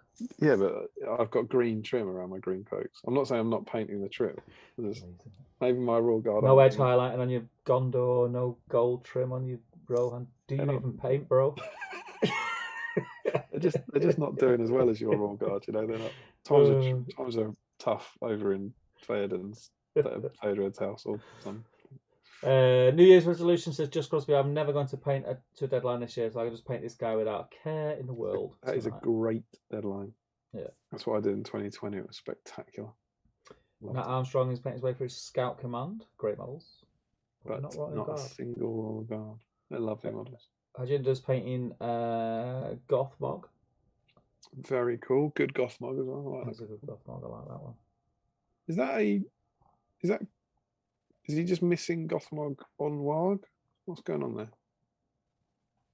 That looks... That's not a Warg Chieftain, is it? No. That looks like Goth Mog's Warg, but it's not got Goth Mog on it. Hmm. Which is weird. Fair enough. I don't know. Warwick Griggs, Rohan Royal Knights. Oh, in look at that in box. I like that. What's Terry's white chocolate orange, very nice. Bud Zero. Is that Not non-alcoholic? Yeah. I haven't had that. I mean, I don't know why I would, but how's that at Warwick? How's that taste? Does it taste like Bud? Clean and base, make a glow. Look at those small spears on those Royal Guard. What you want is a massive spear. Just like Aaron's. Oh, that is a massive spear. Look at that. It's like it's obscuring the view of his laptop. Al Mullin is in. I really like that people like Aaron they've just got that one Royal Guard. They're just painting him. Yeah. It's the same model without, isn't it? Just one. Yeah. That's what I love about this. So people I'm just going to go and get one out Royal Guard out, paint him. Joyous stuff. Morgan says converted a couple of Royal Warriors to Royal Guard, chopped and changed position, took off bow and backpack and green stuff, added plume out of green stuff as well. Don't know if it counts, but was good fun trying out a bit of conversion for this time. I put you in, mate. I think that's effort. I think that's enough. That isn't just a rider, a Rohan saying it's Royal Guard, right? Yeah, he's done enough for me there. Yeah. Yeah. You zoom in, it's nice little conversion. It's good work, solid. It's the gin talking, but yeah. There's lots of comments on that. Has he done updates or something? Yeah, he's going to call them down the bottom. Yeah. They look nice. They do look cool. They look very cool. Yeah, I like it. Julian Hammond. I mean, there's something wrong with your horses, mate.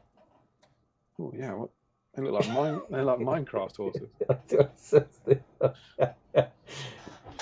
I mean, is that just a shot? Is that just a way of not painting horses? Like... You know what's happened, isn't it? They've fucked off to Lake down. You got horses for sale? Huh? Horses for sale? Yeah. How many got? We need 4. Yeah, I've got 4. Just you guys get saddled up, and we'll how much? Well, 500 each. 500 each. Yeah. Don't worry. 2-legged horse. Oh, look at his actual horses though. They're beautiful. Oh, it's so annoying, isn't it? Oh, what he is annoying. What horrible human doesn't just paint horses but paints white horses for pleasure. That's disgusting. They look fabulous. Yeah, they're awesome. They are awesome. Now the next one, Yorick Vink, he's painting the Necromancer. He's not on topic, but look at his pint glass. Oh, he is. He's got a Rohan Royal Guard there as well. Right next to it. Yeah, boy. I don't think that's a pint glass, mate. Well, whatever it is. Handle horn. There you go. It's got to be more than a pint than that.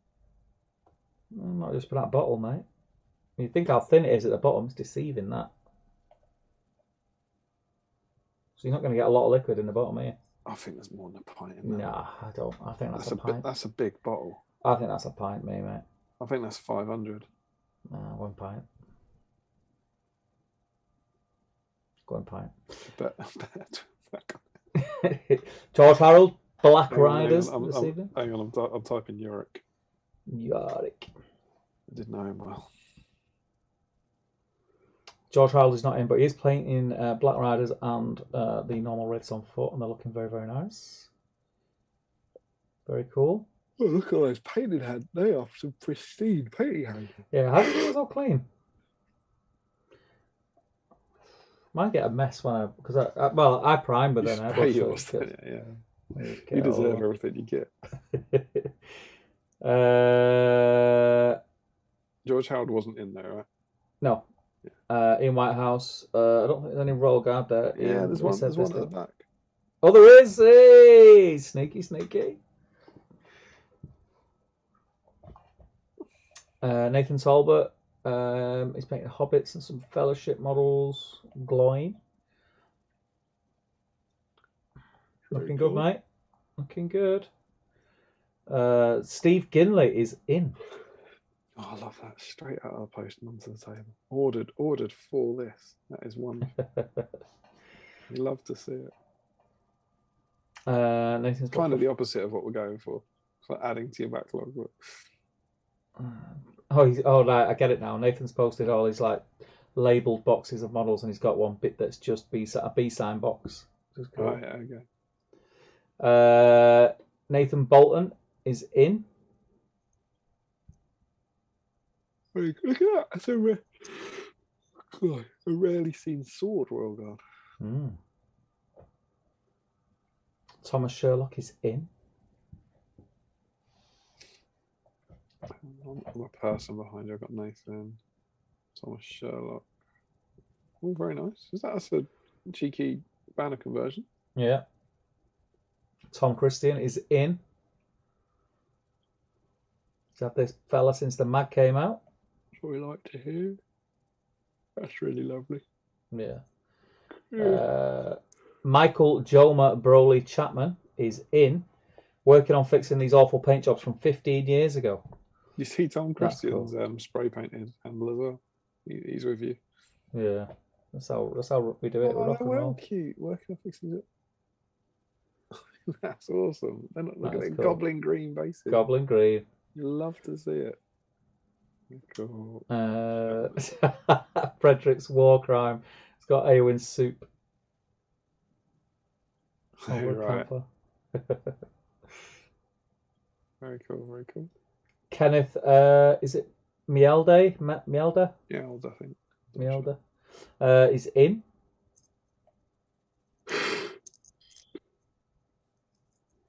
Oh, right. Okay. Yeah, little arm guy.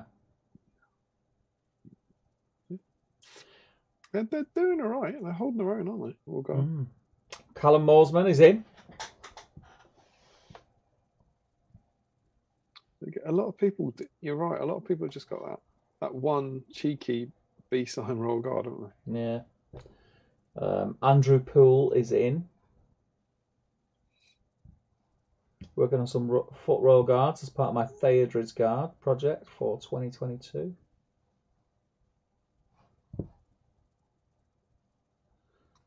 Lovely, lovely. Hajinda says, sadly my super glue is dried up, so I can't glue Gothmog together. Guess I'm just basing these orcs tonight. Oh my god, is that base coat? Oh no, they're going to be base coated. I was like, what? Progress and a half. Chris Cooper. I did a big batch of those together. I don't think I did 36. I think I did 18. That's a grim way of doing it. Chris Cooper is in. Yeah.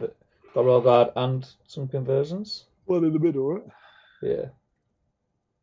Lovely massive spear there. Ah, Crispin's painting Smaug, but an alternate scheme. Very nice. Oh, really? That sounds exciting. Ooh, greeny blue. Yeah. That's brave. Very brave. Looking cool, ain't it? Craig Nevitt is painting. Is that Harad, that, isn't it? Joining in an hour between night shift. Thanks for joining us. Jeff Flora is in. I'm waiting 15 years to find. I just love this so much. It's cool, isn't it? People are doing it, Steve. They're doing it. All these Royal Guards that have been lying around for decades that no one would have painted. Dan's painting Razgosh. It's looking awesome, mate. It's just lovely. lovely, lovely armour, isn't it? Yeah. Just next level stuff, man. Michael Curtis is working on some scouts. Great models. Remco is in. Love those scouts. My knee keeps locking up. The banner says Rohan banner. This is the final part of my Valiant Rohan box set, which I had for a decade. I'm also touching up on the Rohan Guard banner bearer painting that was released with the mag. Look at that base.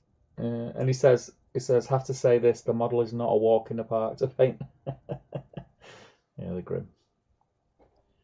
It's George Sutherland is in. Oh, he's done the quartered shields. Very, very, very brave. You'll be surprised to hear I have not done the quartered shields. Yeah. Just smashed green in it. George Sutherland. Oh, they look lovely.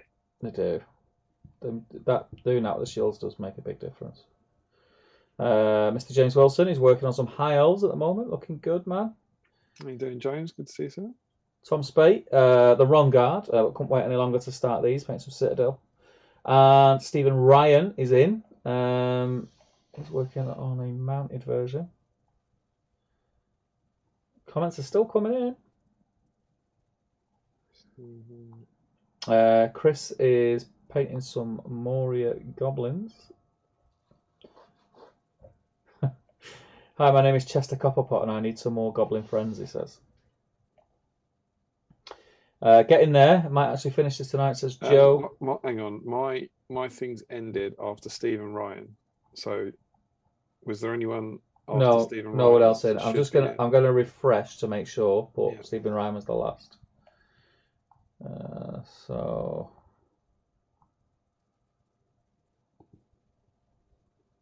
come on. Some space, Stephen Ryan. Yeah, that's it. Joe Holzman's posted. So get in there. Get in there. He's already in though, isn't he? Yes. Yeah. Now what we need to do, Steve, is go over to the email. Yeah. I'm going to pop over there. I think I've had a few tonight from what the chat was saying. Tell you what, sitting in this chair for 3 or 4 hours with a backpack's not fun when you go to move. As far as I can see, it is only Joe. I was expecting Paul's. I was expecting something from Zarfai Engel. Maybe they didn't end up working on it. I'm sure there was a little note from them. But obviously it's not, it's not in there. Maybe we gave them the wrong email. God, it's not Battle Streams on Austral. But Joe, we have come on, open up. Joe's first photo was this is in America, and we're on a full-on snowy garden.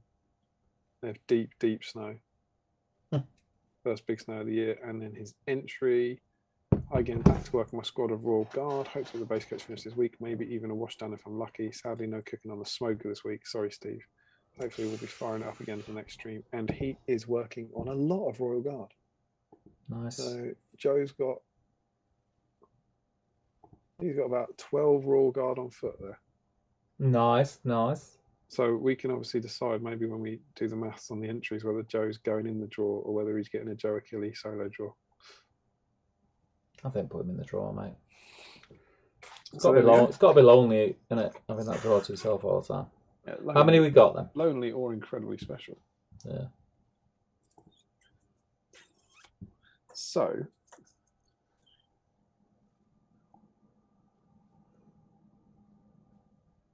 pretty good, but I don't reckon we're hitting the record. What about you? I don't think so. There was a lot of random stuff in there as well.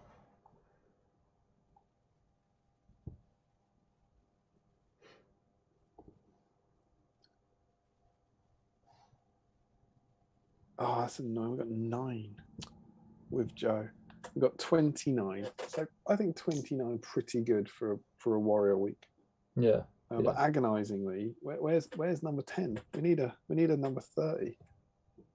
We need a 30 to give ourselves the 3 finalists, the perfect moment. I just scrolled to the very bottom of the chat, and we don't have. I can't see anyone kicking off about oh, I'm doing it as well.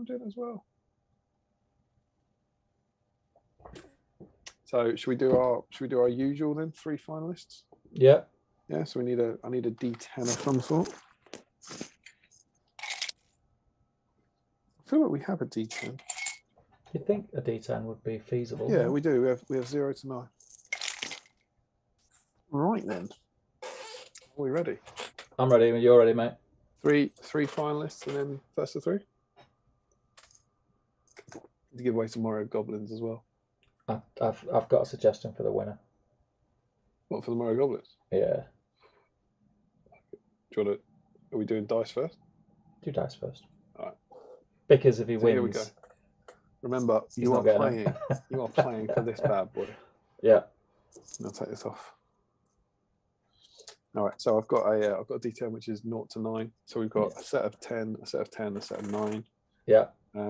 So the first one, it's obviously 0 to 9 rather than 1 to 10. But Sam Page, Sean Clark, Joe Holzman, Dale Gross, Cameron, Jill Munro, Scott Newman, Josh Crosby, or Warwick Griggs. Yeah. Are we ready? Let's do it. It's 9. So that is Warwick Griggs. He's in the final. He's a finalist. And then the next ones we have Aaron Noonan, Al Mullen, Morgan Morris, Julian Hammond, Yorick Vink, Ian Whitehouse, Steve Ginley, Nathan Bolton, Thomas Sherlock, Tom Christian. Is that? Hang on. Sound like a lot, that. No. Hang on. I've done a bad one.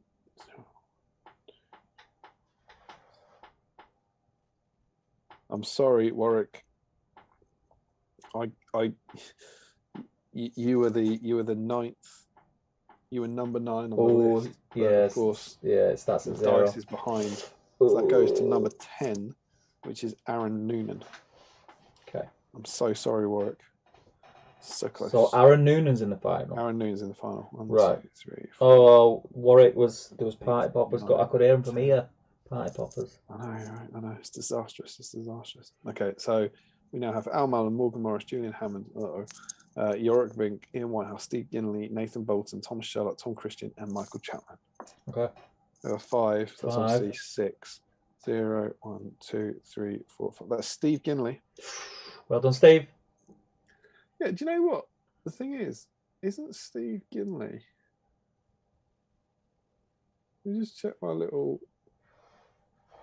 Steve Ginley has won one before, but has not got it because he hasn't replied to my message. So I don't know if he's watching. Check your messages, Steve. Check your messages. Already won one. Check your Facebook messages. He could win enough. There could be 2. Yeah, there could be 2 in the ether. But he might also just be posting on the GVHL. Yeah. And so not know about the stream. Yeah, that's true. I'll message him on Facebook. But to be fair, we've done everything we can. The link's in that thread. Yes, it is. Yeah. So then we got 9 for this one. So we'll just do 1 to 9 for this. We'll just 0. Ignore 0, yeah. We got Kenneth, Callum, Morsman, Andrew Paul, Christopher Cooper, Jeff Flora, Remco Keekstra, George Sutherland, Stephen Ryan, and Joe Achille. Let's do it. We all want to get Joe. Could it be, Joe? Could it be? Joe needs a 9. Could this be your time? Papa Joe. This is our time. Our time down here. It's a 7. Oh, so close. That's George Sutherland. George Sutherland. So we've got George, Steve, and Aaron. George Sutherland, indeed. So Aaron was first up, then Steve, and then George. So we get our spectacular D3. It's first of 3. Indeed.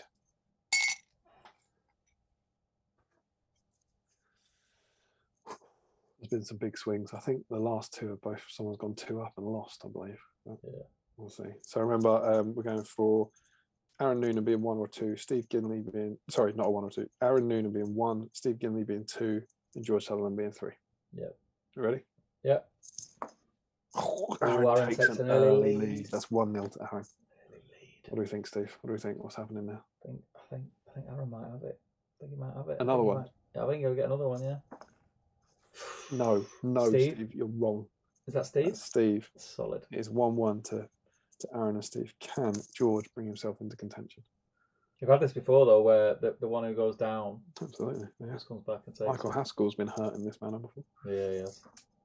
Oh, Aaron's on 2. Steps up. He's almost there. And George at this point is miles behind. Yeah. It's 2 for Aaron, 1 for Steve, and none for George. Yeah. A 1 here will claim it for Aaron. He's done it! Aaron has done it. I think Aaron's been with us from the very, very beginning, so well done, Aaron. Well done. No, the funniest feeling, he's won one before. I think he's won one before. That's his second black dice. He's gonna have a bucket load of them soon. Well, with 2 dice in. A small bucket, mate. Yes. A Lego bucket. Oh, a large bucket with very little in it. Yeah. Well done, Aaron. 52. Well done, man. Congratulations, Aaron. Was this the 7th we went out on? 7th, 1st, 22. And it was 29 entries. Royal Guard Week. Amazing stuff. Well done. Well done. Can I give my... Do you want my recommendation? Let's just show Steve. Let's just show Aaron what he's won. He's won his black BSIME dice, which only roll 60s. Ooh. Is that all right tonight? 4 and a 5. You take that. Yeah, solid. They're getting better. This very dice, Mr. Noonan, will be winging its way to you soon. Nice. May it roll well for you in times of trouble. Okay, so winner of Goblins. Yeah, I've got a sprue of goblins that we got to give away. Yeah, I've been dying for a week for about an hour, I'm not going to lie. Is that going to be related to how we give them away? Have you got any idea which picture you like the best? Is that what we're going with? Is that what we're going with? That's what I thought you said. I did like that, but then you were like, no, I want to do something that's in your pockets. I know, yeah, but it's 25. It's 10 past 1. And then it's not too long. Shall I text you what I like? Yeah, go on. I like it. I love it. Let me get this up. So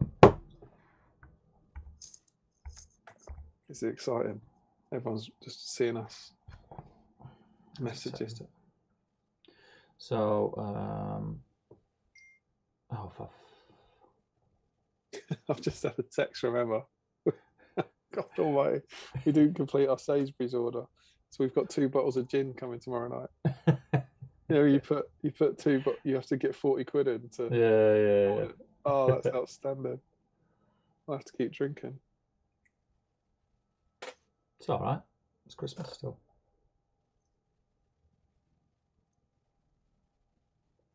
And we've also got no food. Was that me then? Or was that? That was you arriving. Yeah. That comes through quick, doesn't it? I'd literally just print send. Technology is amazing. Yeah, it's fast, isn't it? Instant messaging, mate. What do you think to that? I think it's good. Is it a reason for goblins though? I mean, as much a reason as anyone else. I don't have a strong selection of better reasons. I'm just trying to find them. Unless there's one you fancy on there. Oh, so we're going with that. So we're kind of going with our favourite. I'm happy with that. I think I'd agree with you. Yeah. But we're going with our favourite Royal Guard picture of the night. Is that what we're saying? I think so. Yeah. Yeah. In which case, and this will come as some compensation, we're going to give it to George Sutherland. George Sutherland, who painted those beautiful quartered shields on his Royal Guard, and he was a finalist in the dice draw. He was right. They are some beautiful looking Royal Guard.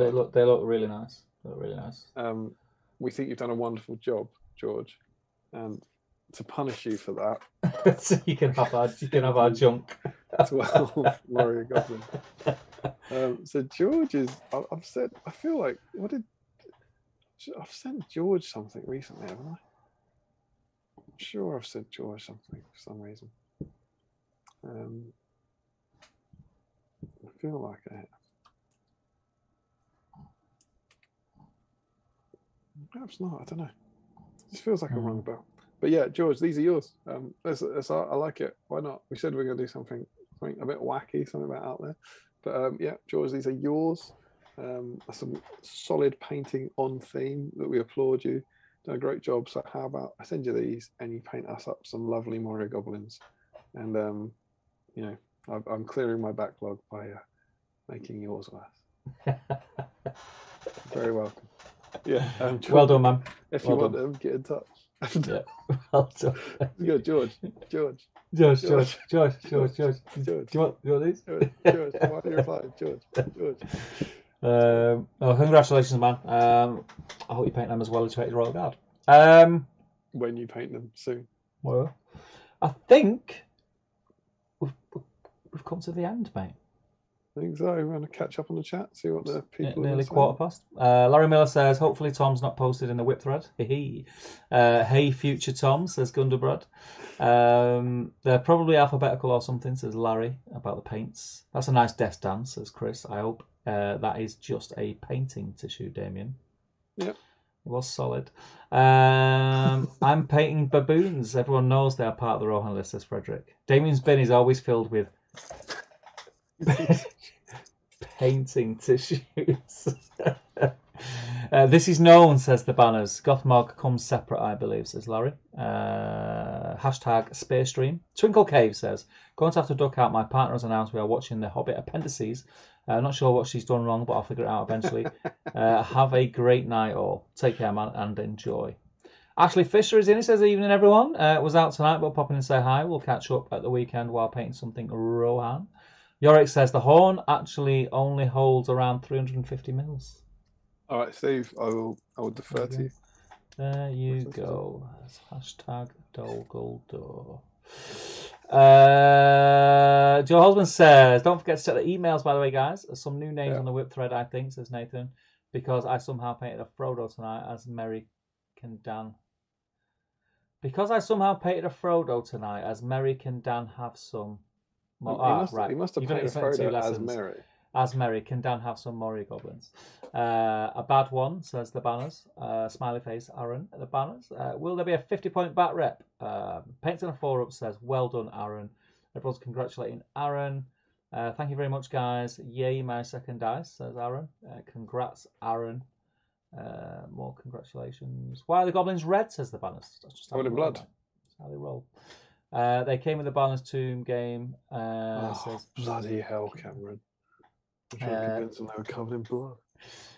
Do whatever will keep Steve here for the longest time possible. Hell no. I'll just leave you. I'll just go. They're from Balancing Board Game. It's an Eastern Orthodox Christmas. It's Eastern Orthodox Christmas, says Banners. I thought that was yesterday, but it might be because it was that. Yeah, I think it was that yesterday in Australia, so it's that now today. Okay. I still like the idea of giving them to Dan for his backlog, says Joe. Way to go, George. It's not me, says Larry. Congrats, George. Scott Newman, congratulations, George. Wacky Goblins, yay. Well done, Larry's saying it's not me because the yes, he's excited it's not him. It's yes, it's not me. You poor man, George. Now he has to start from episode 1 again. My condolences, says Michael Curtis. Another great stream. We'll always start the year off to bed. See you on the next one, says Scott Newman. Gunderbrad says, good night, Hobbit. Is George in there? Has he seen that he's won? No, I've not seen him. Oh, he's just not commenting because he's like, no. Not listening. Not listening.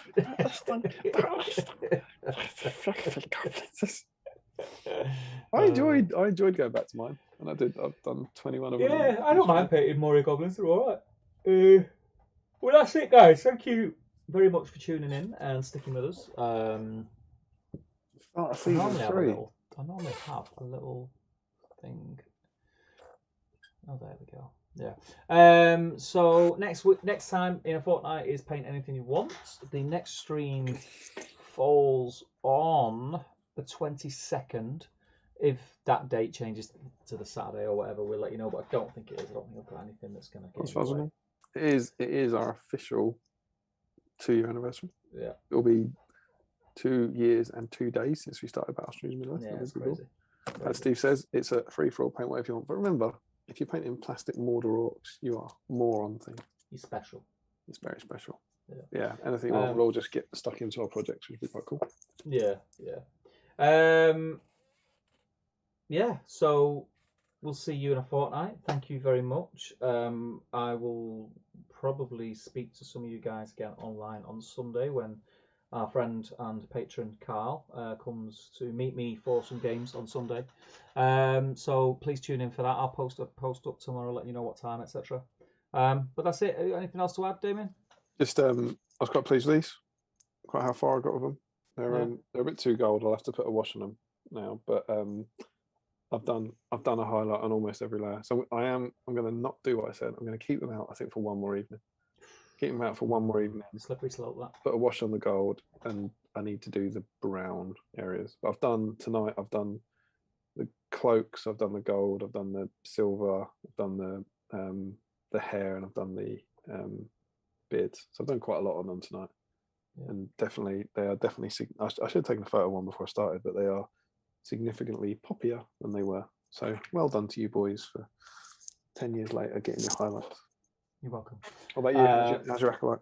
Yeah, I've got all the base colours on, so I'm going to whack a wash on it. I'm going to whack a wash on it tomorrow. I'll probably do, I'm probably lying to myself, but I'll probably get the highlights done in the next few days. I'm going to be working on getting these primed this weekend. Yeah, other than that. Josh Crosby thinks that season 3 often has a slump, but we can push through this year for revive season 4. Season 3 had the Red Wedding. Yeah. There's lots of lovely messages in there from people saying thanks and they enjoyed the stream, so that's lovely. Thank you, everyone. You guys. It was a very busy one tonight. Like I say, there was, I think at one stage 70 odd people, so that's amazing. That's good. Thank you. 76 people we peaked at. That's crazy. That's good. That's definitely the most for a while. Yeah. We're normally around sort of 50 miles. 50, 60. Nice. But yeah, the more the merrier. Invite your friends, bring your family. We will see you in 2 weeks' time for the start of our little Osgiliath campaign. Three streams based on the attack around Osgiliath, which will be really fun to look at. Yeah, awesome. Right, guys, we're going to say goodnight. Thank you very much. So it's good night from me. And it's good night from me. Take care, people. I didn't know we did that. I just thought it's New Year. We'll just do nice. I like it. New Year, new us. Okay, guys. See you later. Take care.